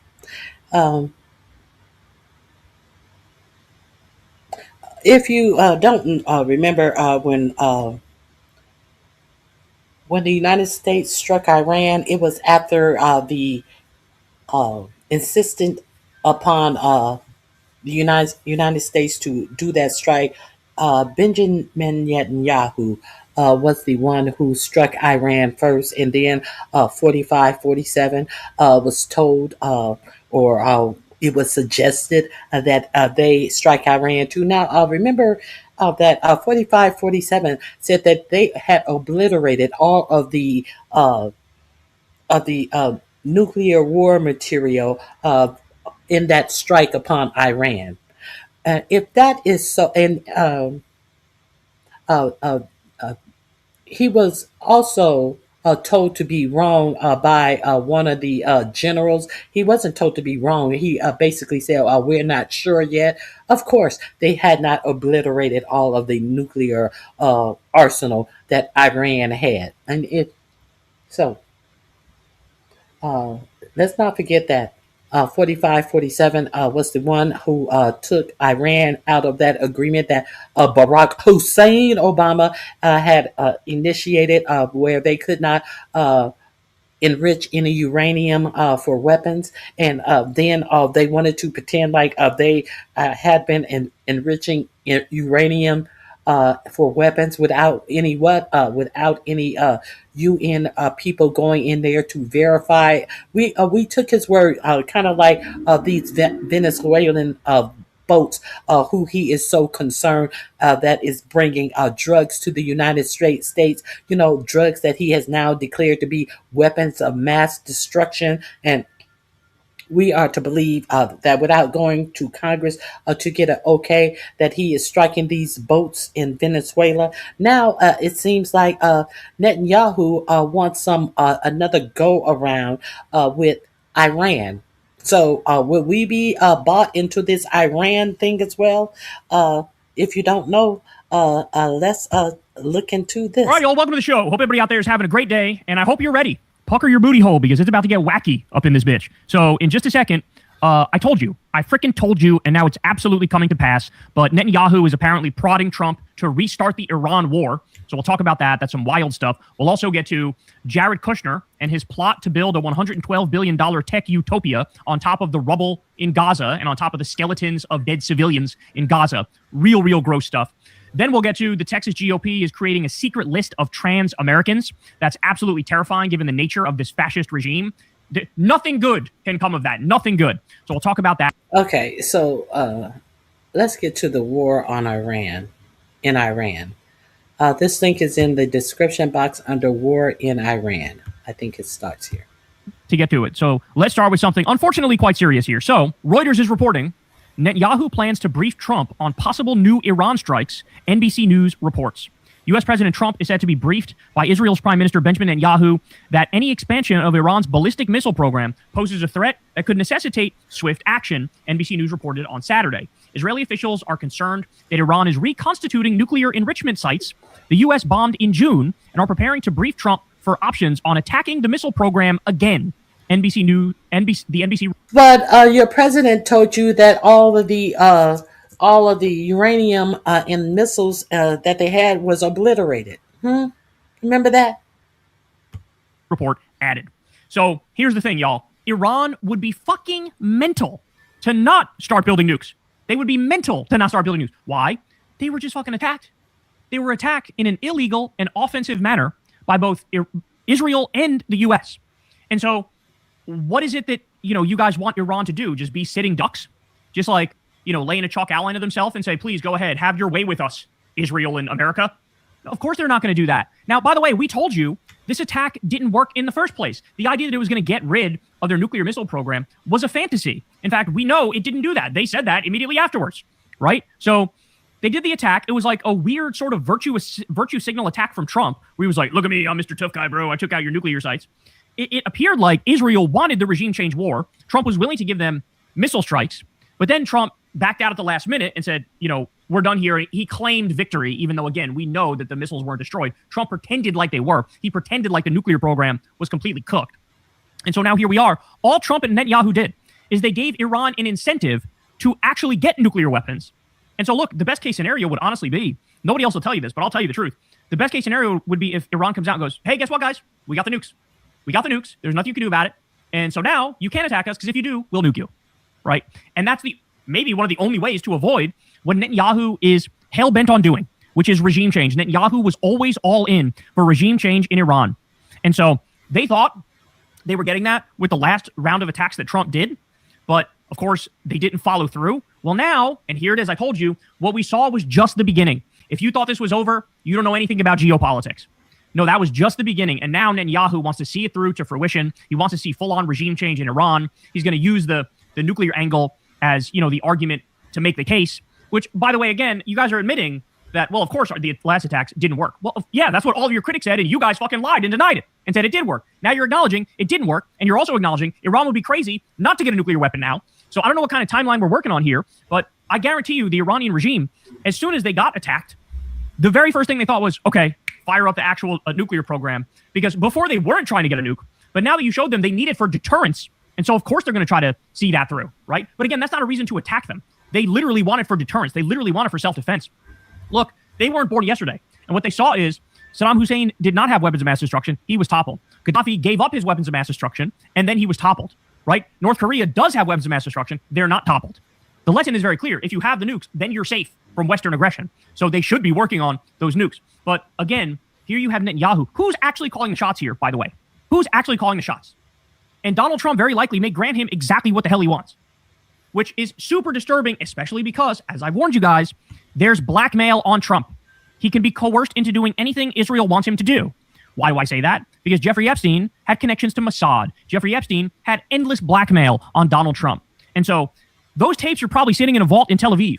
And when Netanyahu says, I want you to finish the job here with Iran, I want you to do regime change, if Trump says no, all Netanyahu has to do is say, okay, well, then I guess the world is going to see what you did with that 13-year-old Katie Johnson, huh? That's all he has to do.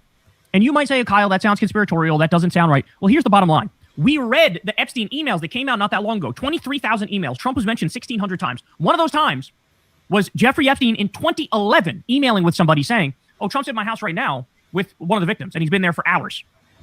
What do you think was going on? Were they playing Monopoly? Were they watching reruns of Murder, She Wrote? Are they big Brady Bunch fans? Were they watching Star Trek? No, we know what was going on. And we also know all of the rooms in Jeffrey Epstein's house were bugged. So look, Trump is a warmonger as is, right? So I think he would be willing to do the war either way. But there's that extra, level on top of it when there's so much blackmail on him that he could be coerced into doing it like that, right? In fact, as I told you, he let Israel illegally annex the Golan Heights. He moved the embassy to Jerusalem. He's already done about 100 things that were like just shockingly, disturbingly stupid and evil. And it's because the Israeli regime can get him to be their puppet and do whatever the fuck they want him to do.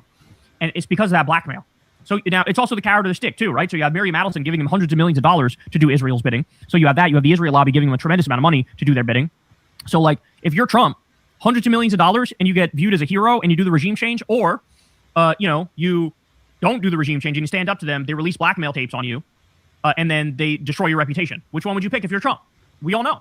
They're going to sing his praise. They're already singing his praises like crazy. You saw Mark Levin at the White House the other day. You saw these Zionist hacks at the White House, Miriam Adelson. They're already singing his praises. The one thing that would get them to turn on him is if he doesn't see this through, if he doesn't try to get the regime change in Iran. So now, if you're following along here, we have the regime change in Venezuela, which they're in the process of trying to do. You have the regime change in Iran. You have threatening Panama, threatening Greenland, bombing Yemen, bombing Somalia. We've never seen a bigger warmonger in my life. And I lived through fucking George W. Bush, y'all. But we have never seen a bigger warmonger in my life. And what we're witnessing here is disturbing. And now Netanyahu is going to... And I hear no one from the right complaining about their tax dollars. Isn't it funny that you hear no complaining about what your tax dollars are doing? As your government tells you they can't afford to give universal health care while they're giving your tax dollars to Israel when the Israeli citizens all have universal health care. Make any of that make sense? But they have money for this.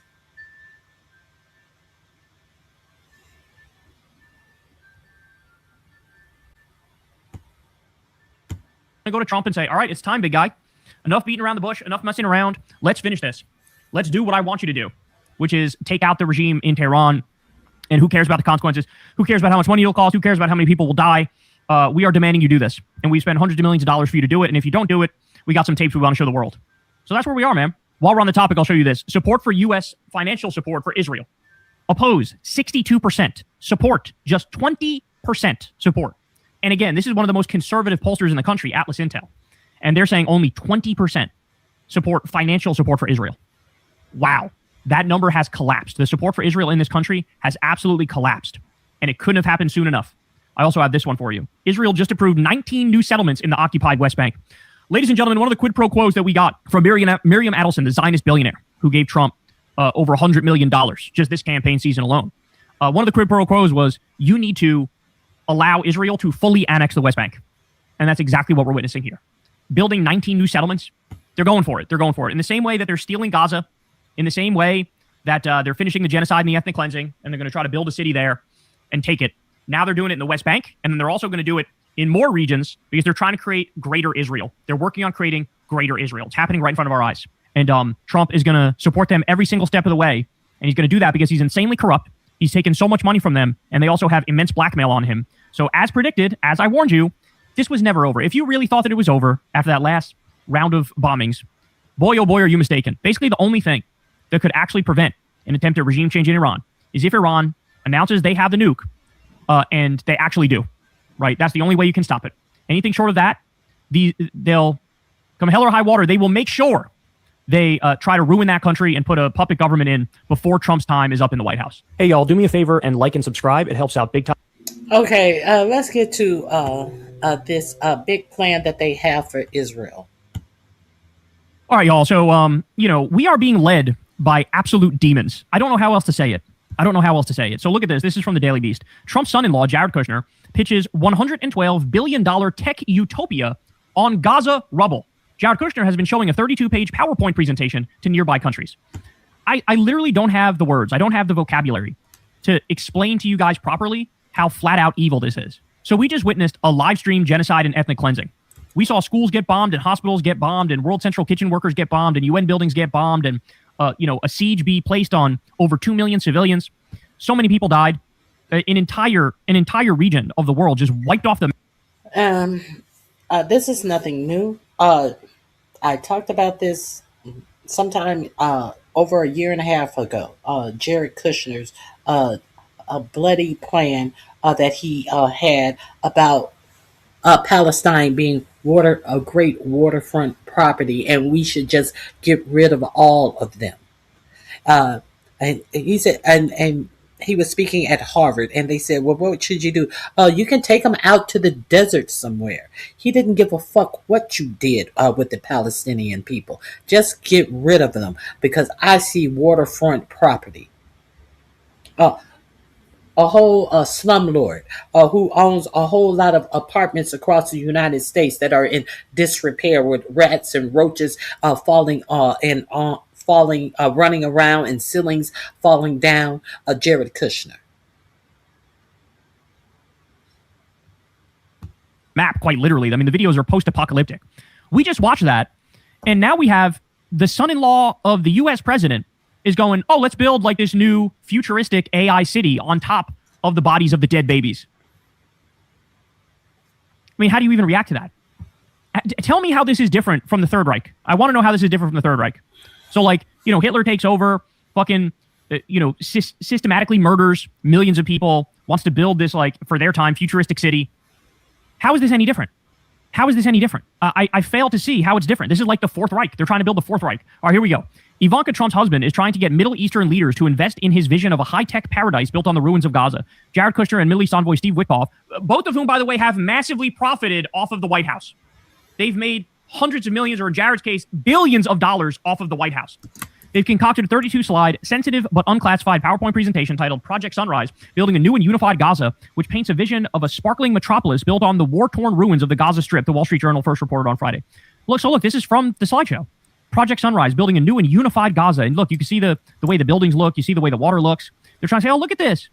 Wouldn't you want to be here? Isn't this incredible? Wouldn't this be a great vacation destination? Wouldn't this be a great place for Peter Thiel and Palantir to give 78 speeches on the Antichrist while simultaneously creating a blackmail file on all Americans? Isn't this a great place for that? The proposal says the U.S. would commit 20% of the development costs to turn the Gaza Strip into a ritzy tourist destination. Let me just pause to point out, you're floating the U.S. spends billions of dollars for this. By the way, Trump cut off the food stamps for 42 million Americans during the government shutdown. You remember that? He cut off 94 million pounds of food aid that was supposed to go to food banks for the holidays, starving the American people. That's what he's doing. He kicked 17 million people off Medicaid, and he's watching health insurance premiums double, triple, quadruple, and even more than that. Hold on. Are you guys able to see what I'm sharing? I don't see it being shared. The man buried his wife on a golf course. Of course, he's... do you guys see what I'm sharing? Rockwell, do you see the link that I'm sharing with you?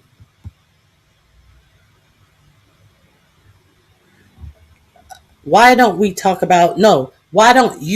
about what I'm talking about? Why don't we talk about what I am presenting? Why won't we talk about these facts that I'm putting on your ass? Oh, yeah. Are you guys able to see the link that I'm sharing? I talk about what I want to talk about. If you want... I can't see it. Thank you, Rockwell. If you want to talk about something differently, go to your channel, crack open a live, and talk about what you want to talk about. Because myself, I'm talking about what I want to talk about on my channel. And if you want to talk about something, talk about that. Let me make sure this is sharing. Okay, now I'm going to have to go back. I thought you guys could see it. I don't know what happened. Let's get into this plans for the Palestine land. I don't know how else to say it. So look at this. This is from the Daily Beast. Trump's son. All right, y'all. So, we are being led by absolute demons. I don't know how else to say it. So look at this. This is from the Daily Beast. Trump's son-in-law, Jared Kushner, pitches $112 billion tech utopia on Gaza rubble. Jared Kushner has been showing a 32-page PowerPoint presentation to nearby countries. I literally don't have the words. I don't have the vocabulary to explain to you guys properly how flat-out evil this is. So we just witnessed a live stream genocide and ethnic cleansing. We saw schools get bombed and hospitals get bombed and World Central Kitchen workers get bombed and UN buildings get bombed and a siege be placed on over 2 million civilians. So many people died. An entire region of the world just what? This is in my description box under Tech Utopia. If you want to go back to it, I suggest you go over to the Kyle Kalinske show. Obviously, I am a fan. Let's continue. Wiped off the map, quite literally. I mean, the videos are post-apocalyptic. We just watched that, and now we have the son-in-law of the U.S. president is going, oh, let's build like this new futuristic AI city on top of the bodies of the dead babies. I mean, how do you even react to that? Tell me how this is different from the Third Reich. I want to know how this is different from the Third Reich. So, like, Hitler takes over, fucking, systematically murders millions of people, wants to build this, like, for their time, futuristic city. How is this any different? How is this any different? I fail to see how it's different. This is like the Fourth Reich. They're trying to build the Fourth Reich. All right, here we go. Ivanka Trump's husband is trying to get Middle Eastern leaders to invest in his vision of a high-tech paradise built on the ruins of Gaza. Jared Kushner and Middle East envoy Steve Witkoff, both of whom, by the way, have massively profited off of the White House. They've made hundreds of millions, or in Jared's case, billions of dollars off of the White House. They've concocted a 32-slide, sensitive but unclassified power. Do you realize that Gaza wasn't even there until after World War II? And your point would be what? Where was Israel prior to World War II? What is your point? Peter McGatlin, what would be your point? Was Israel there before World War II, Peter? Or was it somewhere in a concentration camp before World War II? Peter, your point would be, let's continue.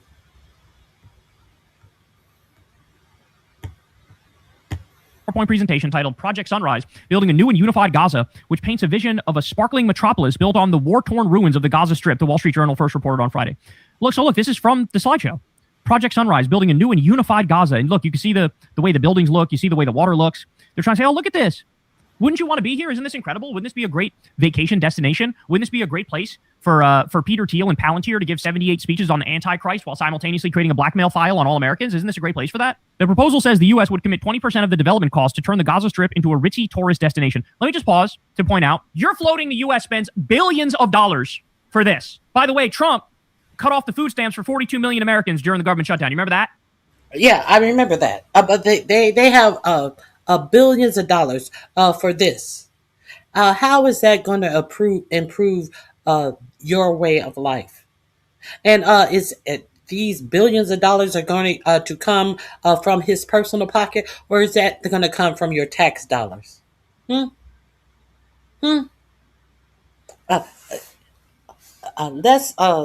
heckle on that.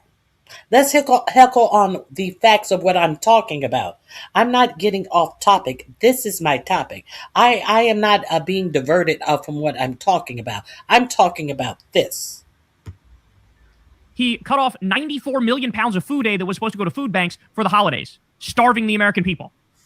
That's what he's doing. He kicked 17 million people off Medicaid, and he's watching health insurance premiums double, triple, quadruple, and even more than that. And here's Jared Kushner. He didn't write a piece and make a 32-point PowerPoint presentation saying, oh, you should probably make sure Americans don't go starving. You should probably try to get the 600,000 Americans off the streets, the 80,000 veterans off the streets. You should probably make it so we have universal health care, single payer, so that nobody goes bankrupt off medical bills anymore and people get taken care of in America. He didn't make a PowerPoint presentation saying that. He made a PowerPoint presentation saying, let's build an evil AI city on top of a mound of dead babies. I'm at a loss here. So this city would be replete with high-speed railways. Hold on a minute. Hold on 1 second.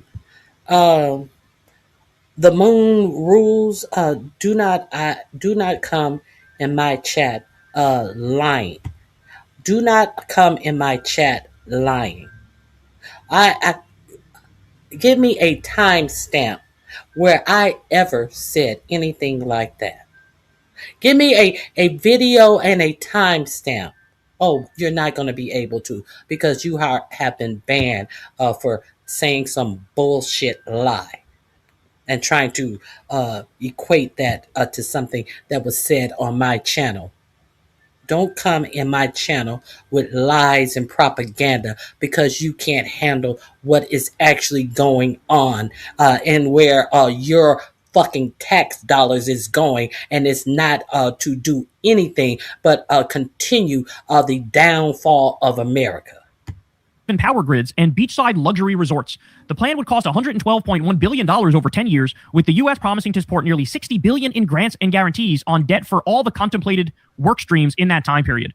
Kushner's pitch: $60 billion. But you want to come in here and lie, but you have nothing to say about your government saying that they're going to prop up a tech utopia in Palestine and spend $60 billion of your tax dollars. Make it make sense. Oh, you guys didn't know that was going on. Oh, you guys are sitting down at Fox News, and Fox News is telling you that black people are your problem.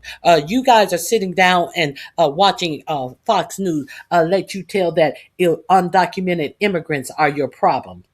You are sitting around and thinking that 4547 is doing something so fabulous by banning black nations from coming to the United States on visas, while you sit and say nothing when 4547 says that there are no qualified workers for jobs in the United States. Thus, they must bring people from India to work at these big tech companies, while you sit down and say absolutely nothing as your own 4547 tells you that there are no people who are educated enough to get in our elite colleges, as your 4547 dismantles the Department of Education to make sure that there will never be anyone educated enough to get into our elite colleges. As J.D. Vance sit his funky ass up at Turning Points USA,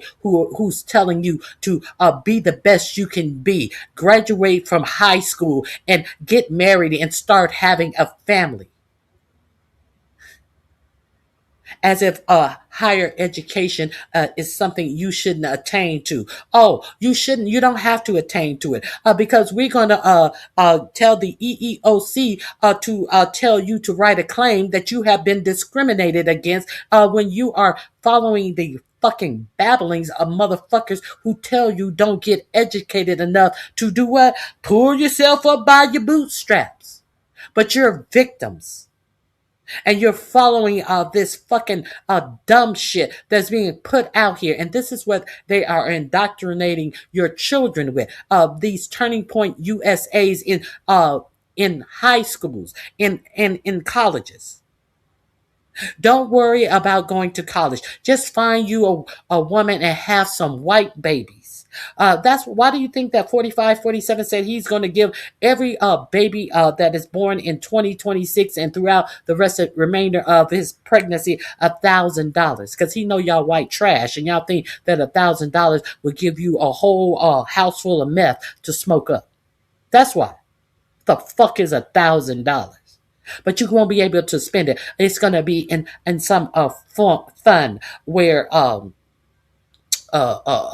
Mr. McStutter over the Department of Treasury, Scott Bissett, will have the rule of how that $1,000 is or is not invested, and if it is invested properly, based upon the interest rate of today, when you are able to get that $1,000 out of that investment, if still any money there, that $1,000 based upon current interest rate will grow to a whole $2,800 by the time your child turns 18. Why do you think that they are telling you to get out of high school and have a family? Are you going to be able to be married and have a family in this economy where all of the jobs are being sucked up by AI? And you're talking about black people. You talking about welfare as if we don't know that there are more white people in the United States on welfare and on SNAP benefits. And you think I give a fuck about what you telling me about me giving you the factual and the actual information about all of the welfare that's being taken away from you as well? You are the faces of welfare. Elon Musk and all of these other immigrants are the faces of welfare. You all have always been the welfare queens. You are the faces of DEI. You are still the face of DEI as you have these unqualified people sitting in cabinet positions. Well, J.D. Vance is the biggest face of DEI. A total unqualified motherfucker who got everywhere that he has gotten from hanging on to the nuts of a gay man, Peter Thiel. But your Christianity won't allow you to open your mouth about any of that. So, you got the wrong one, thinking I give a fuck about all of this, these tactics and all of this racism. Bitch, your racism is ruining your life because you are the biggest benefactors of all of these government subsidies. And when you don't have no job, when you don't have no health insurance, when they throw your mama, your grandmother, and all of the rest of them out of these nursing homes, then you can't take care of yourself. So I know goddamn well you can't take care of your family because you are too busy to looking around to claim to be the victim of other people. But you support all of these rich people who don't give a fuck about you. Let's continue. You ain't got nothing to say about this story, but you're talking dumb shit. But you ain't got shit to say about the real shit that is going on that's going to affect you and how you live your lives because you're stupid. Pitch deck does not provide a specific plan for exactly where 2 million displaced Palestinians would go during the reconstruction period. It does say they would be placed in temporary shelter, field hospitals, and mobile clinics. Jesus Christ. The White House did not respond to the Daily Beast's request for comment. Spokeswoman Abigail Jackson told the Journal, the Trump administration will continue to work diligently with our partners to sustain a lasting peace and lay the groundwork for a peaceful and prosperous Gaza. It's amazing that they're still saying shit like this. Meanwhile, what did Trump do? He did a fake ceasefire, a fake peace agreement, which Israel has violated literally 400 times. And they did that to try to get the world to shut up, to give Israel the cover to continue doing the genocide and ethnic cleansing. Trump's son-in-law and Witkoff reportedly pressed their business connections in the Middle East while hammering out a peace deal in the first Israel-Hamas conflict. Kushner and Witkoff are reportedly trying a similar tactic to secure profitable peace in the Russia-Ukraine war. So far, the two men have shot the PowerPoint to Turkey, Egypt, and wealthy Gulf kingdoms, according to the Journal. Jesus Christ. However, the Middle East experts have serious doubts that Jared and Witkoff's vision will ever come to fruition. Quote, nothing happens until Hamas disarms. Hamas will not disarm, so nothing happens, said Steve Cook, senior fellow for the Middle East at the Council on Foreign Relations. I love how to them that's like oh, we got one thing in the way. It's Hamas and not disarming. That's your takeaway from this? Not like, well, hold on, what are you even talking about here? This land belongs to 2.3 million Palestinians in Gaza. This is their land. They've lived there forever, and we're just going to take it? It's not like, hey, aren't there ethical concerns here? Aren't there moral concerns here? Isn't this unacceptable? Isn't this against international law? Isn't this against U.S. law? There's none of that. It's, man, Hamas won't disarm. Well, shit. Good. Fucking good. If that prevents this fucking horror show from happening, what kind of sick world do we live in, man? Holy shit. The tenuous peace deal is that Israel and Hamas conflicts struck on October 10th hinges on Hamas agreeing to disarm, which it so far has refused to do. Hamas disarm. Again, it was a fake peace agreement. Who are we kidding? Maybe they don't want to disarm because Israel violated the deal 400 fucking times. We're not going to read through the rest of this, but you guys get the gist of what's happening here. So, by the way, to put it in crass and crude terms, Trump released this video. Remember when Trump released this video? It's an AI video on what he wants to see happen in Gaza. Let's take a look at it, and then I'll react and tell you how this links to what we're seeing. So it's an AI video. It says Gaza 2025. What's next? And it goes from a whole bunch of rubble, war-torn area into this like bustling metropolis, this amazing city with beautiful apartments and palm trees and shops, cars driving down the road, this outdoor marketplace. You got Elon Musk eating nachos on the beach or hummus or whatever the fuck that is. You have belly dancing men with beards who have female bodies. I don't know. That's pretty trans inclusive considering how much these people hate trans people. But this is just an AI slot video. But you have a bustling city, a kid holding a balloon that is Donald Trump's face. It's like a golden balloon that's Donald Trump's face, walking around with it. You got yachts that are parked there, people on the beach. Everybody having a great time. You got Donald Trump dancing with, is this another bearded? No, this one's not bearded. Donald Trump dancing with some belly dancer or something. Elon Musk throwing money around on the beach. Kids, the Trump Gaza Hotel, all in gold. You got Elon Musk eating again. It's kind of weird. I don't know why AI has a thing for Elon Musk eating. You got a golden statue. And 4547 thought that it was worthy enough to retweet this out on his live social account. And did you guys didn't think that this was serious? I told you a long time ago that this was serious. This was reported on Democracy Now! Years ago. Golden statue of Trump in Gaza. Another Trump Gaza gold shop where they're selling gold merchandise. You got Netanyahu and Trump laying poolside right next to the Trump Gaza Hotel. So this is what they posted. Ladies and gentlemen, I'm not kidding when I say they're trying to make this happen. And I remember when they first posted this, we were mortified. A bunch of people were mortified. But a lot of Trump's idiot followers were like, ha, ha, ha, isn't that funny? Bro, he's just messing around. He doesn't actually mean anything by that, bro. He's just trolling. He's trolling. No, he literally let them finish the genocide and the ethnic cleansing, lied about there being a ceasefire when there wasn't, let Israel continue to kill relentlessly. And then now his son-in-law, who took $2 billion from Saudi Arabia, by the way, is totally bought and known by them, allegedly has slipped them classified information. His son-in-law is like, yeah, here's the plan. We're going to do exactly what this AI video said. That's the goal. We're going to build Trump hotels and casinos on the beach, golden statues to Trump, balloons to Trump, Trump fucking gift shops. We're going to have all that going on. That's what we're going to do. This is our plan for Gaza. Again, I'm literally at a loss for words. I don't know how to describe how profoundly disturbing and disgusting all this is. Like, I'm living through history, and I feel like I'm in the Twilight Zone because I feel like everybody around me is like nowhere near as outraged as they need to be in order for the world to make sense, right? The media should be screaming about this at the top of their lungs. The Democrats should be screaming about this at the top of their lungs. Republicans should be leaving the Republican Party en masse over this to say, well, what the fuck? Why would we? This is so crazy. I thought we were anti-war. Now we're going to do a genocide, steal the land, and build a futuristic AI tech city that has golden statues to Trump. Like, what are we talking about here? What are we talking about? And at the same time, as I pointed out, you're giving $40 billion to Argentina, tens of billions of dollars to Israel. You're going to use U.S. tax money to build this. As Americans are starving, as Americans can't afford healthcare, as unemployment's going up and inflation's going up. Have you all lost your fucking minds? Have you all lost your minds? And then remember, guys, this is all about the grift too. Like, this is literally also Jared Kushner and Steve Witkoff and Donald Trump can get wealthy off of this. It's like that fake Ukraine peace deal they made where they said, oh, you give us 50% of all of your natural resources and your ports from now until the end of time, and then we'll give you more money and more weapons and we'll support you in your war against Russia. So why do you think they cut that deal? They cut that deal because they're profiting off of it personally. This isn't just like, oh, it's a deal where that wealth is going to the U.S. No, Witkoff and Kushner are profiting off of that personally. And then, by the way, they still stabbed Ukraine in the back after that, and they're negotiating with Russia to end the war and not give Ukraine all the weapons and the money that they're supposed to according to that original deal. But like everything they've done, I mean, they have plans for, a hotel or a resort in Oman. They already have one that opened, $1.5 billion resort in Vietnam. You got, different things in the UAE and Saudi Arabia and all these different places. Like, we no longer have a situation where the foreign policy of the U.S. is being done for the American people, right? Like, the American people are the constituents. We pay the government does this stuff in our name. It's not like that anymore. Now you got these greedy fucking businessmen trying to get a cut off of anything and everything they do. And so they've mixed together personal wealth and the state, right? And like Trump's crypto bullshit.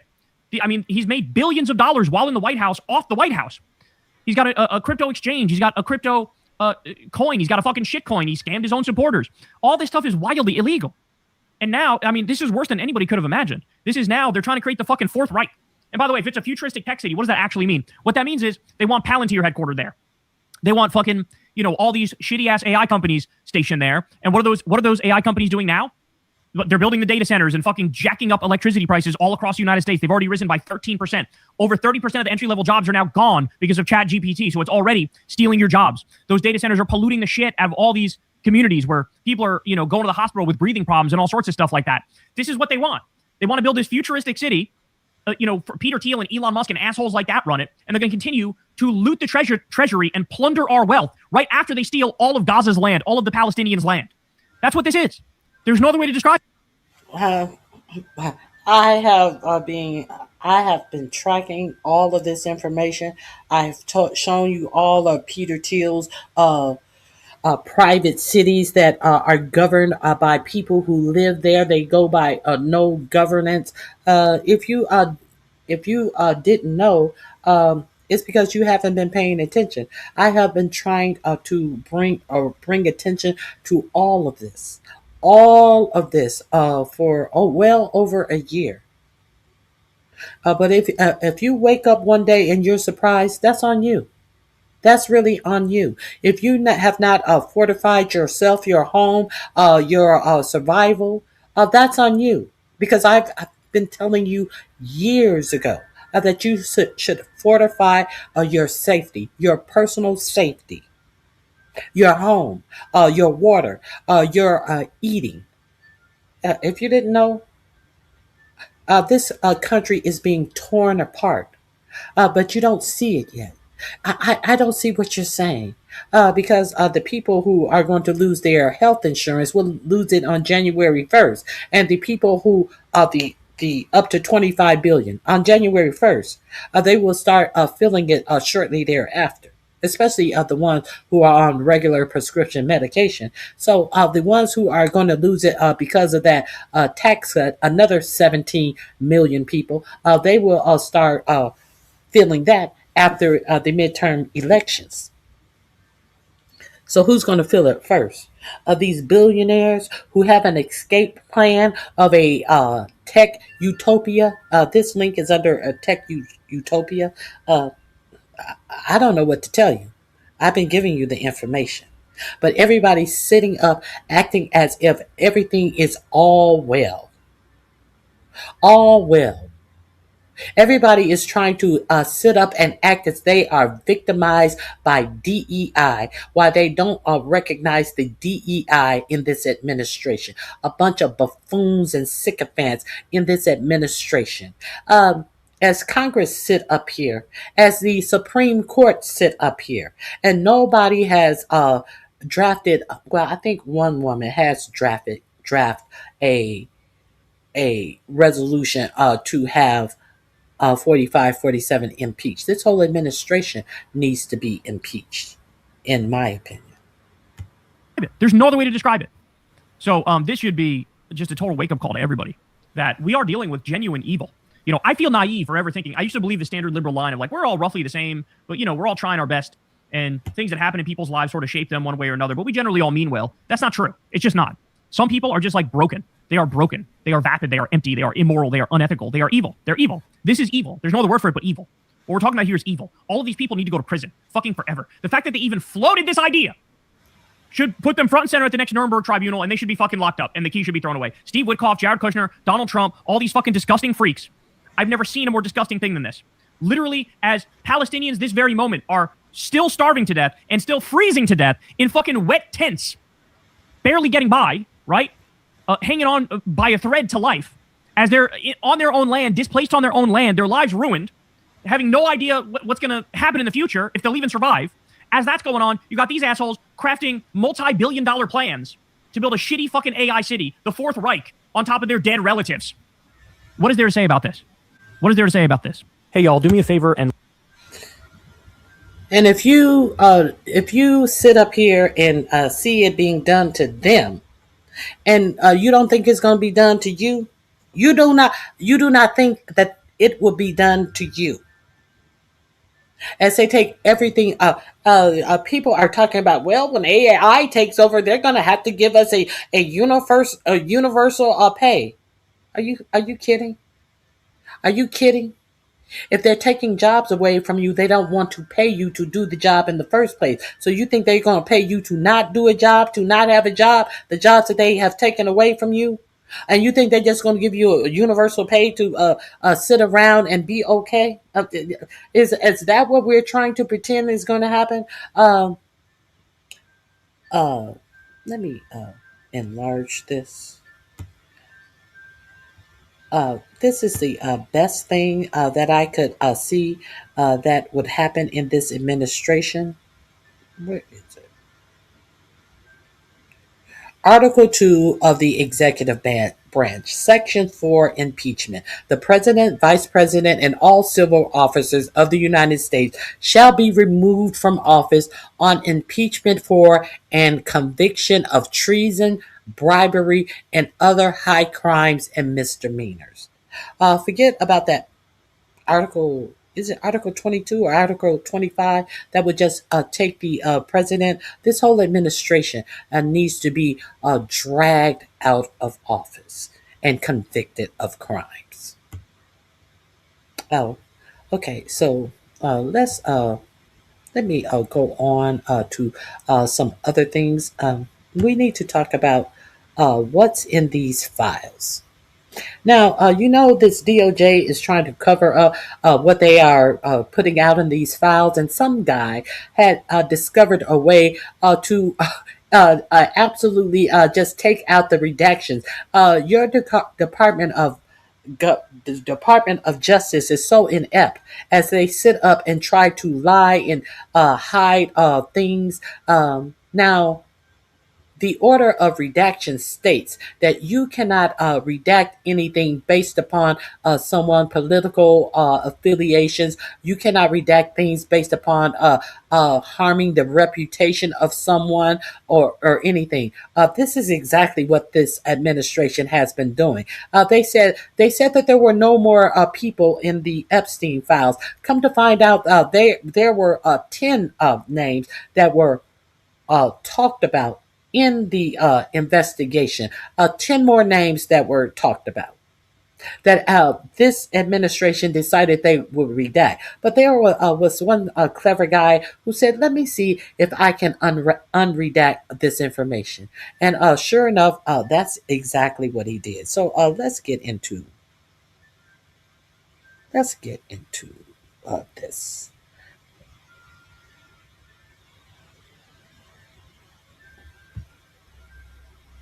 We're at a pace of more than one a week for the blatant and brazen and consistent and frequent lawlessness of this presidency. And so we brought another lawsuit today, joined by nearly all of the Democratic attorneys general.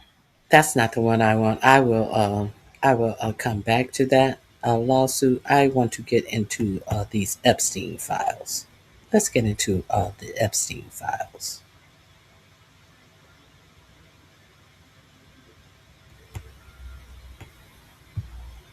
About Venezuela, sir, have you spoken to American oil companies that have had their assets seized about what a post-Maduro Venezuela would mean for them, and what coming back and restarting operations? The big ones, yeah. Well, Trump still has regime change in Venezuela on his mind because he needs the American people to know that he is tough on crime and also tough on drugs. But now he's confirming that he has discussed the aftermath of military action in Venezuela with the American oil companies. And I wonder why that could be. And this comes as the U.S. Coast Guard is currently pursuing a third oil tanker in international waters. So during last night's press conference at Mar-a-Lago, Donald Trump was asked about his intentions for Venezuela, including what exactly he plans to do with all of the oil America has seized. Speaking of Venezuela, oil, what are we going to do with the oil that we have? Going to do with what? The oil that has been seized. The United States seized 1.9 million barrels of oil on December 10th. We're going to keep it. Where's it? Are we going to sell it? What are the strategic? Maybe we'll sell it. Maybe we'll keep it. Maybe we'll use it in the strategic reserves. We're keeping it. We're keeping the ships also. I'm laughing. It's so dumb. We're going to keep it. So we're just stealing oil down. We're keeping it, and we're going to keep the ships also. We're keeping it. Mm-hmm. We're keeping the oil that we say is bound for China. That China paid Venezuela for this oil. We're going to keep it. Okay. Thank you for telling us everything's all good now. You think so? From Venezuela. So he confirmed that he's discussed the prospect of Venezuelan regime change with oil companies that could stand to benefit from Maduro's ouster. He then hinted that military action could soon be taken on mainland Venezuela, in addition to other South American countries. Take a look. You just referenced the lower. In addition to other South American countries, not just Venezuela, in addition to other South American countries. Now, I told you about this sphere of influence that 4547 thinks that every country in this sphere rightly belongs to America. Did I or did I not tell you that? A fool. Amount of illegal drugs are coming by sea, and you just said that you're going to start that same program. In Venezuela, in addition to other South American countries. Take a look. You just referenced the lower amount of illegal drugs that are coming by sea, and you just said that you're going to start that same program on land soon. Are you just referring to Venezuela, or are you referring to other countries of land? Anywhere drugs are pouring in, anywhere, not just Venezuela. Anywhere drugs are pouring in, that's what he said. So Trump isn't the only member of his administration making it abundantly clear what his intentions are. So Secretary of Homeland Security Kristi Noem, she was asked about the 2 Venezuelan tankers that the U.S. has already seized and the third one that it's tracking down. Here's what she said on Fox. This operation specifically against the Venezuelan shadow fleet is led by the Coast Guard, and the Department of War has been fantastic partners in making sure we're not just interdicting these ships, but we're also sending a message around the world that the illegal activity that Maduro's participating in cannot stand. He needs to be gone, and that we will stand up for our people. They're using these dollars to funnel and purchase and proliferate drugs around the world that's killing the next generation of Americans. So don't forget what this is about. This is an enemy of the United States that we're taking strong action against, and our Coast Guard's doing a rock star job going out there and interdicting these ships safely, but also sending a strong message that we will stop this flow and we will continue to stand up for our country. And of course, in her viral interview with Vanity Fair, Trump Chief of Staff Susie Wiles made this blatant admission. She said he wants to keep on blowing boats up until Maduro cries uncle. The people, way smarter than me on that, will say that he will. So that is basically an admission that he is going to keep antagonizing Venezuela. He's doing all of this, by the way, Cenk, without talking to Congress. There has been no actual any kind of legislation that allows him to do any of this stuff, but he has weaponized his Department of War, as he has called it. It's very childish. But Cenk, I am kind of confused though, and maybe you can help me understand. Is this about drugs or is this about oil? What are we actually doing, and why can't he just say what his actual motives are? So it's definitely not about drugs. There's no fentanyl coming from Venezuela. There's a tiny amount of cocaine, but Mexico, Colombia, and others have much more cocaine. It's just a fabricated reason. And then they even bothered to signal to us that it's a lie when he said, oh, those drugs coming from Venezuela are weapons of mass destruction. And why don't you just say, I've turned into a neocon. I lied about everything during the campaign. I'm pro-war. I'm gonna start a totally senseless war with Venezuela, partly for oil, partly for the defense contractors. It turns out amazingly, partly for Israel, because Venezuela dared to once work with Iran on drones or something. And because Marco Rubio wants to depose Venezuela and then Cuba. So those are the real reasons why this is an insane, ludicrous potential war. But I think what offends me more right now immediately is they've turned us into thieves. We're just going around stealing other people's ships. One of the ships is from Panama. Like, who cares? Just steal it, take it. We'll take the oil. We'll just take your stuff. We're a bunch of thugs. Well, I love America. I don't want America to be seen like that by the rest of the world. So that's a huge problem. I want America to be the good guys. I don't want us to be like these people that are warmongers that are starting wars for no reason with a whole bunch of people that happen to have a lot of oil. And then whenever we don't like things going in a certain direction, we just take your stuff. And then the second giant problem is that international law and order are completely breaking down. So now the Chinese are like, okay, well, that oil was probably gonna go to China. So, okay, now I'm missing some oil. Should I steal someone else's oil? Should I steal your ships? Whose ships should I steal? Because apparently there's no law anymore. So I guess whoever is the big countries, we're all gonna start stealing from all the other countries. And next thing you know, we'll be in perpetual war throughout the planet. And this is from the anti-war president. Anti-war my ass. This guy lied to you. He's a grade A con man. And the minute he got in office, what did he do? The same exact thing that everyone in the Uniparty and everyone in the establishment does. He started creating more wars. He started doing tax cuts for corporations, and he did nothing for you. He cut your SNAP, he cut Medicare, he cut all the essentials. He fired a whole bunch of innocent people, all to serve the donor class. He's the same kind of global elitist that he ran against. He's the swamp he ran against. No, we don't need a war with Venezuela. And no, we shouldn't be stealing other countries' stuff just because we feel like it. Just because Rubio and Trump want to feel more manly, okay? And whatever other donors want money for themselves at great cost to the American people. For God's sake, for once in our lives, we got to elect one honest man to actually serve America and not the donors' interests and global interests. Yeah, and I'm just confused as to how the people who voted for a president who explicitly said he wasn't going to start any new wars, he was going to pull out of other countries, he didn't want to give aid to them, how that guy is doing everything that he's doing now and they still support him. And what's puzzling to me also is that they act as though they're like surprised that he's doing the things that he's doing, but like why? For 10 years, Cenk, like on networks like this one, we have been saying this is exactly who he is. This is exactly what he's going to do. In a lot of ways, he is very, very predictable. Don't forget, Noble Mobile saving you a ton of money. So a lot of people are signing up now and beginning to realize, what the hell? Why am I paying so much for Verizon and AT&T? So your bill's only $50 a month, but it can actually be less.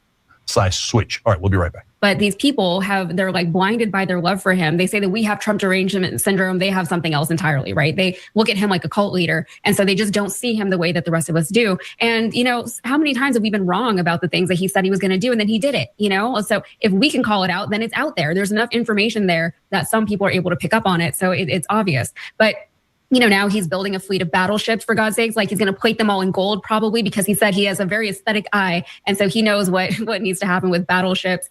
Pete Hegseth thinks that he's like Jack Sparrow out in the Caribbean pirating all these oil tankers or something. Like, what is going on? And Congress at this point really doesn't have any means to stop him, because he has the Supreme Court on his side. He has the Department of Defense on his side. And Congress is not going to do anything because they haven't done anything thus far. All right, and look, even half his base is gone already. So the half would just follow whatever Trump wants, but the other half is like, wait, I'm positive we said anti-war. I'm positive. Every time you ring the bell below, an angel gets his wings. Totally not true, but it does keep you updated on our live shows. Hold on. Tim Lane, you are on the wrong side of the fence, lady. Okay, arrests are coming. Yes, arrests are coming. If you have not heard about the NSPM 7 list of people that 4547 is putting together about these alleged terrorists in the United States, I've already covered that, sweetheart. I've already covered that. Trump's enemy list. I'm sure you haven't heard it on regular media.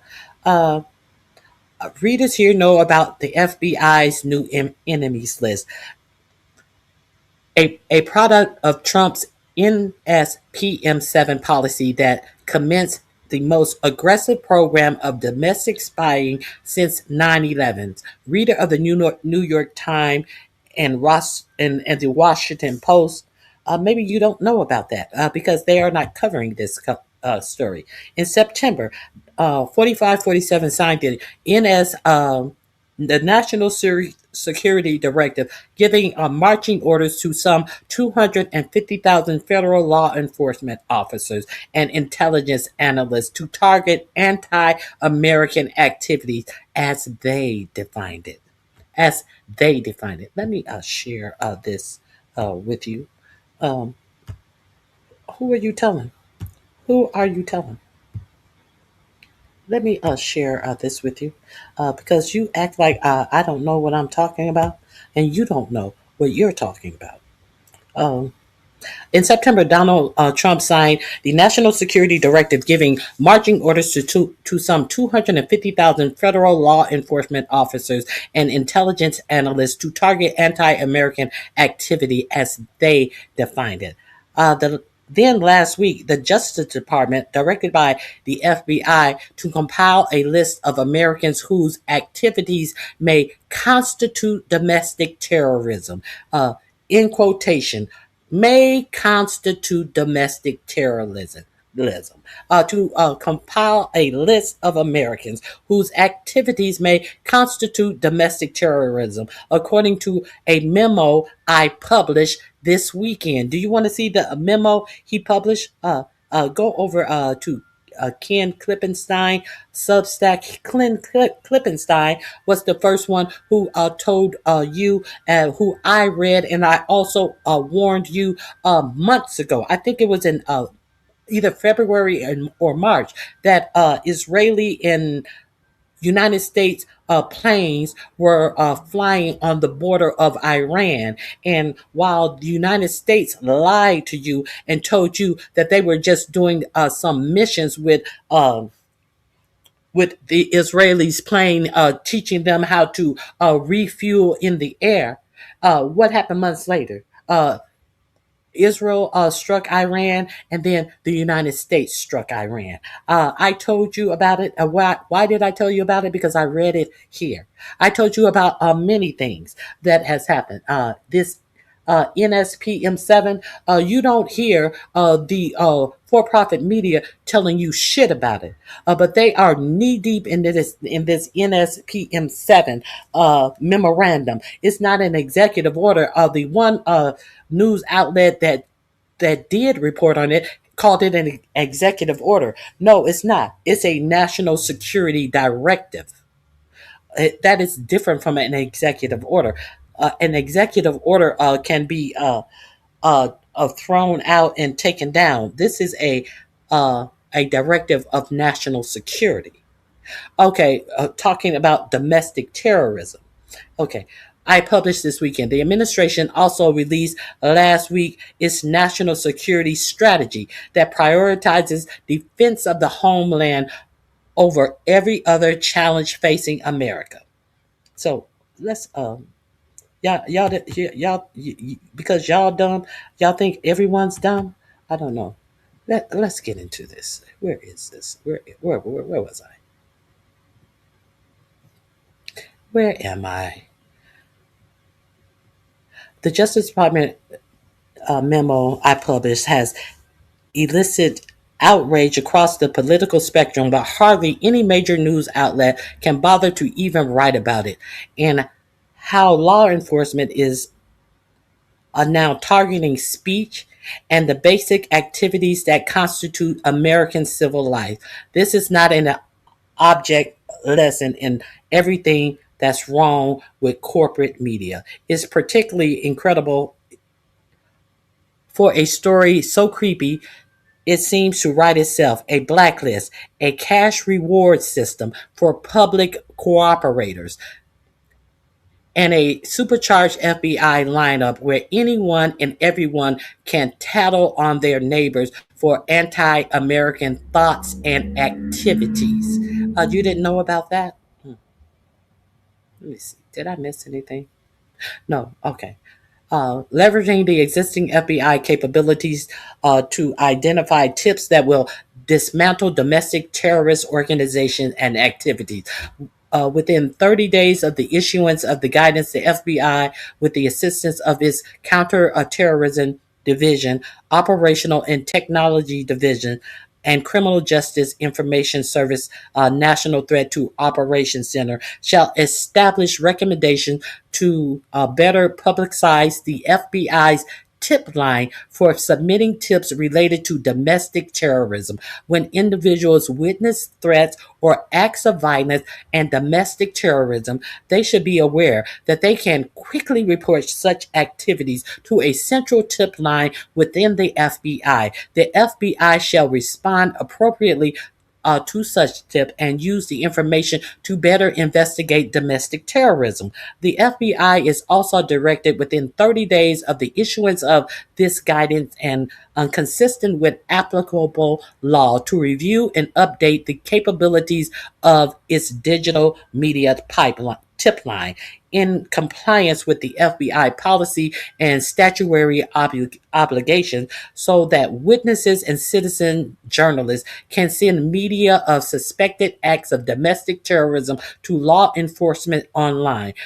Further, because information from within an organization is often necessary to effectively dismantle large criminal enterprises, the FBI shall establish a cash reward system for information that leads to the successful identification and arrest of individuals in their leadership. Now, remember, I showed you a congressional oversight where they asked the head of the FBI who is the greatest threat to American in as far as domestic terrorism, and he said, "Well, the president has said that." I will play that for you. I will play that for you. He had no answer, but he said that the president said that the greatest threat was Antifa, a non-entity entity, and he could not answer any questions about this alleged Antifa, who has popped up on the top of 45's 47 list of domestic terrorists, as they took white supremacists off of the top list, never to be seen again, as they have taken that off of the FBI number one threat to America. Who you think you're talking to? Who do you think you're talking to? This is that right there is a screenshot of the DOJ memo saying as much. Weren't they paying people to phone in tips on the Jews? Wasn't that what Hitler was doing? Huh? Who you think you're talking to? Because you stupid. You think I'm stupid? Cause you stupid? Oh, okay. Let me drop the link. I'm gonna drop the link for this in my chat. You can peruse it at your leisure. You can peruse it at your leisure. Here you go. I would advise you to peruse a lot of things about this NSPM7. One of the only media outlets that even wrote about the Justice Department order, Rutgers, failed to mention some of the most alarming developments contained within it, instead focusing on what could be the only boring part of the entire document, the tax laws. So they talked about how they would take people tax statuses away, instead of talking about how it would impact you in being arrested. Let me see.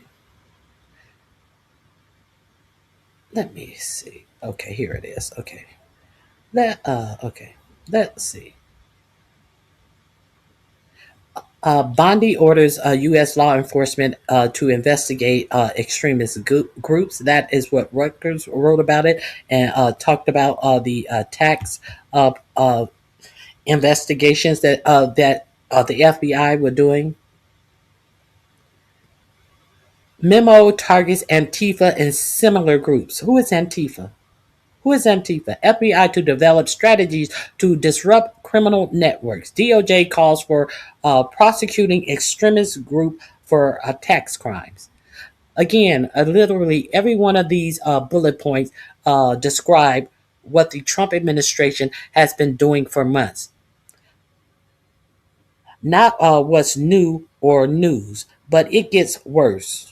I'll let you read that. I want to get to what I don't care how Rutgers is not reporting it properly. That goes into that.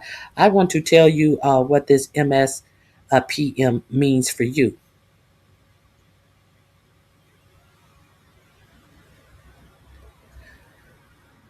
Not having gone to journalism school myself, I guess I missed the lesson on how compelling tax law is, but it gets worse for the NSPM7. It is a broad reordering of the sprawling domestic spy machine is not addressed. The Guardian subheadline goes on, move is part of Trump's broader crackdown on left-wing groups, including designation of Antifa as a domestic terrorism group. But these orders are not just about Antifa and casting them as only applying to this marginal group rather than to the entire public is both dead wrong and a surefire way to make people think that what Trump is doing won't affect them directly. This is the same error that led to the NSPM7 not getting coverage in the first place, with outlets such as C-SPAN confusing it with Trump's Antifa designation. A common refrain from the major media, know it all, that Antifa doesn't exist, so nothing would happen. But the Trump administration has its own definition of Antifa, using the label to expand to other groups that they are also targeting. Besides, now, the media knows that there's no such thing as Antifa. So they're just like, okay, they're not going to be able to find nobody in Antifa. But they are defining what they are saying Antifa is. This is a self-defined entity that this government is going to say that based upon what you do, where you go, how you spend, the surveillance that J.D. Vance's buddy Peter Thiel has on you, they're going to predetermine if you are going to commit a crime. And the media is not telling you any of this. And besides, isn't it the public's job to decide if they consider this domestic crackdown a threat? Unlike say Rutgers editor, They aren't the ones with the fancy legal departments to defend themselves if they become target of the NSPM7 machine. This, this we review, you read style of journalism marginalize the public from participating in their own governance, and nowhere is it worse than in the secretive world of national security, where not publishing documents is basically a reflex. In the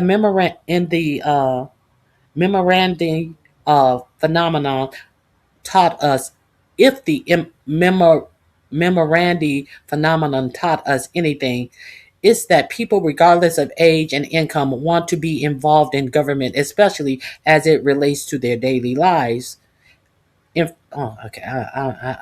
Okay. He talked about Rutgers too much in that one for me. Let me go back to his homepage where he actually get into the NSPM7.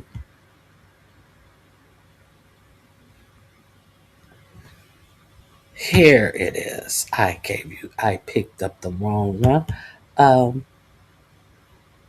FBI making a list of American extremists. Leaked memo reveals. Attorney General Pam Bimbo has ordered the FBI to compile a list of groups or entities engaged in acts that may constitute domestic terrorism, according to a Justice Department memo published here exclusively. The target of those expressing opposition to law and immigration enforcement, extreme views in favor of mass migration and open borders, adherence to radical gender ideology, as well as anti-Americanism, anti-capitalism, and anti-Christianity. These are the parameters that your Justice Department has told the FBI to compile a list on. What is anti-Christianity? What is anti-capitalism? What is anti-Americanism? I'm pretty sure every one of you can define it a different way. But this is going to be defined by the Justice Department. You know, the Justice Department that are hiding these Epstein's files? But they are supposed to make these decisions about you being put on a terrorist watch list based on being in favor of mass migration and open borders, adherence to radical gender ideology. You're going to be put on a list by your government. Did you know this? Did you know this? What does isn't that all of this vague talking and talking about putting American citizens on lists? And you actually think that they are going to be paying income to people who have been put out of the job for AI, when they already are setting up these vague lists to put American citizens on, saying that you are a threat to America. And you think that you're going to be around to collect money because AI took your job, because you sat down and didn't say a motherfucking word when 4547 said that no state can interfere and make any rules against AI in all 50 states. What the fuck you think is going on? You think that somebody's going to do something for you as you sit up here and don't do nothing for your motherfucking selves? Do you think that the states are going to do something for you? You think the government's going to do something for you?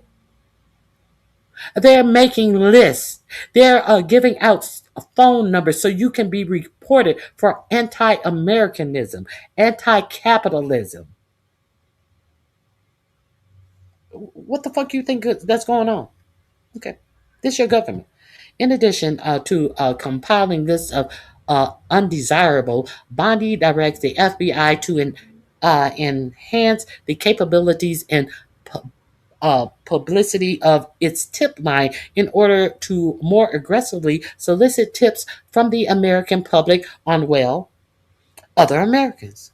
To that end, Bondi also directed the FBI to establish a cash reward system for information leading to the identification and arrest of leadership figures within these purported domestic terrorist organizations. The memo later instructs the FBI to establish uh, cooperators to provide information and eventually to testify against other members of the group. The payout don't end there. Justice Department grants are now to prioritize funding to programs for state and local law enforcement to go after domestic terrorism. Your local beat cop can determine that you were doing something that is terroristic and report you. So understand. Have cops been infamous and famous for, or infamous, shall I say, for just rounding up people for making false arrests? Are cops known for this? But these are the people who are going to be also reporting you as domestic terrorists. In a section titled Defining Domestic Terrorism Threat. Now we're about to define it. Let's defining the domestic terrorism threat. The memo cites extreme viewpoints on immigration. Defined. Radical gender ideology. Defined. And anti-American sentiment. Defined. Indicators, not facts that you have done any of this. These pesky little indicators. You know, these pesky little indicators that Peter Thiel prompted you and told you that Palantir would be able to indicate people who are about to commit crimes. And you think I'm crazy when you stupid? You think I'm crazy, but you're stupid. Okay, indicators that federal law enforcement are instructed to refer to FBI Joint Terrorism Task Force. Those Joint Terrorism Task Force are then instructed to use all available investigative tools in order to map the full network of culpable actors involved in both inside and outside of the United States. You know, that investigative thing that they gave the Palestinian people who are being hunted down by the Palantir drones, and they were given kill numbers based upon what AI determined their closeness and their proximity to a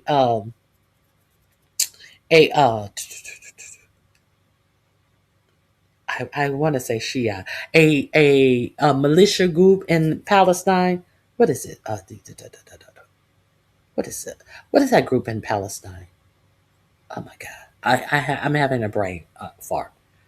So you, based upon this investigation, are going to be examined, and your proximity to these alleged domestic terrorist group is going to be figured out based upon something that they're getting from AI.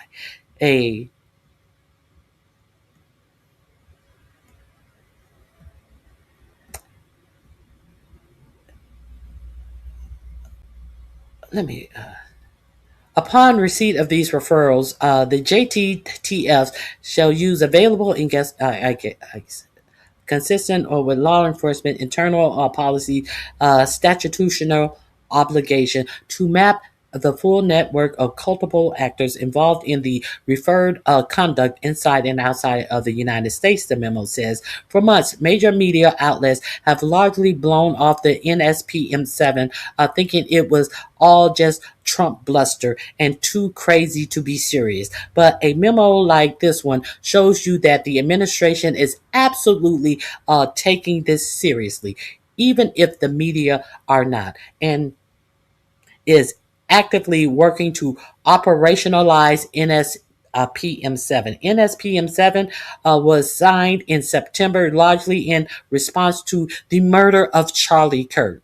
So This is the guise that they decided to slip this in, and the media is paying it absolutely no attention because they know that there is no such thing as Antifa.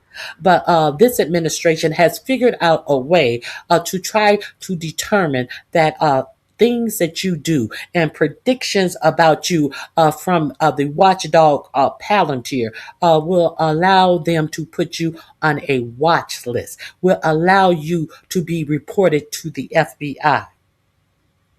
And you're not worried about what your government is doing because you're worried about undocumented immigrants. You're worried about black people. You're worried about pretending like you're a victim to someone who cannot even victimize you.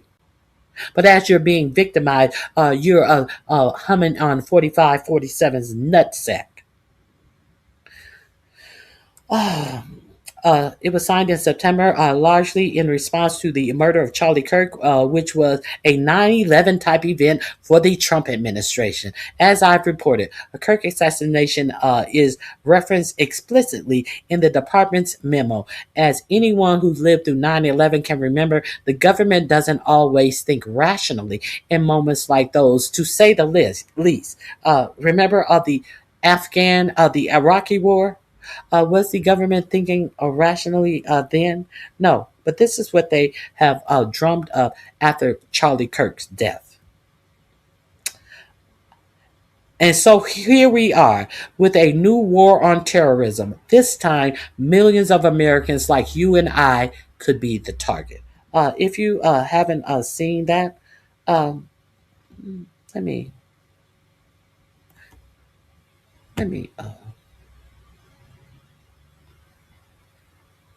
NSPM7 labels common belief as terrorism indicators. Common beliefs are labeled as terrorism indicators.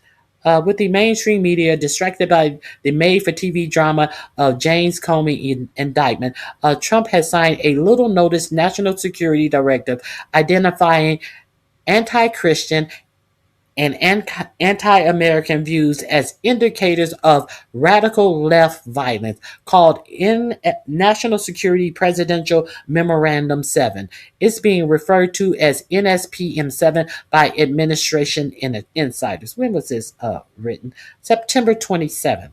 A lot of you don't know nothing about this. This is the first time in American history that there is an all of government effort to dismantle left-wing terrorism, Trump Homeland Security Advisor Stephen Miller said, referring to the issuance. Stephen Miller. Stephen Miller. This is the first time ever, and that should terrify you. To the extent, says Stephen Miller, who is living in a general's or a captain's home on a secure military base, because he can spew out all of this hatred, but he's afraid to live amongst the people. You notice that this administration doesn't want to live amongst the people? Why is that? Why is that? To the extent that the major media noticed the directive at all, even C-SPAN incorrectly labeled it an executive order, like this week's designation of Antifa as a domestic terrorism organization. Okay. It's hard to overstate how much different the NSPM7 is from the over 200 Executive Order 4547 has frenetically signed since coming back into office. An executive order publicly lays out the course of day-to-day federal government operation, whereas a national security directive is sweeping policy decree for the defense, foreign policy, intelligence, and law enforcement apparatus. National security directives are often secret, but in this case, the administration chose to publish the NSPM 7 only the seventh since he has come into office. Previous national security directives have been controversial, even politically earth-shattering. In 1980, for example, Jimmy Carter signed a top-secret presidential directive, PD-59, directing new nuclear warfighting policies that persist until the end of the Cold War. When revealed, the PD-59 caused a public furor. But the public has no problem with this. George W. Bush signed a series of classified national security directives after 9/11, the most famous of which authorized NSA unlawful domestic intercepts and directive that wasn't publicly revealed until 4 years later. In NSPM7, Countering Domestic Terrorism and Organized Political Violence, President 4547 directs the Justice Department, the FBI, and other national security agents and departments to fight his version of political violence in America. Understand, this has happened after their big 9/11, which is Charlie Kirk. Was Charlie Kirk death a big a 9/11 for you? How did Charlie Kirk death affect you and how you lived your life? But we are to believe that this was some big, huge event that disrupted the American way of life. So therefore, this must be instilled because of what happened to Charlie Kirk under the guise of left-leaning violence. And none of this shit has been proven. None of the many changed clothing of the alleged shooter can be proven. None of he took his weapon apart and he put it together here, and then he jumped down off of the roof here, and he left the screwdriver up here, so we know this is how he put the weapon back together out of his big bike, out of his book bag. However, the weapon of the screwdriver was left on the roof, and we found the weapon reassembled in the woods. But how did he reassemble it in the wood if he left his screwdriver on the roof when he assembled it after he got on the roof to make the shot? None of this, all of this bullshit behind Charlie Kirk. Now, if you want to talk about false flags, what is more likely a false flag? That we are pretending that the killing of Charlie Kirk has disrupted American life to the point that you have directives out here saying that you must report people who are un-American, who promote sexual ideologies that this government don't agree with, that are unchristian like. From a whole bunch of motherfuckers. Let's not forget that every time that the Republicans have a convention, the Grinder app freezes up because there's so many dick lickers out here to hook up with strangers at these conventions, much like they did at Turning Point's event this past weekend. The Grinder app, the hookup app, the come get some strange dick app froze up once again, like it did when they had the memorial in Arizona for Charlie Kirk, much like it did at the Republican National Convention. The Grinder app froze up because it was being used so much from all of these alleged Christians who are trying to tell you that there's something wrong with you and you are going to be put on a list about believing in certain sexual ideologies. So they want to talk about false flags all the time. And look what the death of Charlie Kirk that did not impact your life or my life in the slightest. That did not change your way of living. That did not take money out of your pocket. Well, but they are diverting the people who are taking money out of your pockets. The people who are getting rich on this technology. The people who are scamming into your data, predicting your next move. To say that you're a criminal, that's putting money in someone's pocket. Okay, let me drop this right here. I just wanted to refresh you on the fact that you have got to be crazy if you think that you telling me something that I don't know about this government, while in the meantime, you know absolutely nothing about what's going on in this government. So I didn't mean to go that way, but sometimes you got to meet the bullshit with the actual facts. So let's move on. Let's get into some more distraction. Um, Now, this is new. I haven't seen this one. I'm going to share this with you. We're going to learn about this together. Let me share this with you.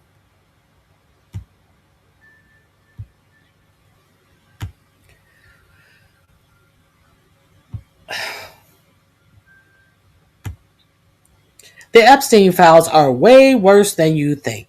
Are they? How could they be? A favor, sign up to get every full interview. You don't want to miss it. This week, I'm going to be talking to the man himself who got the Epstein. Again, sign up below. And of course, go sub to my boy Corin's channel, Corin's World on YouTube, because he has an awesome podcast with yours truly on every Monday night, 8:30 p.m. Eastern time. And we shoot the shit and we answer super chats. And you guys are welcome to come hang out with us. All right, y'all. So without any further ado, let's go ahead and jump right in the deep end here. So let me start with this. More Epstein files keep coming out. As you know, this has been a clusterfuck to say the least. I mean, they were supposed to release all the files with only redacting the victim's information. They didn't do that at all. They released 1% of the files, and they redacted a bunch of stuff about the perpetrators and the criminals.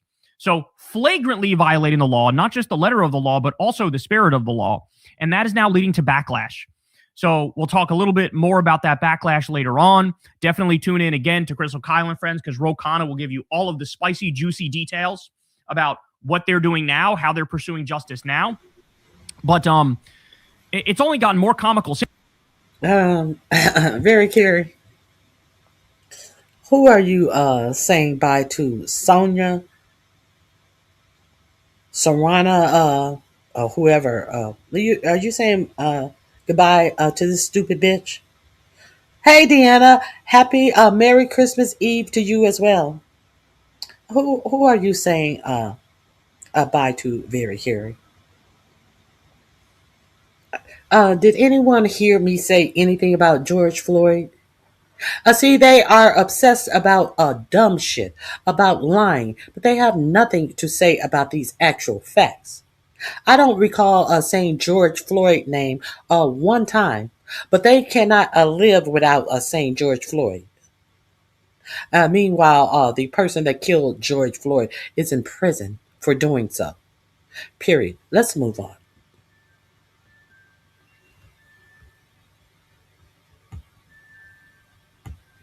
Let's move on. Since then. So, like, they released stuff that they wanted to redact, and they showed the world like a Epstein drawer full of Trump pictures. Then they pulled that back down. In fact, it was like 16 different things that they posted, then pulled back down. Then the day after, come to find out, it was easy to pull up the future Epstein files that they hadn't released yet by changing the URL, the number 7 to 8. Like, this is literally Bush League stuff. This is like childish, idiotic stuff. It's a mistake that you'd expect like a middle schooler to make or something like that. Then you had, again, they posted something and then pulled it back down. You're able to unredact some of the stuff that's redacted because they did it in an amateurish way, where all you had to do was copy and paste it in Notepad and it would show the stuff unredacted. One of the Krasenstein brothers figured that out. So, I mean, to say this has been comical is that's not even strong enough. Like, I need stronger language to really fully indicate to you just how ridiculous this whole thing has been. It's like the Three Stooges running the FBI and the DOJ in the Trump White House. That's really what it is. All right, so the DOJ has deleted 3 files after publicly releasing the Volume 8 of the Epstein archive yesterday. One of the files is about the guard who is said to have fallen asleep the night Epstein died. Why did the DOJ delete them? The J-Mail team archived the files, details below. So I should actually point out this whole J-Mail thing. Somebody made it easier to search through all of the Epstein files because they almost made it so like you are in Jeffrey Epstein's email account, and they call it J-Mail. So there's that. Websites out there. People are looking through it that way. because of course the way the government did it, it's not searchable. And by law, they had to make it searchable, and they didn't make it searchable. So that's another way in which they violated the law. But here we go again. Why are you trying to protect the guard that fell asleep the night that Jeffrey Epstein died? It's almost like that's bullshit. It's almost like you don't want to get him further in trouble, right? It's almost like, he was in on it or something like that. And so by showing the information about this guy, oh boy, you open up a whole new can of worms. What happens if actual news agencies decide, well, reach out to this guy. Let's get a statement. Let's see if his story adds up. Let's see if this is suspicious. Because look, I got to tell you, we weren't born yesterday. The idea, the guard fell asleep. Like, what is this, a fucking Looney Tunes cartoon? What are you talking? Nothing to see here. The guard fell asleep on the night that a high-profile prisoner allegedly took his own life. About? Was it also the case? Who was president then? Whose attorney general was in power then? None other than the current 45-47. This happened. What did Biden have to do with it? Absolutely nothing. Let's continue. That they were baking a delicious apple pie, and the scent trail of the pie made them start floating towards it on a windowsill? Is that what do you? Oh, he happened to fall asleep at the time that Jeffrey Epstein offed himself. Again, do you think we were born yesterday? You have to be the most naive person on planet Earth to believe that. So obviously, something fishy is going on with that. But I got more. Look at this. New Epstein files. The Trump princess yacht hat found among Epstein's belongings. A hat embroiled with Trump princess, the name of Trump's former yacht, was found in the Epstein files. The hat features gold embroidery and nautical styling, appearing well-worn.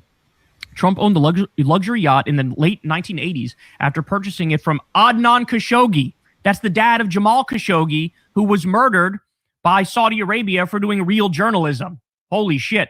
Its presence among Epstein's possessions raises new questions about their early ties. So here we go. Let me click on this for you. So this was one of Epstein's belongings. He had a hat that said the Trump princess, which is the name of Trump's yacht. So what that means is he absolutely positively was on that yacht, and on that yacht enough where Trump gave him like a fucking, gaudy ass hat or a first mate hat or whatever the fuck. Gold trimmed hat. Very bizarre, which then of course begs the question, well, what the fuck were y'all doing on that yacht? I think we know what you guys were doing. We know who that gaudy piece of shit with all this gold filigree belongs to. Doing on that yacht. But I still ask the question, what were y'all doing on that yacht? Oh boy. But we're just getting warmed up, bro. Have you guys seen this one? So this is from the Epstein files, one of the pictures. Ready? So here's what it looks like, right? But then somebody zoomed in a little bit here for us, and what did they find? Teal and Elon. Now, as you know, we know Elon was at the 2011 billionaires dinner that Epstein set up. So was Bill Gates. So was Jeff Bezos. I don't know if Teal was there. But so Elon had connections to Epstein. Elon is in the Epstein files. And the fact that Teal is written down here too, like I said, the worst possible interpretation of what this Epstein thing is, that's what it actually is. So, do you think that J.D. Vance is going to be any better? A whole Peter Thiel puppet? It has been reported that Peter Thiel has visited the island. It is also reported that Peter Thiel's former boyfriend, lover, or whatever you would like to call it, mysteriously passed away. I don't believe, I can't remember if it was by his own hands or not, but a untimely departure from this world. Oh, and what about, we're going to get into the limo driver who said that 45-47 was sitting in the back detailing him doing some ungodly things to a woman. What happened to this woman? I believe this is the woman who they found somewhere with her head pow-powed open. Let's continue. All of this. And they want to talk to me about what, bitch? Bye. Right? Talk like, about it that. actually Talk is about that. Talk about this shit. A billionaire cabal, a secret cabal of billionaire elites that are committing the most heinous crimes and getting away with it, and they keep blackmail on everybody, and they run the world. That's what this is. So Thiel and Elon, written down in the Epstein files when he was doodling, when he was, what is this like when, you know, when you're in like 6th grade and you're scribbling and like you write the name of your crush? Is that what this is? All right, more, here we go. The 28th victim of a Trump assault testifies Epstein paid beauty pageant girls to attend parties at Mar-a-Lago that he organized with Donald. Trump wanted private meetings with me, started grabbing and touching my body everywhere. I think my height was the only reason I escaped. She's 6'1". Quote, I was in a foreign country. I was scared that I could not go home or I couldn't come back. I was scared of everything. And when you're scared, you do whatever it takes to save yourself. This is Beatrice Kuehl. She has the receipt. She recently discovered Trump's invitation, airline tickets, and other documents while preparing to move. So here we go. Let me play this for you here. We have a video of it. Entered the suite and looked around. And when I turned, in absolutely no time, he jumped on me, kissed me all over, rubbed me all over, and I was totally perplexed and blocked first, and then I tried to tell him that this is absolutely not the way it works in Europe, and that I don't want it. She was trying to fight him off, she said, and he only stopped when she told him, let's talk first. So they talked for another few minutes, with Trump still kissing and holding her hand, before she found an excuse to leave, Beatrice told me. And there's another really worrying part to this story too. Beatrice said that Jeffrey Epstein was at the pageant. Yes, that's late pedophile billionaire Jeffrey Epstein. She said he was insistent to her and to other women, offering to pay their expenses to attend parties at Mar-a-Lago, which Epstein said he was organizing with Don. A friend of Beatrice, who works in Swiss media, Pascal Clivaz, told me that Kuehl described the incident to him 2 decades ago and has not changed her story. So now we have further verification of these parties at Mar-a-Lago where a bunch of teenage models were invited and the only people there were Trump and Epstein. I need you to think about how gross that is. I need you to think about what they had in mind. Okay? All right. Beatrice Kuehl made headlines a year ago when she accused Donald Trump of sexual abuse. Now she reveals that Jeffrey Epstein also wanted to make her his prey. Epstein introduced... Any comments? No comments? I see the comment section has stopped. I see 50 people in here and no cat calls. Your cat got your tongue. Himself to me as Donald Trump's best friend on the sidelines of the competition. Donald Trump's best friend. First, the sexual assault by Donald Trump, and then Jeffrey Epstein wouldn't let go of me. It was like a horror show. First, the sexual assault by Trump, and then Epstein wouldn't let go of me. And this is what she looked like back in the day, and there's Donald Trump. She's with Donald Trump here. She literally has the receipts to prove the truth about the Trump and Epstein parties at Mar-a-Lago. Beatrice Kuehl found all the documentation, including all expenses paid, plane tickets, and Trump's invitation to his beauty pageant when she was preparing to move homes. Holy cow. So this stuff wasn't previously available. Now it's here. So that's her right there. Here's a picture of her with Donald Trump. Here's a picture of some of the documentation that she was talking about. More proof of Trump's Castle Casino Resort, Atlantic City, New Jersey. This is all the stuff she found that she just released. More stuff. First class tickets. Holy cow. Wow. But again, I'm just getting started. So here we go. We talked about this a little bit the other day. Ed Krasenstein claims to have unredacted Trump's Epstein file redactions and found evidence of mass bribery of witnesses and victims. Hold on 1 second. Let me tell you something, Polly Young. Don't come in my chat cursing. I understand you're mad because you support someone who does this, but what you are not going to do, you're not going to put curse words in my chat. So I suggest you get your fucking fucked up attitude together and you write in my chat and don't write curse words in my chat ever again. Let's continue. And talked about this a little bit the other day. Ed Krasenstein claims to have unredacted Trump's Epstein file redactions and found evidence of mass bribery of witnesses and victims.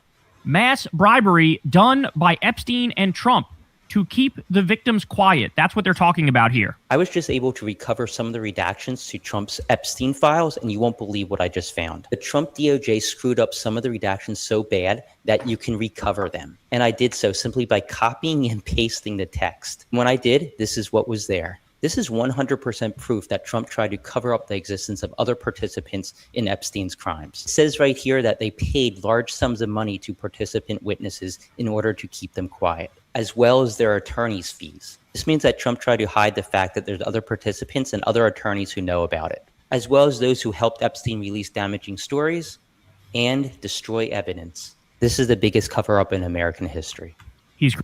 Now, Pam Bimbo and a former Trump attorney and what is his name? The one who got Ghislaine Maxwell off, a former failed Trump attorney, are the 1 and 2. Oh God, I see his face, but these are the 1 and 2 at the Department of Justice. And this is the work that they are putting out. Why was any of this blacked out in the first place when it legally was not supposed to have been? Because they're covering for their clients' name and the activity that is found in these files. And who is, these are not his personal attorneys. These are the DOJ. Who is paying the DOJ? You are. This is what your tax dollar is paying for. While you're talking about lies about undocumented immigrants being on welfare, while you have nothing to say about food stamps and health care being cut from millions and millions of America. But this is what your tax dollar is paying for. But you don't have shit to say about that. Let's continue. Correct. The biggest cover-up in American history. He's correct. This is now starting to remind me of the Catholic Church pedophilia scandal, where they had to pay out billions with a B, billions of dollars, because they were boinking kids for a generation. And now we learn mass bribery, mass payoffs of people who were victims of the sexual abuse done by Jeffrey Epstein and Donald Trump. All right.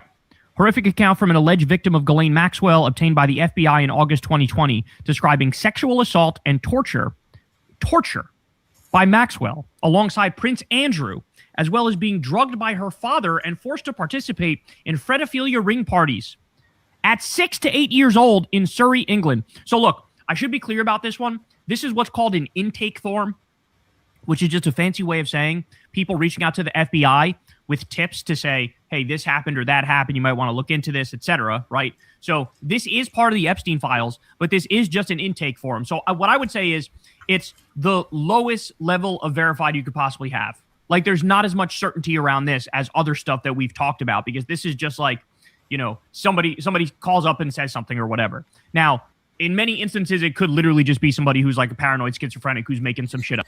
But we're not going to forget the intake file that, I forget her name. One accuser wrote that they did nothing about. There was no investigation into it. And the string of first accusers who he went to jail with on a sweetheart deal for 1 year.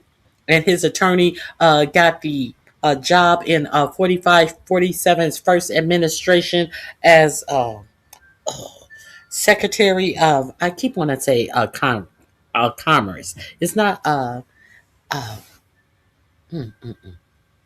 the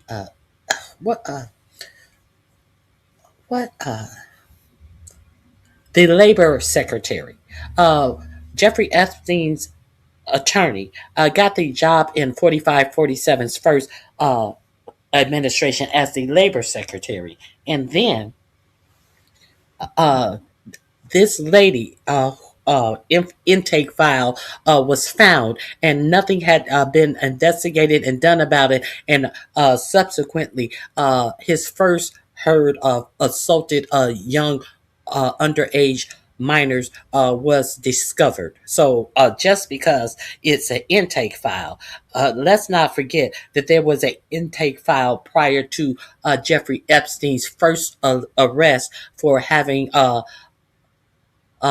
relationships with underage girls. So keep that in mind. But having said that, you know, I'm sure there's plenty of things that are part of these intake forms that the FBI has, which are also true, right? Now, I don't have the ability here now to verify what's true and what's not true. Nobody does. Nobody knows. But this was leaked, and this is a story people should hear, right? They should hear about this, and you guys can make your own judgment as to whether or not you think it makes sense or not, okay? So, insane. I got another one here. New Epstein files. Child says she was hit by a car driven by Prince Andrew, tortured by Maxwell. So this is the same intake form that he's talking about too. An FBI intake document dated July 2020 contains a shocking allegation from a woman who says she was trafficked as a child in the UK and taken to abuse parties connected to Epstein's network.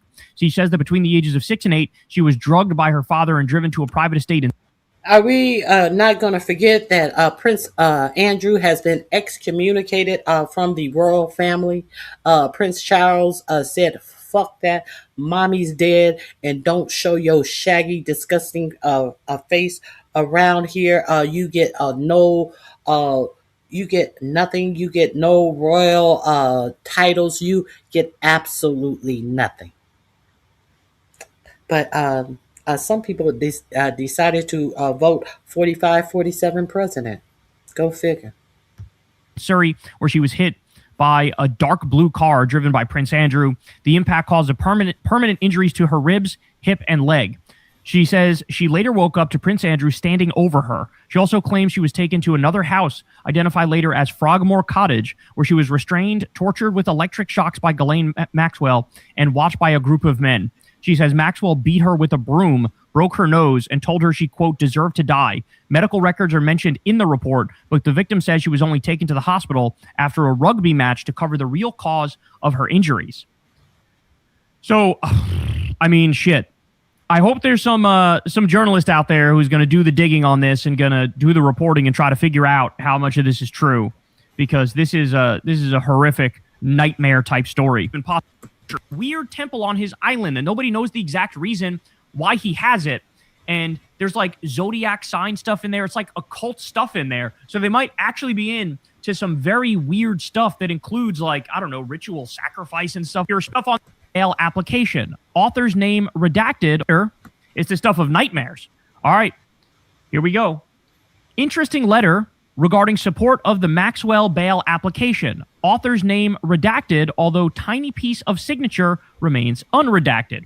So what this person is saying here is, if you look at this, you see this piece of the signature that's unredacted because it goes all the way up into the writing.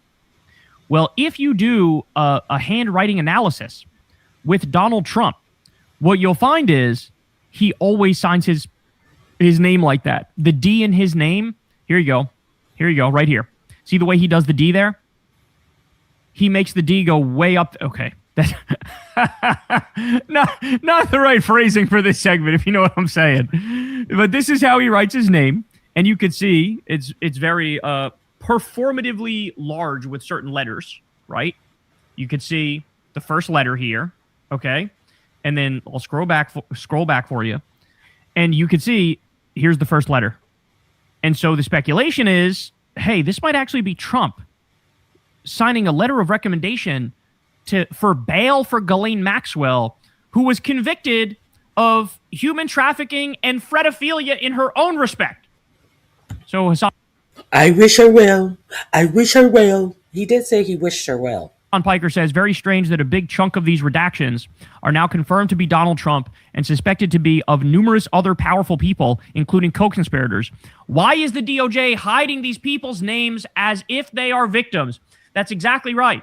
So now we know, because something that was redacted, which people were able to unredact, now we know there's at least 10 co-conspirators, including Les Wexner, a billionaire, the guy who owned Victoria's Secret. Lex Wexner of Ohio, who I gave you that big story, who is buying up all those mansions in Ohio to create data centers. Yeah, I talked to you about Lex Wexner. And why is that important? Because when Epstein turned himself in, he was living in the guest house of who? Lex Wexner. That's whose guest house. Jeffrey Epstein, who has his own private island, who has a penthouse, I think it's an actual brownstone in New York City, was living in the guest house of billionaire Lex Wexner. Let's continue. I told you about that. got these billionaires and these super powerful people involved in a human trafficking pedophilia ring, and the government is protecting them? No. And you wonder why people don't trust the government at all. Well, this is why right here. You wonder why MAGA's collapsing. This is why right here. Or how about this one? Epstein record is an FBI intake report. So another one of these intake reports. So this is a tip given to the FBI. Dated in 2020. An unidentified woman / victim reports Epstein trafficked her at age 13 and that she was raped by Trump. And Trump later witnessed her newborn daughter be murdered and disposed of from a yacht. And it's like her uncle that does the murder and disposes of the baby from the yacht. Again, I hope there's some journalists out there digging into this stuff, bro. That's all I can say is I hope there's some journalists out there digging into this stuff. So here we have Jeffrey Epstein's brother, Mark Epstein. And here, look, he just comes out and says it. And he just comes out and admits it to Chris Cuomo. This is something that it was reported he said it, but now he's saying it again. Listen to this. You really believe that Donald Trump is capable of having your brother murdered to spare himself embarrassment? Absolutely. Based on what? From meeting him years ago and just watching his performance the last 20 years. Seeing he doesn't seem to have a limit on what he would do to help himself. What experience did you ever have with him personally that made you think that he could be that cruel? I think everybody, or most people, could be very cruel if it comes to protecting themselves. So I don't think that's a shocking answer. So Jeffrey Epstein's brother, Mark Epstein, is on the record as saying, I think Trump killed my brother. That is a huge deal. That is a huge deal. You know, it makes me think of all these goofy right-wingers. It's like, can like really all come up, still come out. This all came out. This was all an official FBI document. She was telling the FBI, you got to investigate this guy. And what did they do? They fucking sat on their ass for years and years this is and the years. The intake report that I was talking about. New statement from Epstein survivor Maria Farmer. We now all know that the FBI ignored my 1996 reports of Jeffrey Epstein and Ghislaine Maxwell S.A. of minors and possession of child abuse material, which I made, not for myself, but for vulnerable girls like my younger sister and Virginia Giuffre. Since then, they have engaged in a systematic cover-up to protect him and his circle from powerful abuser. This revelation brings some validation, but not justice or accountability. Is what they did. And now they're still engaged in a cover-up to protect the cabal. All right. Finally, we'll end on this one. So the other day we talked about this letter that was allegedly sent from Jeffrey Epstein to Nasser, who was the sexual abuser that was part of the women's gymnastics Olympic team, right? And, that guy. Now, the DOJ says that this is not Jeffrey's handwriting. They put this out, and people gravitated to this personal note where Jeffrey Epstein said he was by the time you get this letter, I'll be gone. And we definitely enjoyed the young girls and all that. If you remember Nasser, he was the one who got a life sentence for essaying all of these gymnasts. That's who this letter is allegedly to. Now, your Justice Department, who has told the FBI to put out a phone numbers where you can be reported for domestic terrorism. They have put out pictures, and they have taken shit off the site, and then when they get caught taking shit off the site, they put it back on the site. They obviously didn't mean to put this shit on, release these things, and then they take them out, and when they called on it, okay, we'll put them back on. They caught us. These are the people who are telling the FBI to put your name on the list for things that they think that you can be reported for being un-American for. I just want you to understand that this is that same Justice Department that is going after American citizens. This same Justice Department that have put redactions on shit that a common person in the world has figured out how to go through and unredact their redactions. Now, they put this one out, and they said after it was a big hubbub about this, they said that they were going to do an investigation. And 2 hours later, they came back and said, no, this is a fake letter. This is a fake letter after a 2-hour alleged investigation of this shit that they said that they were going to give out, of this shit that they had over, what was it? Over $3 million of overtime pay that they paid agents to go through and scour the Epstein files to take 4547's name off of. Remember, they had a whole warehouse where they were scouring over the Epstein files, and they still are putting this shit out and still are trying, but we're going to trust them when they put your name on our anti-Christianity watch list. I went to prison. I believe he's dead now, if I remember correctly. And it was a very bizarre letter. Basically, the letter's like, hey, we share something in common, the thing about being into young girls, and like our president is also into nubile young girls. And it was a big deal. We all talked about it. But what came out afterwards is there are some issues with it. Like, for example, it was dated 3 days after Jeffrey Epstein had already died. It was sent from Virginia when Jeffrey Epstein was in New York. It didn't include his prisoner number, which by law it has to if you're going to send mail from prison. And so now people are trying to theorize, well, who sent that letter and why did they send it, right? And so I see some people making the argument it's still possible Jeffrey sent it, like it had to be approved by the people at the jail for it to be sent out. And, they have these explanations as to how it still could be the case that Jeffrey sent it. However, I want to share this theory with you because this one made me raise my eyebrows, and I'm curious what y'all think about it. So here we go. Adam Cochran says the following. I think the DOJ may have accidentally exposed a huge cover-up. After research, I do now believe this letter is fake. Initially, I thought his lawyers wrote it for him, but now my personal theory is this was planted by Bill Barr to cover up Epstein's death. First, pulling the MCC records of the commissary shows they did stock blank postcards in packets of 6, something you'd have to be familiar with to fake. But Epstein's receipts don't show any purchases of postcards. The closest was a single envelope. The postcard uses the Roger Dodger Hot Wheels postage stamp, which was sold briefly in 2018. Given the commissary's turnover of mail products, it's very unlikely a 2018 stamp was still being sold there in August 2019. The DOJ claims the postmark is wrong. What they are referring to is the Nova 220 and stylized imprint over the stamp. This shows where something entered the USPS mail system and the stamp was marked as used. This letter entered the post service not from MCC, but from Nova Processing Facility, Northern Virginia, in the 220 range of zip codes. That's right outside D.C. and includes the offices for the DOD, CIA, and other government agencies. Okay, keep that in mind, by the way. It's the 220 zip code. Okay. And according to stamp collecting websites, the code matches the same cancel pattern that was in use at the time, meaning it was authentically mailed from this region and not MCC. The first option here is that Epstein gave a note for his own attorney to write.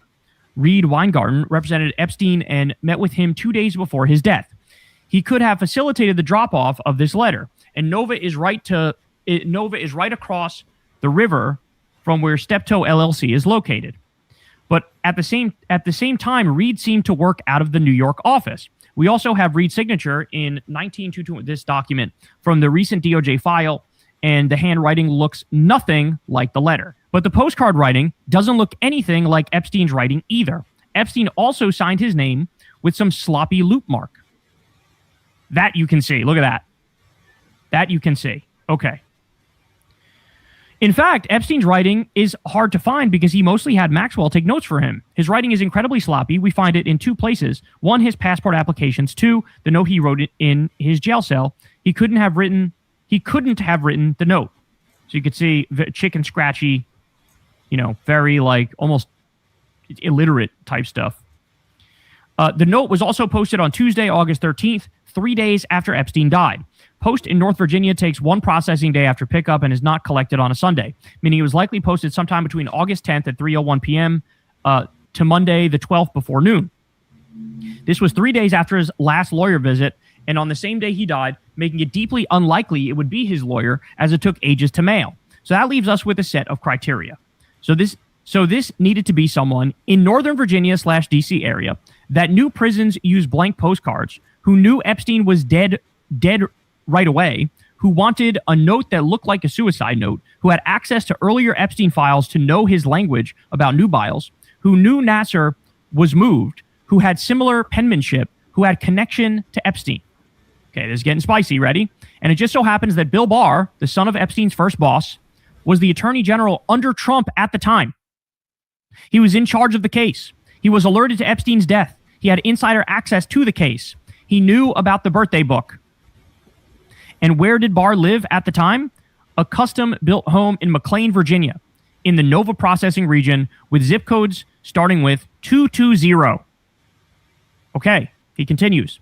Now, this theory is crazy, right? The attorney general planting a letter to look like a suicide note in the Epstein case is crazy. His handwriting would also need to match the rather unique handwriting in the latter. Oh, and then you see here, the handwriting does kind of match with Bill Barr. That handwriting does kind of match. He continues. The stylized W is consistent, which is a common tell that someone's name contains the letter as they over-stylize it. It even has the same slant and middle part and shares a style with an oddly open capital A in as. So here, another comparison. Looks very similar. Looks very similar. There's also a consistent lazy R, but even more telling is the fact that there are two different styles of R in the writing, which isn't common. But Barr's signature has appeared with both styles in the past, just like the letter.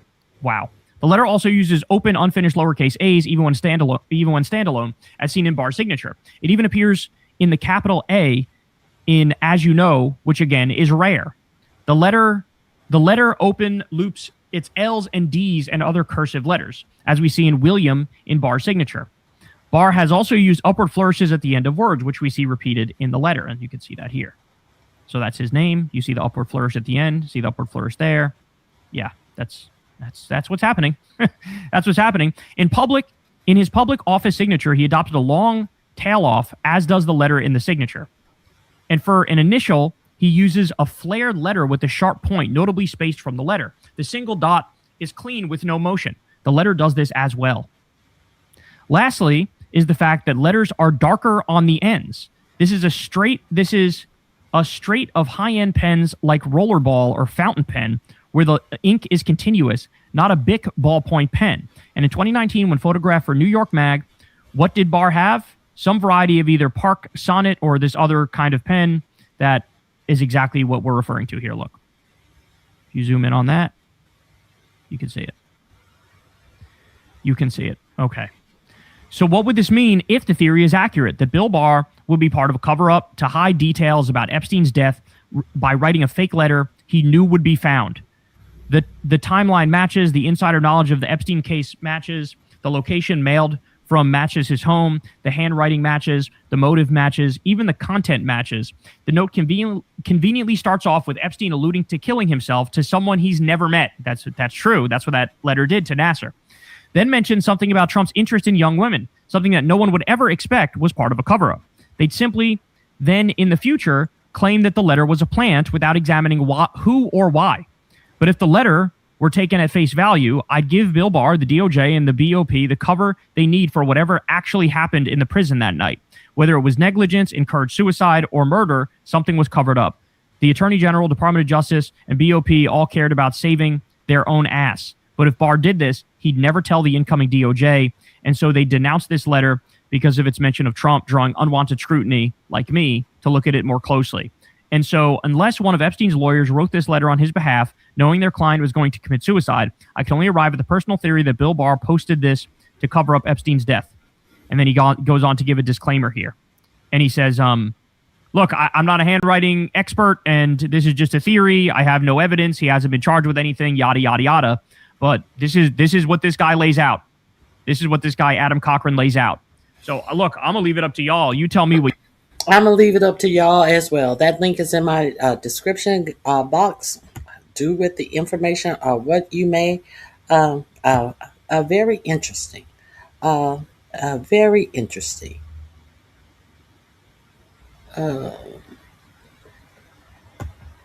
Let me see what else. I do have a couple of more things about this Epstein debacle.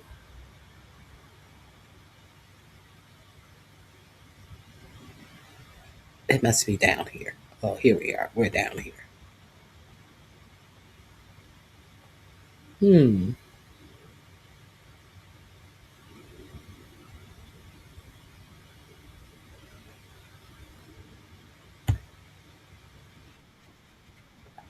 Let me share this with you.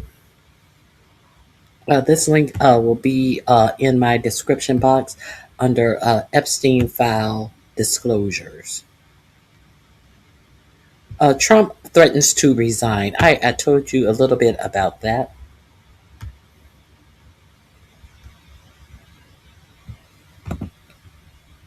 Let's get into it.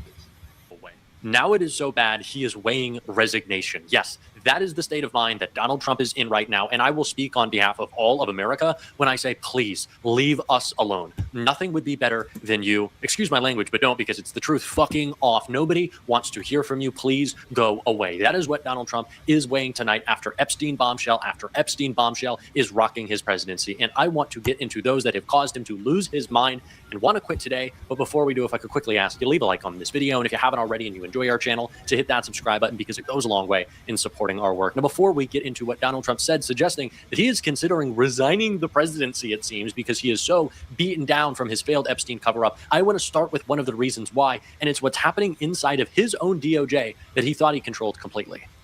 I don't know if you can share this, but any FBI whistleblowers or DOJ whistleblowers who may be on the horizon, who's upset about the way this was handled, who may have information? We've had some approaching our office and the committee. I obviously can't get into the details, but there are people who are upset about the non-compliance of the law, and they don't want to be.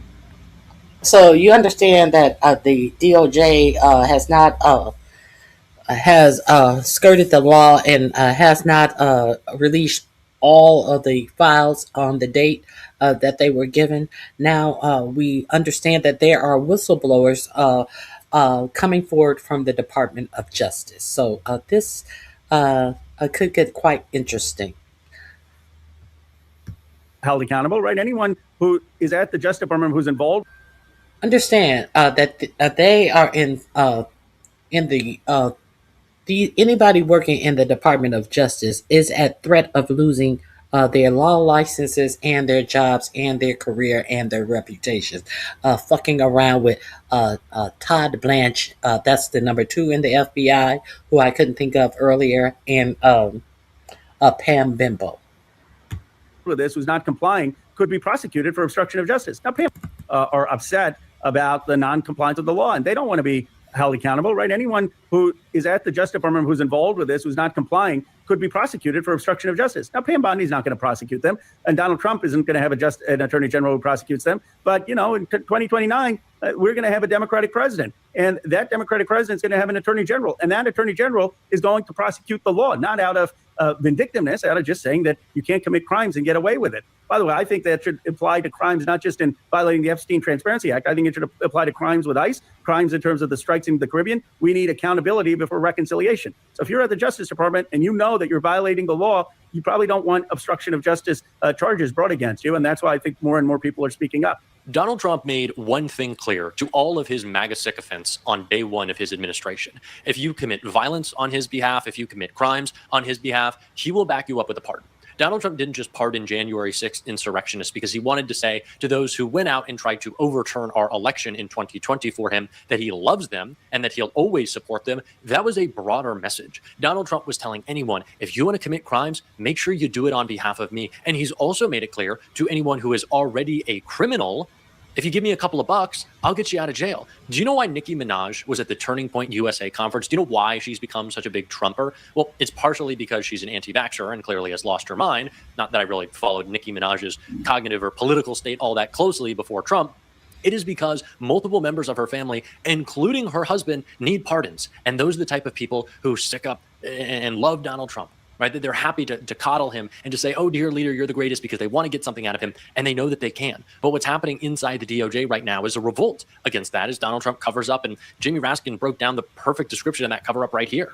What of this do you think falls into the category of protecting victims, and what falls into the category of cover-up? Because obviously there is a very strong interest in making sure the victims are protected. Yeah, I'd say probably 0 and 100. They've not shown any deference or respect for the victims at all, for the survivors of this nightmare. And it's all about covering up things that, for whatever reason, Donald Trump doesn't want to go public, either about himself, other members of his family, friends, Jeffrey Epstein, or just the social, business, cultural network that he was involved in for at least a decade, if not longer. So do you think this actions that the Department of Justice are taking on this are specifically designed to protect Donald Trump? What else? I mean, that's their whole business model. In fact, they're trying to reorganize American constitutional jurisprudence and the rule of law around the idea that the entire executive branch serves one guy. That's the unitary executive theory, that this is all about serving whatever Donald Trump wants. So yeah, I can't imagine what other interests they have in mind. There is infighting within the DOJ because Donald Trump has asked them to accomplish an impossible task. You can... Okay, let me move forward. Trump wrote on Truth Social, the Kennedy Center honors will be broadcast tonight on CBS and stream on Paramount+. Tune in at 8 p.m. Eastern Time. At the request of the board and just about everyone else in America, I am hosting the event. Tell me what you think of my master... A board of sycophants. I would be remiss if I didn't talk about the fact that 4547 has put his name above JF Kennedy name as the Donald Trump and JF Kennedy Center. And he has already, there has already been a lawsuit struck about his idiocy. Of ceremony abilities. It really good. Would you like me to leave the presidency in order to make hosting a full-time job? We will be honoring true greats in history of entertainment, Sylvester Stallone, and I don't need to read off the other MAGA sycophants. Do we want... Sylvester Stallone. We will be honoring the true greats in the history of entertainment. Sylvester Stallone, Michael Crawford, Kiss, George Strait, and Gloria Gaynor. The greats. Okay. Sycophants. Do we want you to quit the presidency to make hosting your full-time job? I don't care what your full-time job is. Go away. I said this the other day, and I very much believe it. Trump derangement syndrome is not something that we crazy... Okay, let's get into some more. Hunter Biden exposes Trump to MAGA. But I'll tell you what. In a must-see takedown. Let's hear from Hunter Biden. You remember the Hunter Biden who they said was profiting off of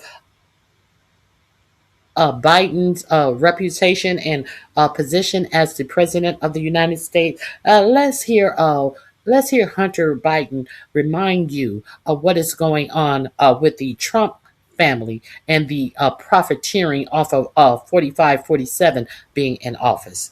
This is going to be under Hunter Biden. The link will be in the description box under Hunter Biden. So let me share this with you. Good at it. And I sit here and I talk about like the laptop, or I was on the board of a company, Burisma. You see what they're doing, man? I don't care what you think about anything. I don't know how you can look at what they're doing in the way in which they are profiting off the presidency, directly profiting and directly. Don Jr. opened up a club in Georgetown called the Executive Club, and he's charging people a $500,000 initiation fee to join the club, with the stated purpose of the club being it was the place where you can come and rub shoulders with the decision makers in his father's administration. $500,000, the second most expensive club in the country. Are you serious? All right, folks. So over the course of a sprawling, fascinating, dark, and intimate conversation/interview with a wildly successful right-wing podcaster named Sean Ryan, President Biden's son, Hunter Biden, among other things, made the most powerfully compelling takedown and deep dive of the corruption of Donald Trump and the Trump family that I have ever seen. And we have to talk about it. But before we do, if you end up liking this video and you want to support the channel, please be sure to hit the like, subscribe, and alert bells before you go. All right, folks, it's a bit different, but I think it is well worth your time. When I was researching and editing videos yesterday, and typically when I do this, I will have something on in the background, like I'm still listening to the news, see what's going on, current events. But I saw that Sean Ryan, who's extremely successful, a right-wing podcaster, but who has become increasingly critical of the Trump administration as their corruption and dishonesty become more apparent. He recently interviewed Democratic Governor Gavin Newsom. It was very successful. His audience hated it because his audience is very right-wing and pro-Trump. They were really pissed off that he decided to interview Hunter Biden. But I'll say this about Sean Ryan. He asked tough questions, very tough questions, but he was civil. He was cordial. They had a great dynamic, great rapport. Sean Ryan is apparently also, like Hunter, a recovering addict. He's also a veteran. And anyway, the point is, like, this entire conversation, I'll link it. You need to watch the whole thing. But I want to focus on this part because Hunter Biden, among other things, deeply troubled, a convicted criminal before he was pardoned by President Biden. This is a guy who, to a lot of people, is the very embodiment of nepotism and a corrupt ne'er-do-well. And from that vantage point, what he has to say is, I would argue, even more powerful, because he makes a case that, I mean, he properly contextualizes and debunks so many of the lies about him during the course of this interview. You should definitely check it out. I really want to focus, since Trump is the president, and that's what matters more than vindicating Hunter Biden or protecting Hunter Biden's reputation. He's able to, from that vantage point, like, hey, you guys think that I'm a nepo baby and I'm corrupt? Well, not only will I properly contextualize and debunk these lies, but here is what the current sitting president and the first family are doing. And this is just so powerful. And throughout the course of this conversation, even Sean Ryan nodded along and agreed and was forced to concede the powerful point. So we're going to speed this up a bit to get through it all. But watch this. It's stunning. 100% serious. $500,000 to join. So they opened a club. They opened a club, and on opening night of the club, they had half the cabinet there. Of the club, $500,000 initiation fee for a private club run and owned by Don Jr. called the Executive Club. And they state the purpose. It's the place to go to be able to be with the people that are the greatest influence within the administration, cabinet members. He has a private equity company. Don Jr. has a private equity company. It's just in the New York Times and in the Washington Post and in the Wall Street Journal and in every newspaper on page 14, of which his private equity company has majority stake in a startup drone company that's never produced a drone. It has 13 or 30 employees. I don't know. They got the largest loan guarantee of $695 million that the Pentagon has ever issued. And that was reported. I mean, there's so much corruption going on with the Trump administration that even this channel, even though I try really hard to shine a light on Trump corruption, because I think we all need to give a damn, and I think too few of us do, particularly on the right, but arguably even on the center and the left. That is the case. Don Jr. is benefiting directly in so many ways from his father's administration in ways that Hunter Biden just objectively never did. And that's just one of the companies in which he has his private equity firm is invested that has contracts with the Pentagon. Just one. You want to talk about, they talk about me doing foreign business? What fucking foreign business are you talking about? I had a partner who was Chinese, who was part of a private equity company, and we were going to invest in natural gas in the United States and in an industry that I knew of. And it fell apart, and it didn't happen. And I worked on board of a Ukrainian gas company. And as a lawyer, I represented a guy that was from Romania for a 3-month period of time. There's my foreign business. I never had any business with any foreign government, ever. They're building towers in Saudi Arabia. They're building towers in the UAE. They're building. They're doing spas and golf courses and residential properties in Qatar. They're doing. They're building on government property that they bought through Jared Kushner's fucking private equity fund, a government-owned island in Albania, I think it is. And they're doing one of the last public spaces in Serbia, a deal directly with the government. And that's just the tip of the fucking iceberg.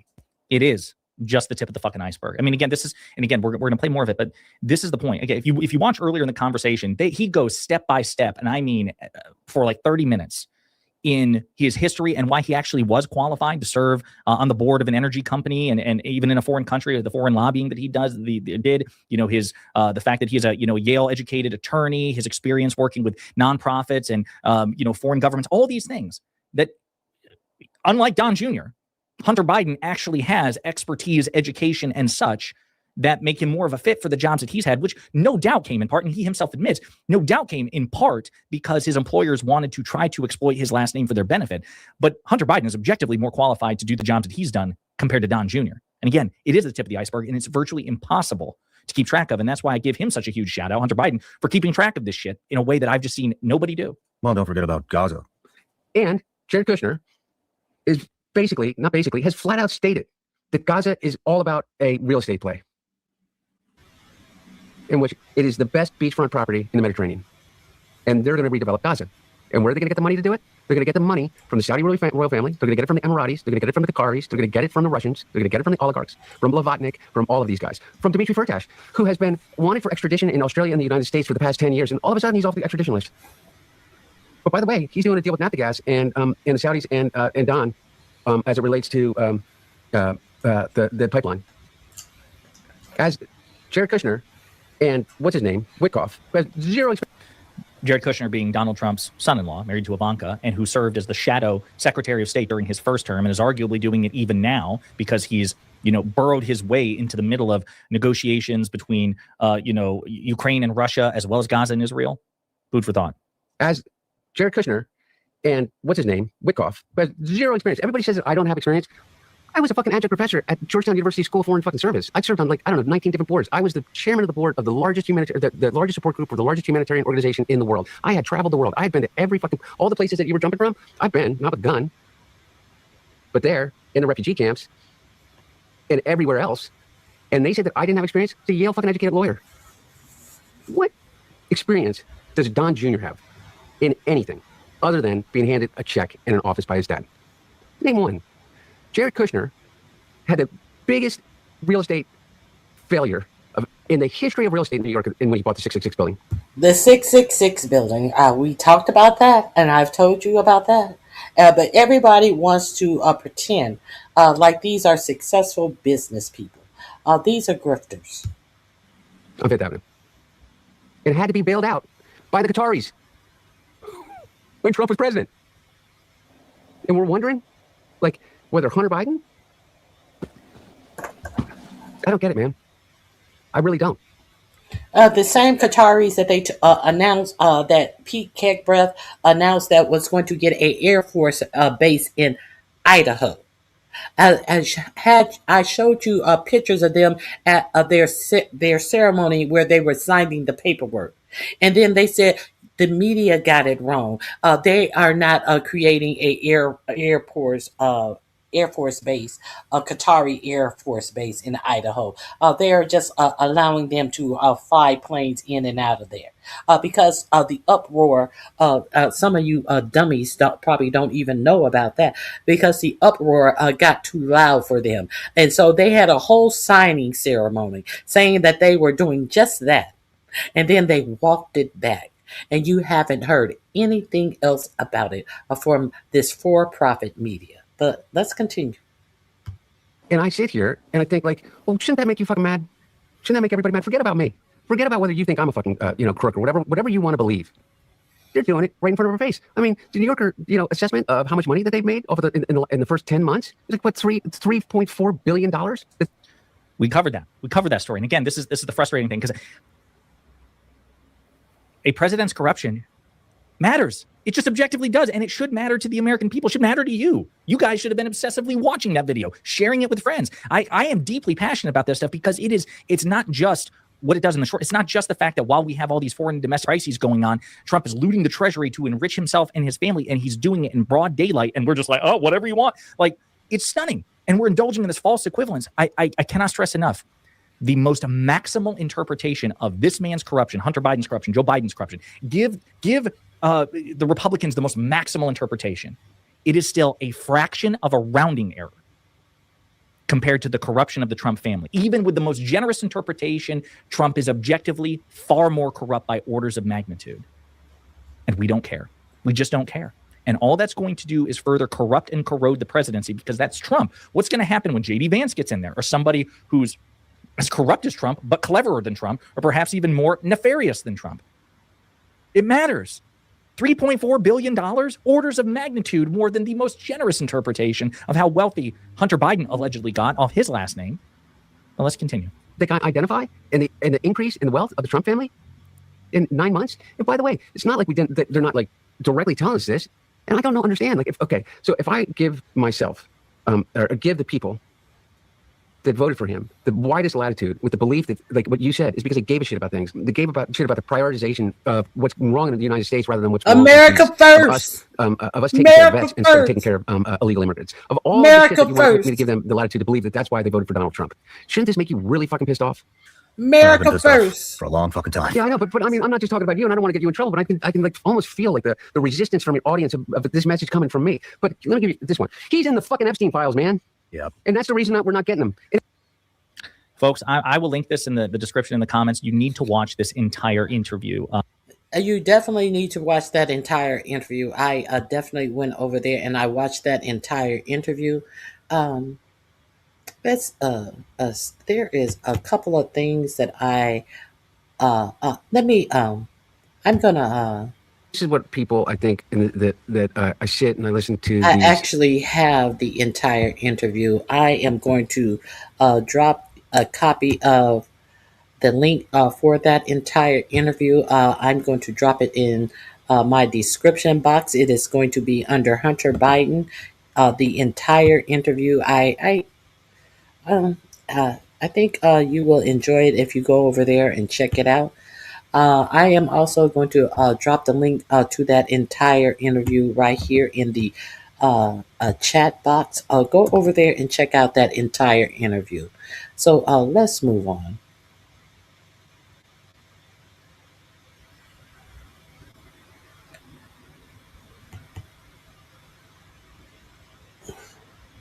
Who's talking about Minnesota? Stay on topic. If you want to talk about Minnesota, go somewhere where they're talking about Minnesota. This isn't the whataboutism page. This is about, I'm talking about what I choose to talk about. If you want to talk about any of those things, hey, Leonard, how are you doing? Happy holidays to you, Leonard. If that's something you want to talk about, what about you go and start up your page and talk about it? Fuck you and your what about isn't it's shit. I give zero fucks about what you want to talk about. If you want to participate in the conversation that's being talked about, you're more than welcome to participate in it. Let me get into. I gave you that. I gave you that. I gave you that.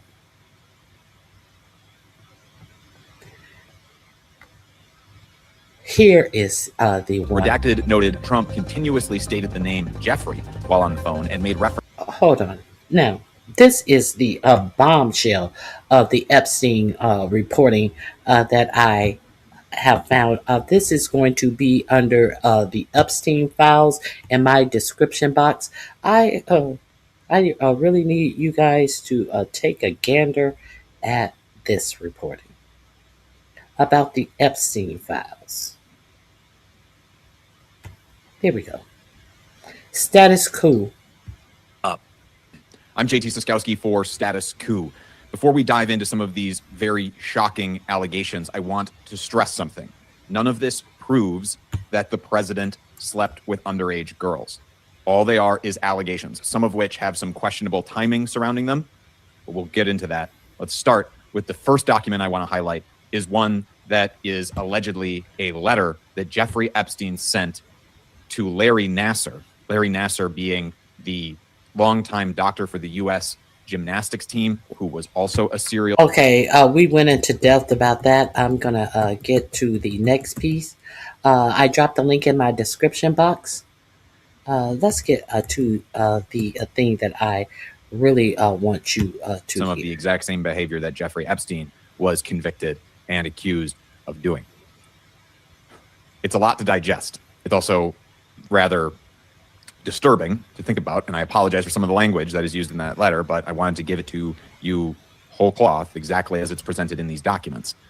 This one is the most shocking to me personally out of all of the revelations that we have seen so far come out of these 30,000 pages, that a convicted sex offender is alleging, and former friend of the president is alleging that the president, Donald Trump, engaged in some of the same activity. But this is not the only. Hold on.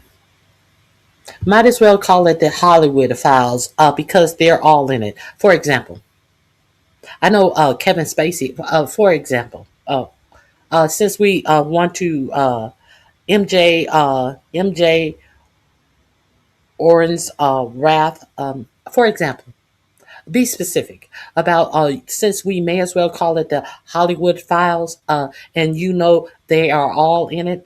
For example, I said Kevin Spacey. You're next. Be specific.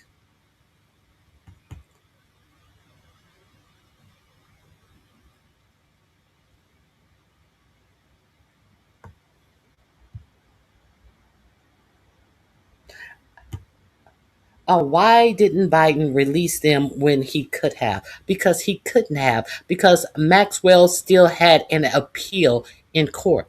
And if you continue to ask stupid questions, I'm going to still give you the factual answers, as if you had not heard that before.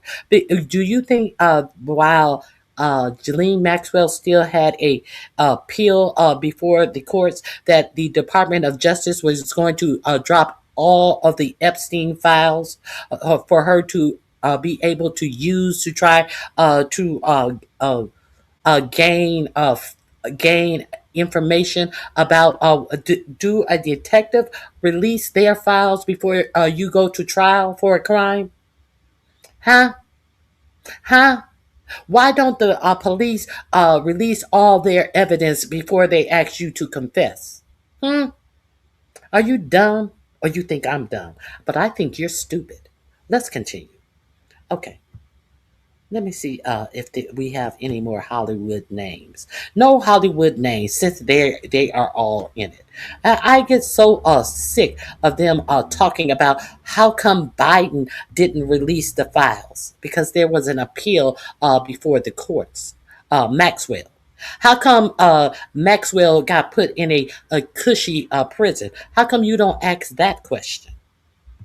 Allegation that's made in these documents. Let's get into this next one here. This is a report taken by the FBI. I want to start by noting the date here in the upper right-hand corner. This is taken on October 27th, 2020, which is just a few days before the presidential election of 2020, where Joe Biden defeated Donald Trump. So the timing of this allegation is directly before that election. It's not to say that this is not true, but just keep in mind, this is an unsubstantiated allegation. This is a 3-page document. I'll skip some of it, only to note that there is it seems to be a man. There's a lot of redactions here, so trying to keep straight exactly who's talking is a little difficult. But it seems like a man is talking to a woman who had some close associations to, it seems like, Donald Trump and Jeffrey Epstein. Specifically, this man is apparently a limo driver. So Redacted asked Redacted about his time driving a limousine for 2 years in the Dallas-Fort Worth area. During Redacted time as a driver, he met Donald Trump. Redacted noted he picked the president up in 1995 and took him to the DFW airport. Redacted reported some of the things President Trump had spoken about during the ride while on his cell phone were very concerning. Redacted reported he was a few seconds from pulling the limousine over on the median and within a few seconds of pulling him out of the car and hurting him due to some of the things he was saying, as caller chose not to. Redacted noted Trump continuously stated the name Jeffrey while on the phone and made references to, quote, abusing some girl, unquote. Redacted was unsure who he was talking to, nor who he was referencing. Especially members of Congress, but be specific in those names as well. But you just said that you may as well call it the Hollywood files because they are all in them. And then you come back and say, especially members of Congress. Be specific there as well. What about 45, 47? What about him? Since you want to call it the Hollywood files and Congress is all in it, but I see you have nothing to say about 45, 47. Let's continue. This stupid motherfucker. As Redacted talked about his time meeting Donald Trump, Redacted, this is one of the girls referenced earlier in this document who he's talking to, Redacted immediately, or Redacted demeanor went, quote, stone cold, unquote. As Redacted stated, quote, he raped me. Redacted said, what? As Redacted replied, Donald J. Trump had raped her along with Jeffrey Epstein, unquote. Redacted noted some girl with a funny name, quote, took me into a fancy hotel or building. That's how it happened, unquote. And this letter goes on to note that, Redacted advised Redacted to call the police regarding the incident, but that the girl said, quote, I can't, they will kill me, unquote. And on Christmas Day, Redacted contacted another person, or contacted that person again, and she stated that she had, in fact, called the police about what they had talked about. Redacted told Redacted she had done good, but Redacted did not hear from her until several days later when Redacted reached out to Redacted stating Redacted was dead and noted she was found with her, quote unquote, head blown off in Kiefer, Oklahoma. Officers on the scene and Redacted stated there was no way this was a suicide, but the coroner ruled it was a suicide. So this is, again, something that I want to point out. So the allegations made in these documents, not necessarily true. I cannot stress that enough. The timing is a little suspicious, and it would bear further investigation. We would hope that more of these documents might shed some light, or the FBI might say something about what work it did to run down some of these leads, to try and vest the public with a little bit more confidence in the safety of, or in the sanctity of, these investigations. I want to call out one more document here. This one is called out by Sarah Longwell from The Bulwark. It's another report given to the FBI in October of 2020, so that same time period. This one's from a few weeks earlier. This is relating a group of people who met and went to a party that was allegedly hosted hosted by Ghislaine Maxwell. Villanueva, this is one of the people who went into this party, took Redacted inside. Villanueva told Redacted to stay close and not go into any of the rooms. Villanueva took Redacted to meet a man, and when Villanueva and Redacted approached him, he asked Villanueva if Redacted was cool. Redacted stated she was cool. Villanueva said, no, he means cool to have sex. Redacted, then the man said, no, he meant cocaine. Villanueva took Redacted back inside, and someone told the party that Donald Trump had invited them all to a party at Mar-a-Lago. Redacted told Villanueva she wanted to go, but Villanueva told Redacted it wasn't that kind of party. It was for prostitutes. So there you have an allegation that President Donald Trump is essentially running a prostitution ring out of Mar-a-Lago, or at least facilitating that kind of work. Again, this is just a report. This is not necessarily, verified fact. But again, this information coming out helps shed light on the shadowy world of the elites who are seemingly running and doing some pretty disgusting things if these allegations are to be believed. You have the Department of Justice, though, acting as President Donald Trump's personal lawyers here and not really maintaining that separation that is usually the norm in U.S. conduct of our justice system, because the Department of Justice released this statement. The Department of Justice has officially released nearly 30,000 pages of documents related to Jeffrey Epstein. Some of these documents contain untrue and sensationalist claims made against President Trump that were submitted to the FBI right before the 2020 election. To be clear, so that I want to stop. I want to pause right there to note it's calling out some claims that were made right before the 2020 election. That would include those 2 FBI reports that I read to you that they are claiming are untrue. But it's a little odd that the U.S. Justice Department feels the need to step in and do PR flack for the president here. And what I will note is that would not necessarily include that letter supposedly sent from Jeffrey Epstein to Larry Nassar. Let's return to this statement here. To be clear, the claims are unfounded and false, and if they had a shred of credibility, they certainly would have been weaponized against President Trump already. Yeah, again, just immediately going to playing politics here. Nevertheless, out of our commitment to the law and transparency, the Department of Justice is releasing these documents with the legally required protections for Epstein's victims. I want to call out something here. The Department of Justice is calling out the fact, and I have as well, has called out the fact that some of these allegations were made in the run-up to the 2020 election, meaning that the timing is suspicious. I want to call out that the timing of this release is suspicious. The law that was passed by Congress mandating that these documents be released, mandated that they be released several days ago. So the fact that the Department of Justice is still now releasing them now is already in violation of that law. I want to point out the timing. This is the day before Christmas Eve. If you've ever worked in media, you're familiar with the idea of the Friday news dump. And if you're not familiar, the Friday news dump is the idea that no one watches the Friday night news or reads the Saturday morning paper. No one's consuming news on Friday night or Saturday because they're out, having fun with friends, etc. So you release all of your most damaging stories to the media on Friday evenings. That is the Friday night news dump.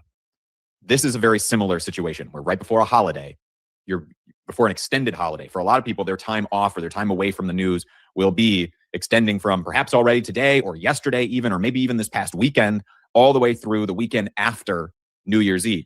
So the timing of this release of information is in itself suspicious. The Department of Justice doesn't call any attention to that. Pay no mind that we are releasing all of these documents. We were fine to release all those documents that implicated other people a few days ago, back when people were paying more attention, paying no attention to the fact that we are now releasing these documents right here on the eve of Christmas Eve.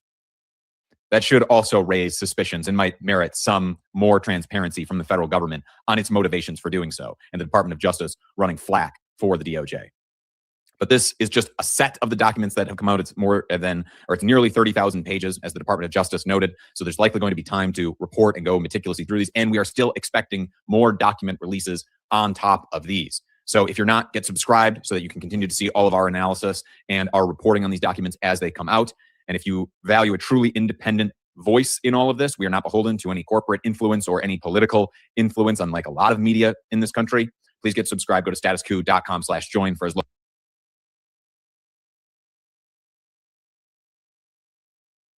Now, I am not telling you that these Hollywood elites are not in the file, but I am trying we know about all of the depravity in the Hollywood elite. So I guess I'll leave you guys with this. It's been a long live, and I'll leave you guys with this AI generated little ditty. I can't play the music because it's copyright music. Um we know Chris Tucker has been to the island. We saw Charlie Sheen, Hugh Hefner. A couple of these people I don't recognize. Who is that? Who is 45? Who is that? The big buddy of wine. What was his name?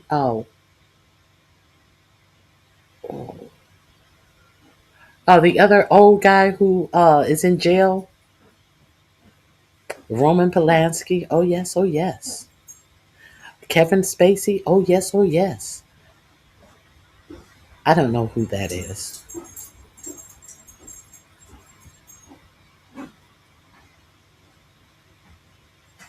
Look at the bimbo. Look at all of the redaction team in the secret space. Harvey Weinstein. Oprah Winfrey's good buddy, Harvey Weinstein. That is the former Prime Minister of Israel, Barack something. Yeah. Even Ellen. Do you guys hear about the Ellen? Why Ellen is underground?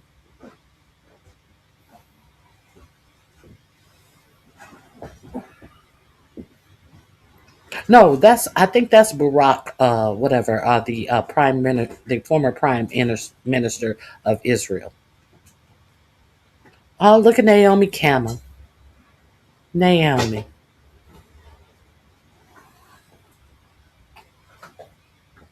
Of course, Woody Allen. Of course. I don't know who these other two people represent. I don't know. Who is that with them dirty feet? I don't know. Including his pilots. His pilots should be able to give you all of the information, but you haven't heard anything from his pilots.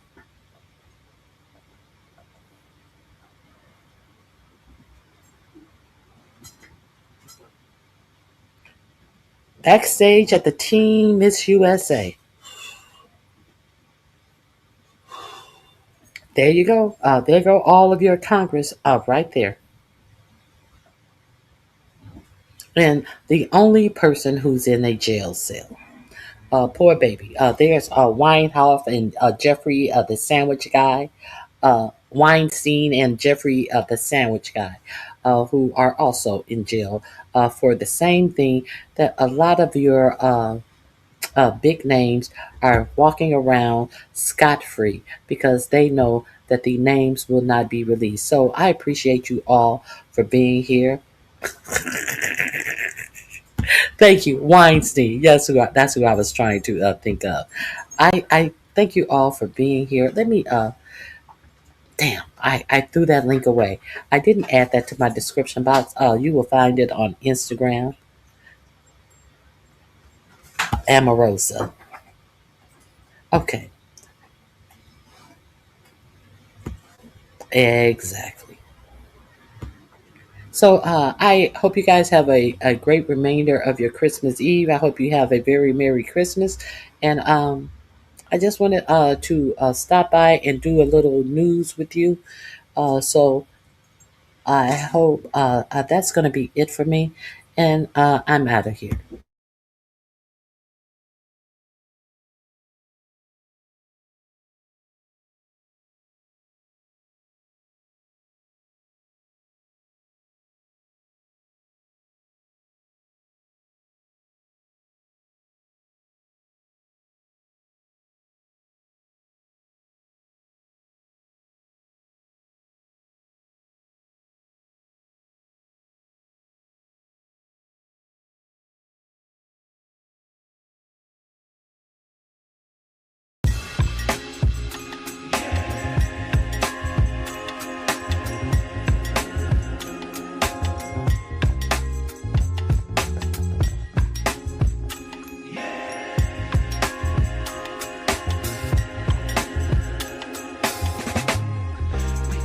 get back